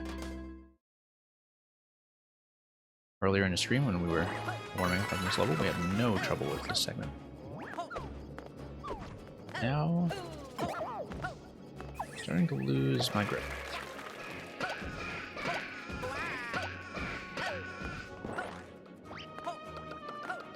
No.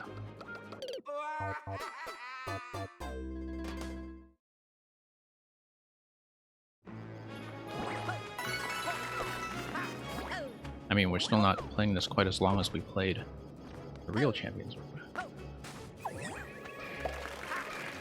Took quite a while, I believe. Not sure exactly how long it took us, actually, but I did originally play it in co-op. It was a matter of many hours. Many hours. Definitely most time I've ever spent on a real official Nintendo level. One that is unlikely to be rivaled. At least by Nintendo themselves. I don't know that there was any user-made Mario Maker level that I would actually grind out for as long as I spent on Champions Road. You know, you hear stories of the absolute elite ISO levels taking people dozens of hours to beat. Even dozens of hours to clear check, and the thing is, that is not what I'm signing up for.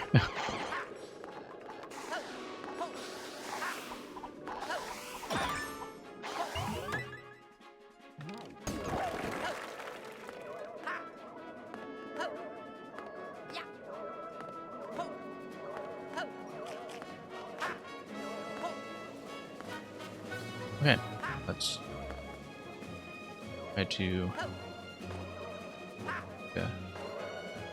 main run on this segment. Yeah, just got it back. Forward.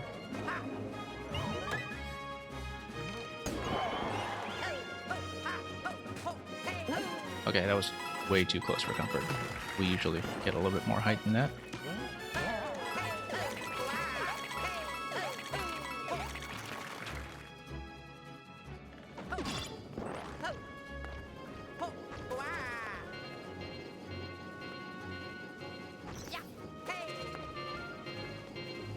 Getting there slowly, though.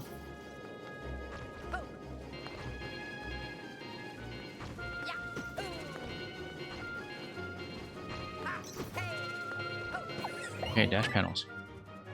I think the initial timing that we have for this first part is correct. And for the second part, also correct.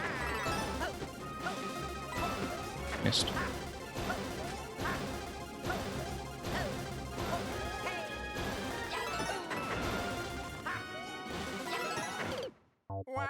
Yeah, I think it has to be a wall jump to get back to the middle segment. The problem is, you know, whenever you try to save yourself from a bad launch in the dash panels, you just end up dashing the other way.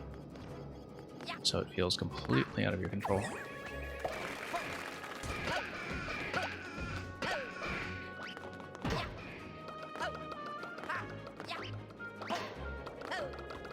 We do have a good pattern worked out for the first two coins.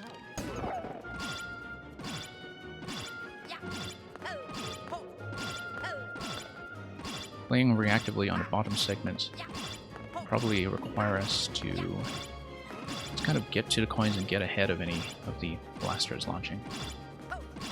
Let's make it so that blasters launching is a non-issue.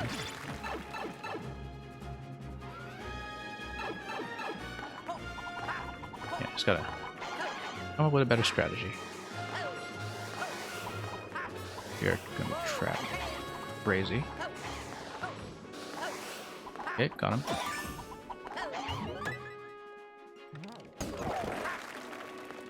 Okay, same as before.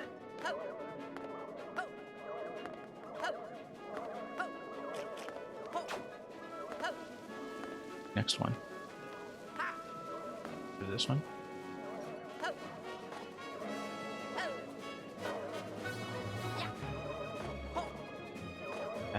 and forward.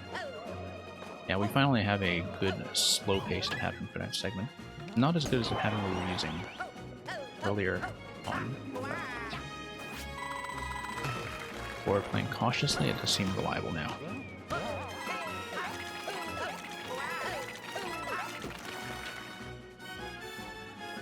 Okay.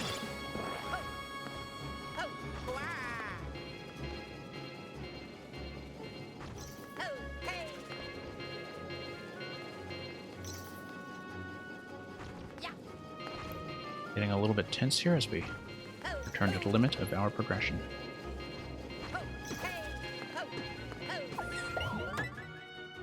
Okay, we have a strategy worked out for coins 1 and 2. Let's repeat that.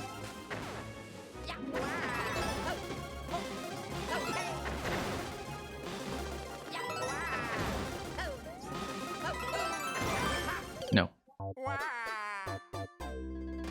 We have everything except leaving key. We have everything except for that. The only step that is left. Figuring out how to turn with... But I have a method for everything else, and that method can be executed somewhat reliably. Okay. Now it feels like it's under my control. Everything except getting up to the key is under my control.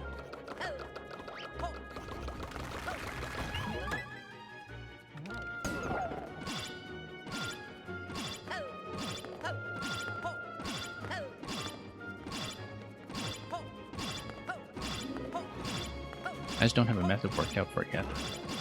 It clearly requires some kind of wall jump or twirl. Very difficult to plan that when there's fire everywhere, though. Same as before. Dodge the first wave. Wait for the respawn position. Got it.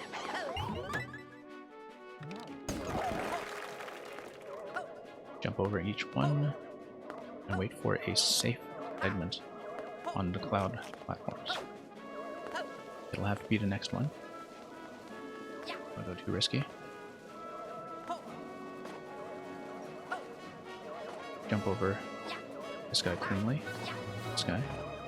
Double back. Forward.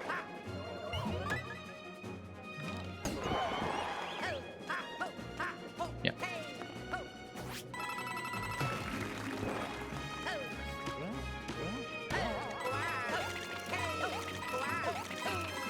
It definitely felt slightly off-center, but in the end we made it.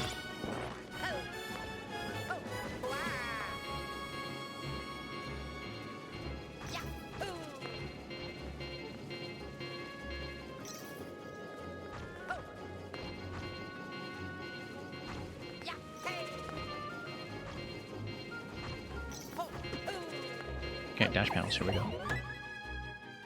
Wait for the first one to fire. Wait for that one to fire.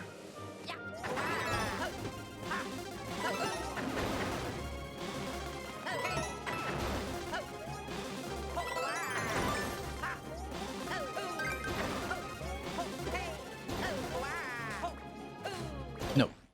Almost. We missed that one wall jump. That would have done it. We are so close. We have a regular pattern down for grabbing the coins themselves. We just need to figure out that last part. One last part.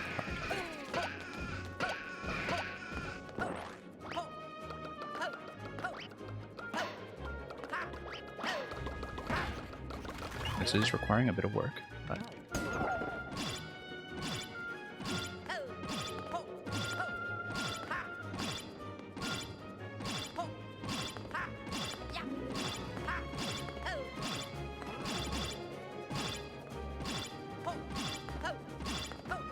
see, this is a problem now. It feels like it's close enough that I have to stick with it. Gotta do it while all the patterns we learned tonight are still fresh. Whoa, whoa, whoa, that was too close. Too close. Very nearly a failure.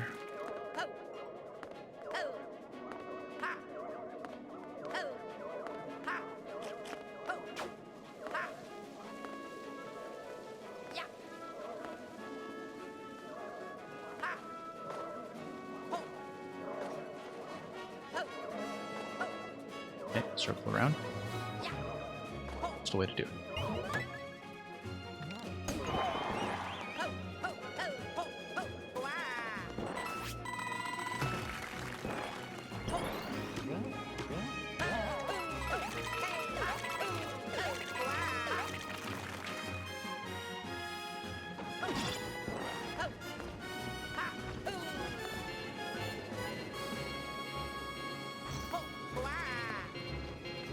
Almost there. Almost there.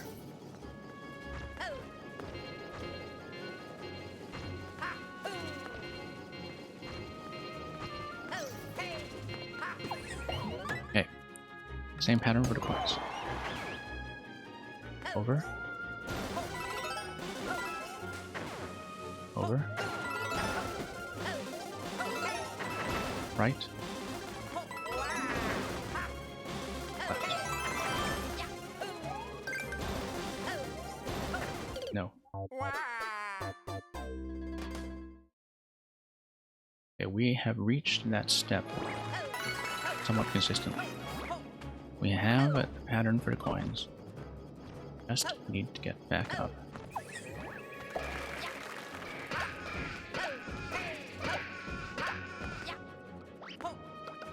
It's going to be quite satisfying when we do it, considering that I've been on this for probably, certainly over an hour, maybe an hour and a half. A lot of wasted attempts in there, of course, but we are now just tantalizingly close. Because it seems like we've just kind of flipped the switch to turn the dash panel segment from something that's total chaos to something that is solvable with one or two final fine-tuning adjustments. Whenever you reach that stage on a level, I think you start getting a little bit anxious. And very eager to just complete it on the spot.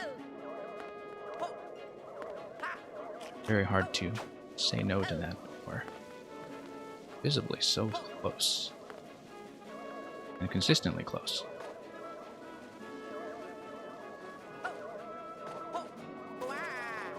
Okay, that was maybe a bit close to the edge.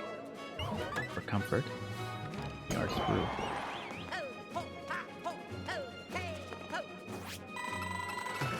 Getting over that ant feels a little bit risky every time. We do know that method works. Oh my goodness, that was a bad way to go. Lost focus for a second. Totally avoidable mistake right there. I've never died to that. But yeah, I think the tension is beginning to set in just because of how close we are.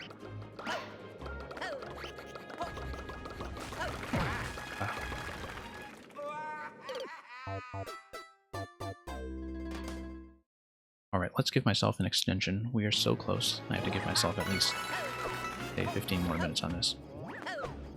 I wanted to be done with this an hour ago. We're too close to give up. Okay, now we have a big problem on our hands, so... Okay, got it.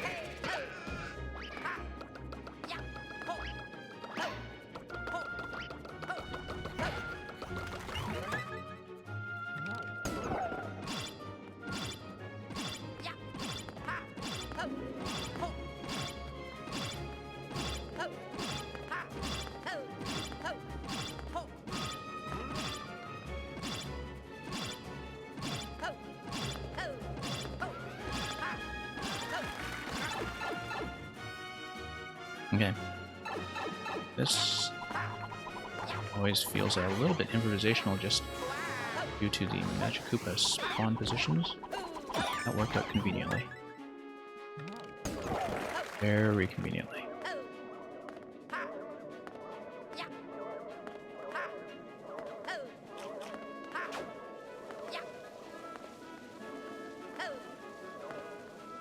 Okay, next cycle.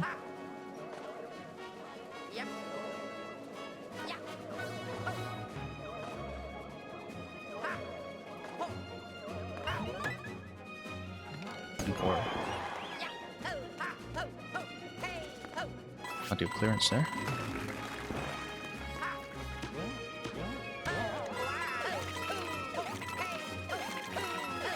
Getting it a little bit close.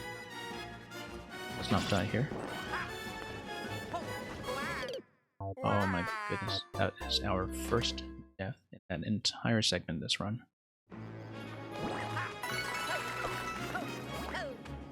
We're starting to choke.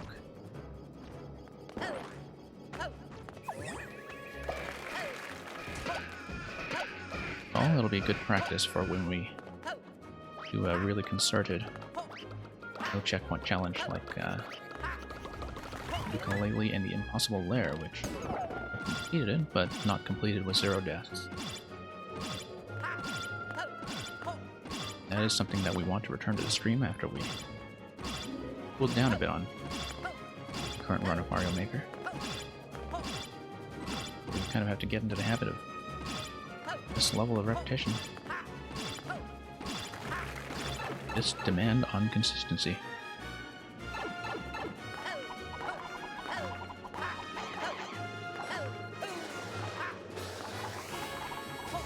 Okay, that guy fell down.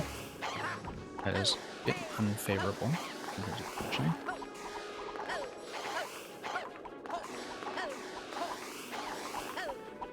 Yeah, that's just one bad spawn after another. Have to roll the dice on that.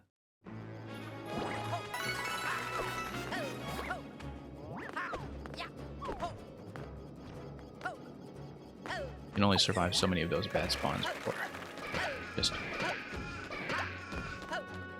kind of fail to deal with the projectiles.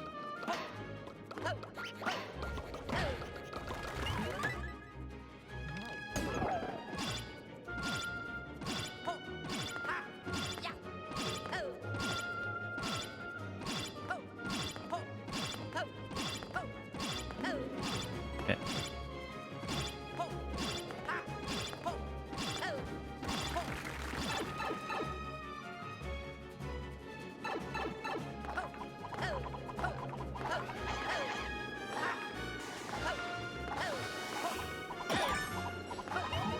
And we are through.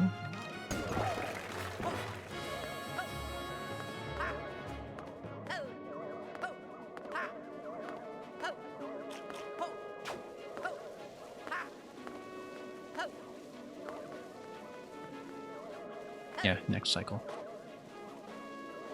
For sure.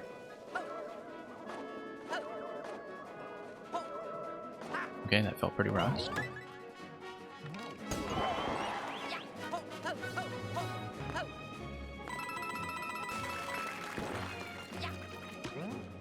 That felt like I nearly blew it. But they're through.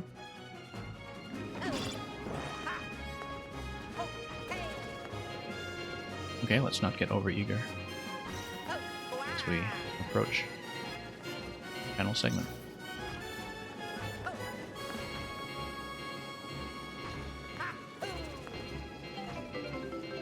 Oh, thank you.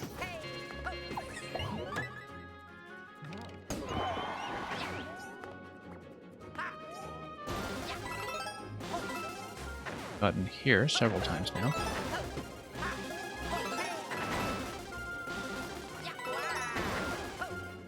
Okay, how do we get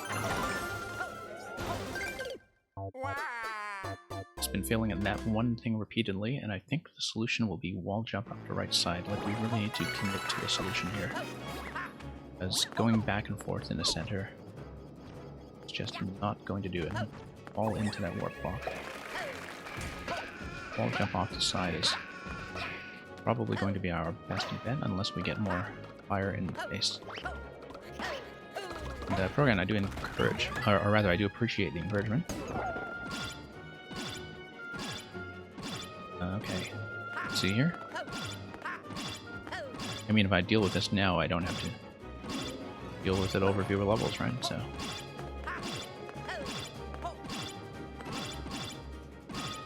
yeah, yeah, I hope you enjoyed the playthrough. Felt pretty nice once we could figure it out.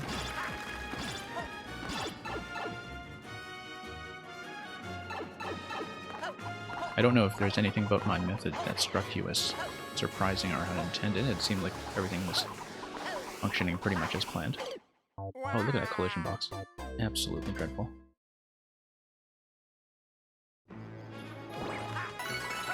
But yeah, we had some pretty major connection issues on the stream for the whole part up to checkpoint 2. And I don't know how bad it looks on the video because I haven't had a chance to see it.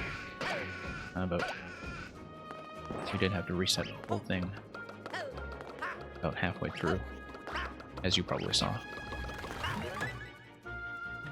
So hopefully that footage was usable.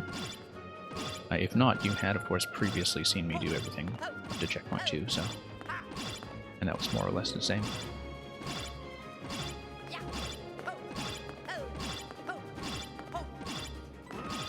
Yeah, I'll catch up on your message in just a second. I really do have to focus on this part here. But yeah, I do want to hear what you have to say about that. Oh yeah, most people get surprised that they walk back after the throw. Yeah, because the throw mechanics in SMB2 are just a little bit weird in general in terms of like how the collisions happen, what happens after they land, etc. I think a lot of people who are fairly new to the SMB2 suit haven't really had much of a chance to understand how to predict the behavior of the object once you drop it. Oh my... Right, gotta focus. But yeah, the Goomrat kind of walking back to the left, something that was not obvious to me until I did it. Whoops.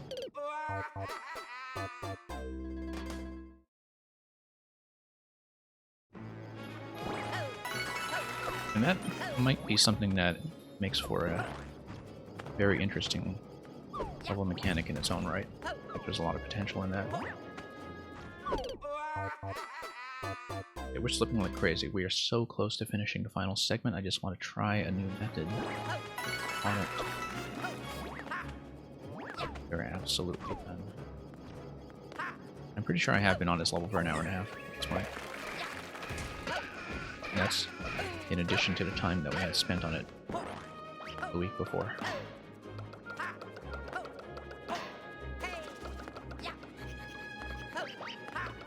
Well,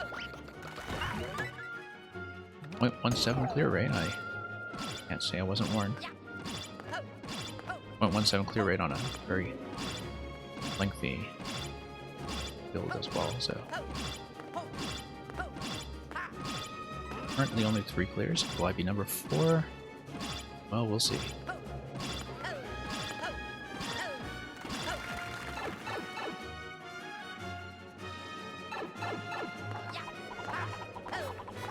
Okay, dodge the first round.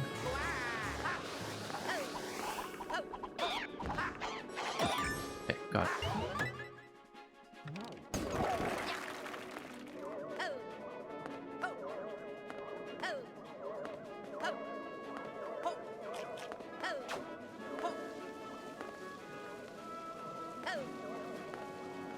Okay.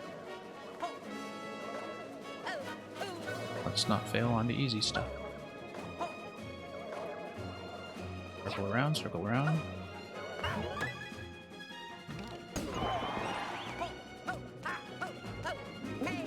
Oh, that was too close.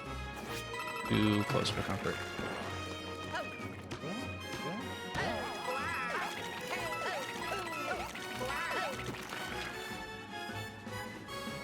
Oh wow, I instinctively dashed forward. It's very lucky that the on-off state was already correct. We already died once to that kind of impulsiveness.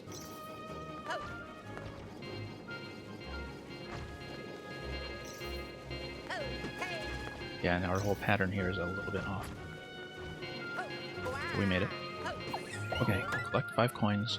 Let's go right. And then, okay, same pattern as before. Okay, no, we can't do the same pattern as before because, yeah, we started with the wrong timing. Threw the whole thing off. We had a very reliable method worked out. It's had a bad start.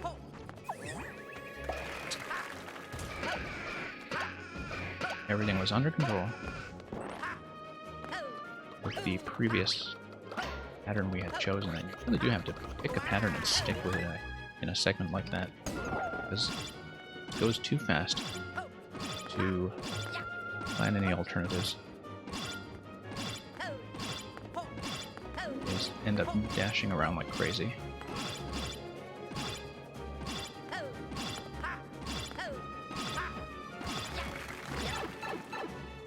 Okay. Dodge the first cycle.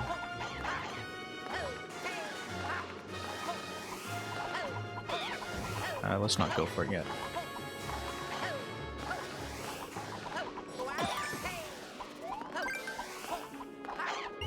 Way too close. Way too close.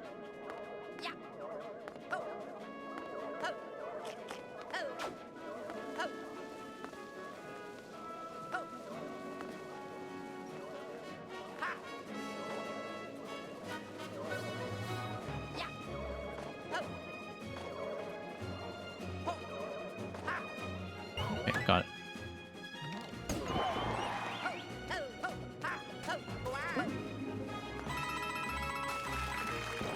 And that ant is a little bit too close every time. But if we jump on it while it's still climbing, and before it has gone over the lip of that edge, we're still safe. Okay, this timing is a little bit closer to how we remember it.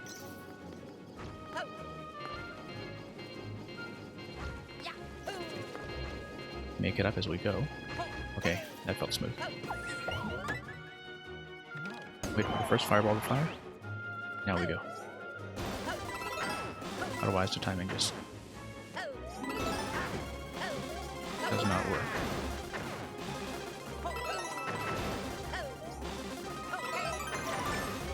No.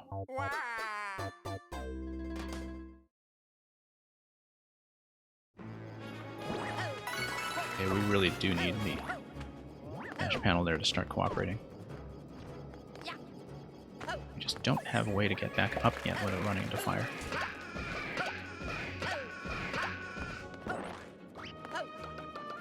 Because when you get off the dash panels, just not much room for any kind of mid-air adjustment.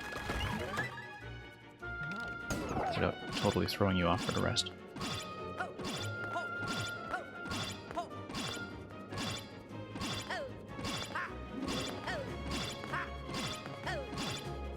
But even for as long as we've been playing this, and for how consistently we have the dash panel method now, we can still count the number of attempts that we've placed on that in the single digits. So, like, one of those things that I feel like we'll solve soon enough, but, you know, we actually have to see it first.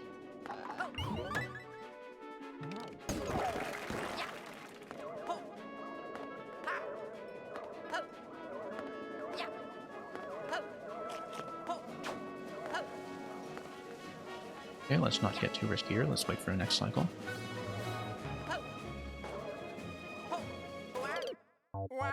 No, we didn't need to jump there. We could have just stayed in the corner where it was safe.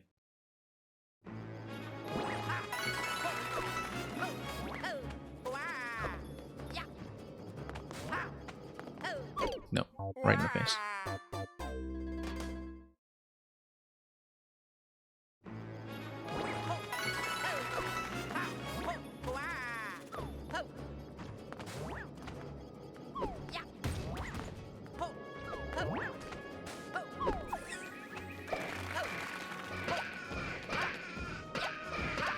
Yeah, that feels under control.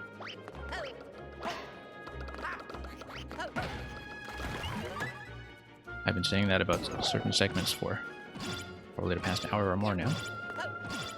But it did feel under control.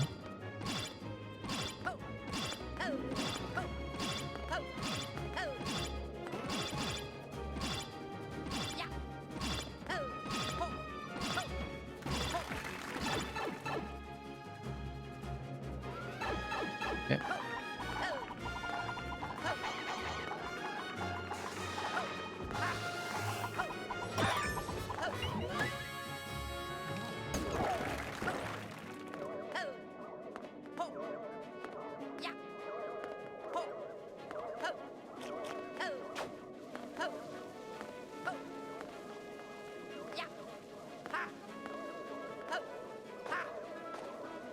Okay, let's swipe over to the right side.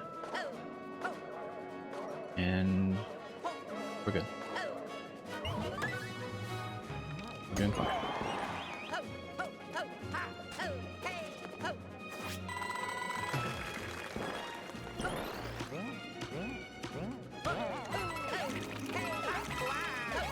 Too close. Far too close.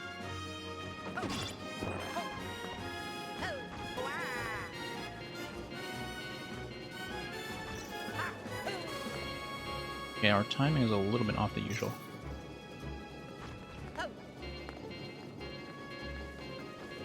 But we'll make it. Dash panels once again. Let first one fire. Go over. Slide. No, we need to twirl and reverse there. Otherwise, the skip squeak does get in our way. We fell off the method that we had worked out.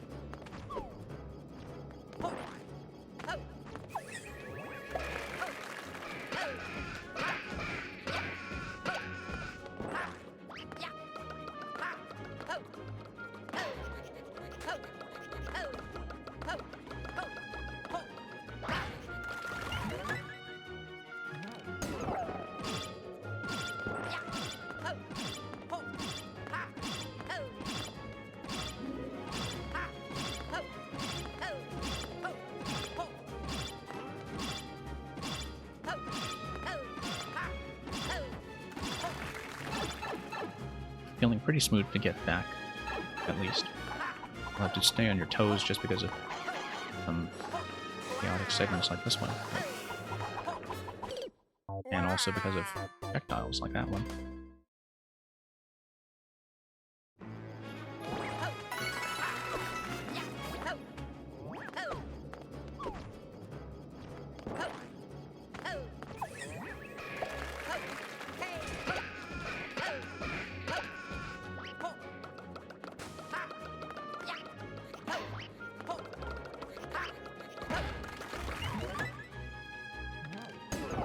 Yeah, there are very few levels in Mario Maker 2 that I've spent as much time on as this one, but I normally don't do a lot of the difficult grinds because they are overly precise. This one's not overly precise. This one is, well, it's hard in a lot of the same ways that the original Champion's Road is hard, which is that it requires you to be very consistently on your toes.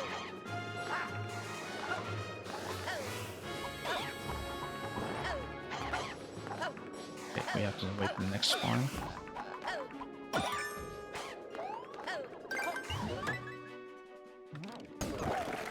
That's fine, that's much more my style of difficulty. I like things that are kind of medium hard when they are taken segment by segment, but which do require a little bit of perfectionism on a long and focused scale. But this works out well for me. Levels like this. Whoops.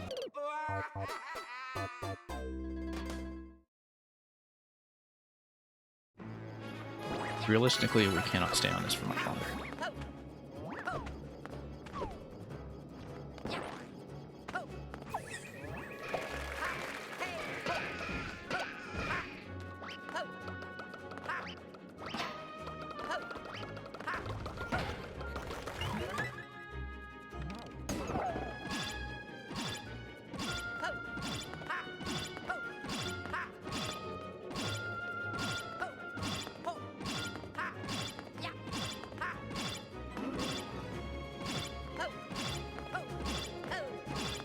Okay.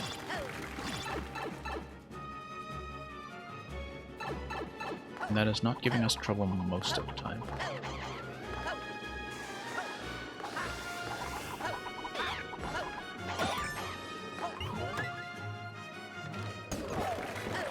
Yeah.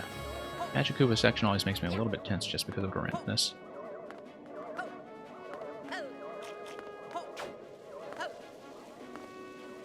From there, things are mostly fine. This part can go wrong when stuff like that happens, but you know, our patterns for that are still not completely tidy.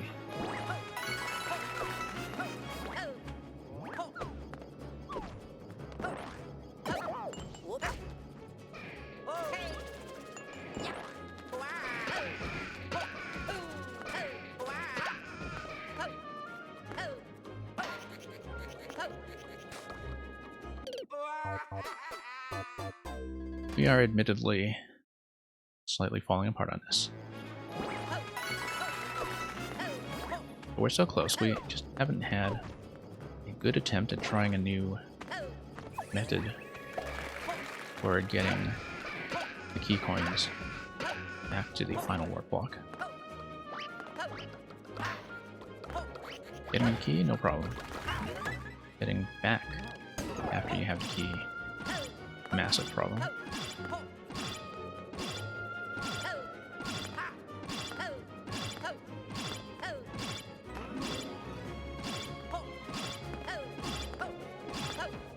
And to be honest, when I actually beat it in the original Champions Road with the 3D dash panel segment, that felt partly like luck.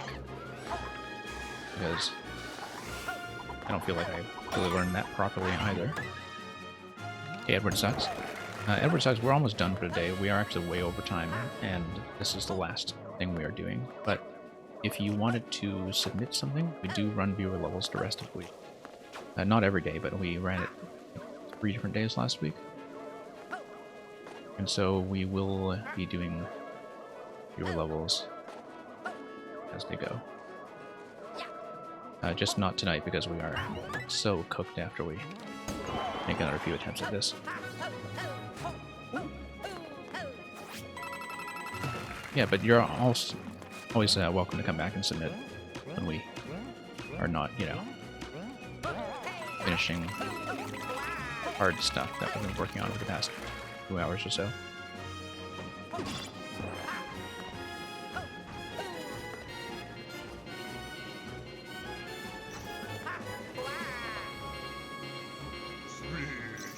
Yeah, thank you for the follow. Hope to see your submissions soon.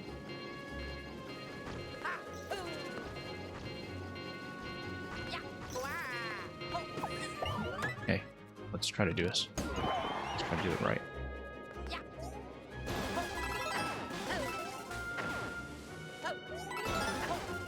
Miss. Okay, that's a big problem. We really do need to get both the middle coins on the first pass.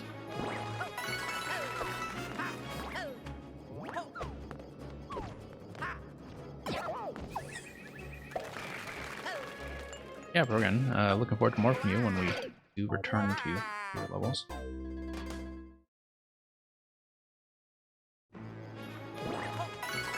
We're gonna have to call it on this pretty soon. I've been saying that for the past hour, but we just made so much progress all of a sudden.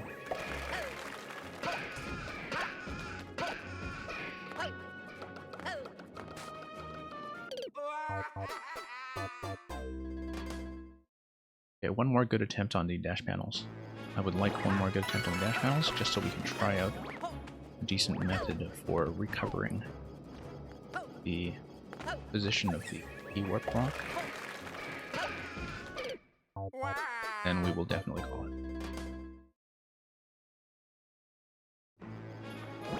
Depending on how long it takes us to get back there. Yeah, we've been absolutely murdered by this level tonight.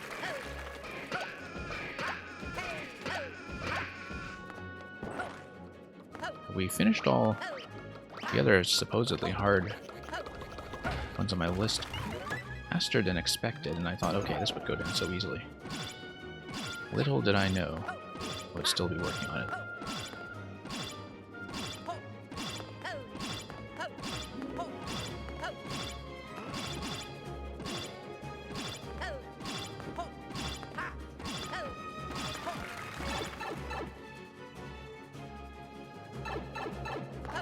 We're almost there.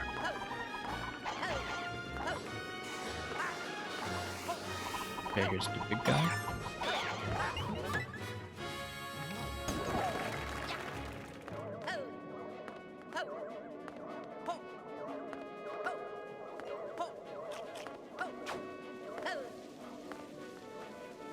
Okay, let's get this pattern down cleanly. We know that we can stay on the corner for the first one here.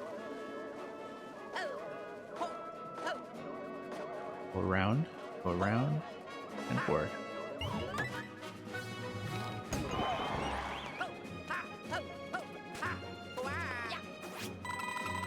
Yeah, nice long jumps there are actually the solution, not quick jumps. That felt a little bit close. Check the on-off.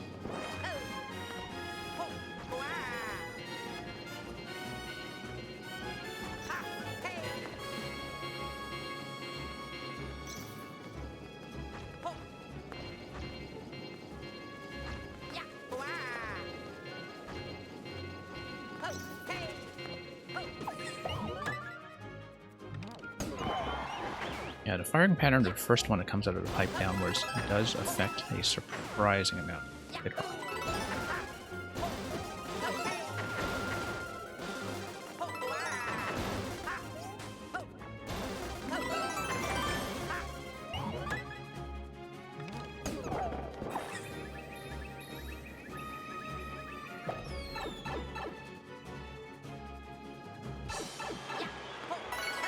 I'm not checking those blocks. I am ready to be done with this. Well, that was something. And we are actually so far behind the record clear. I know why. It's partly on the on-off. The on-off spike segment, we spent quite a long time doing a cautious pattern on it. Those that replaced the original swing segment, we kind of had a cautious back and forth pattern on it. And yeah, I can totally see why we lost 45 seconds. But you know, a clear is a clear, and I think that was probably the fourth clear on this monstrosity. That was a remake of another notorious monstrosity. I think we actually raised clear rate. It started at 0.17 and finished on 1.19, so we were actually over par. Oh, I should have left a completion comment. Like a clear required comment. We really should have done it because I don't think I'm going to run this one twice. But it was a pleasure while it lasted. Those of you who have kind of dropped in and out all night, thank you for joining me and witnessing this moment to the extent that you have been able. We'll have to, of course, tell Thomas about that if he gets back to the stream afterwards, on seeing that we have, in fact, cleared this. Our viewership is small enough tonight that I don't know if I will send people off to a raid. But we will be back with viewer levels later in the week. Hopefully good healthy amount of sessions like the 3 or 4 sessions we had last week. So we'll see about that raid. We'll make a decision as we observe who is online. And in the meantime, have a good day, good night, good morning, good afternoon in some time zones, wherever you are. Thank you for watching.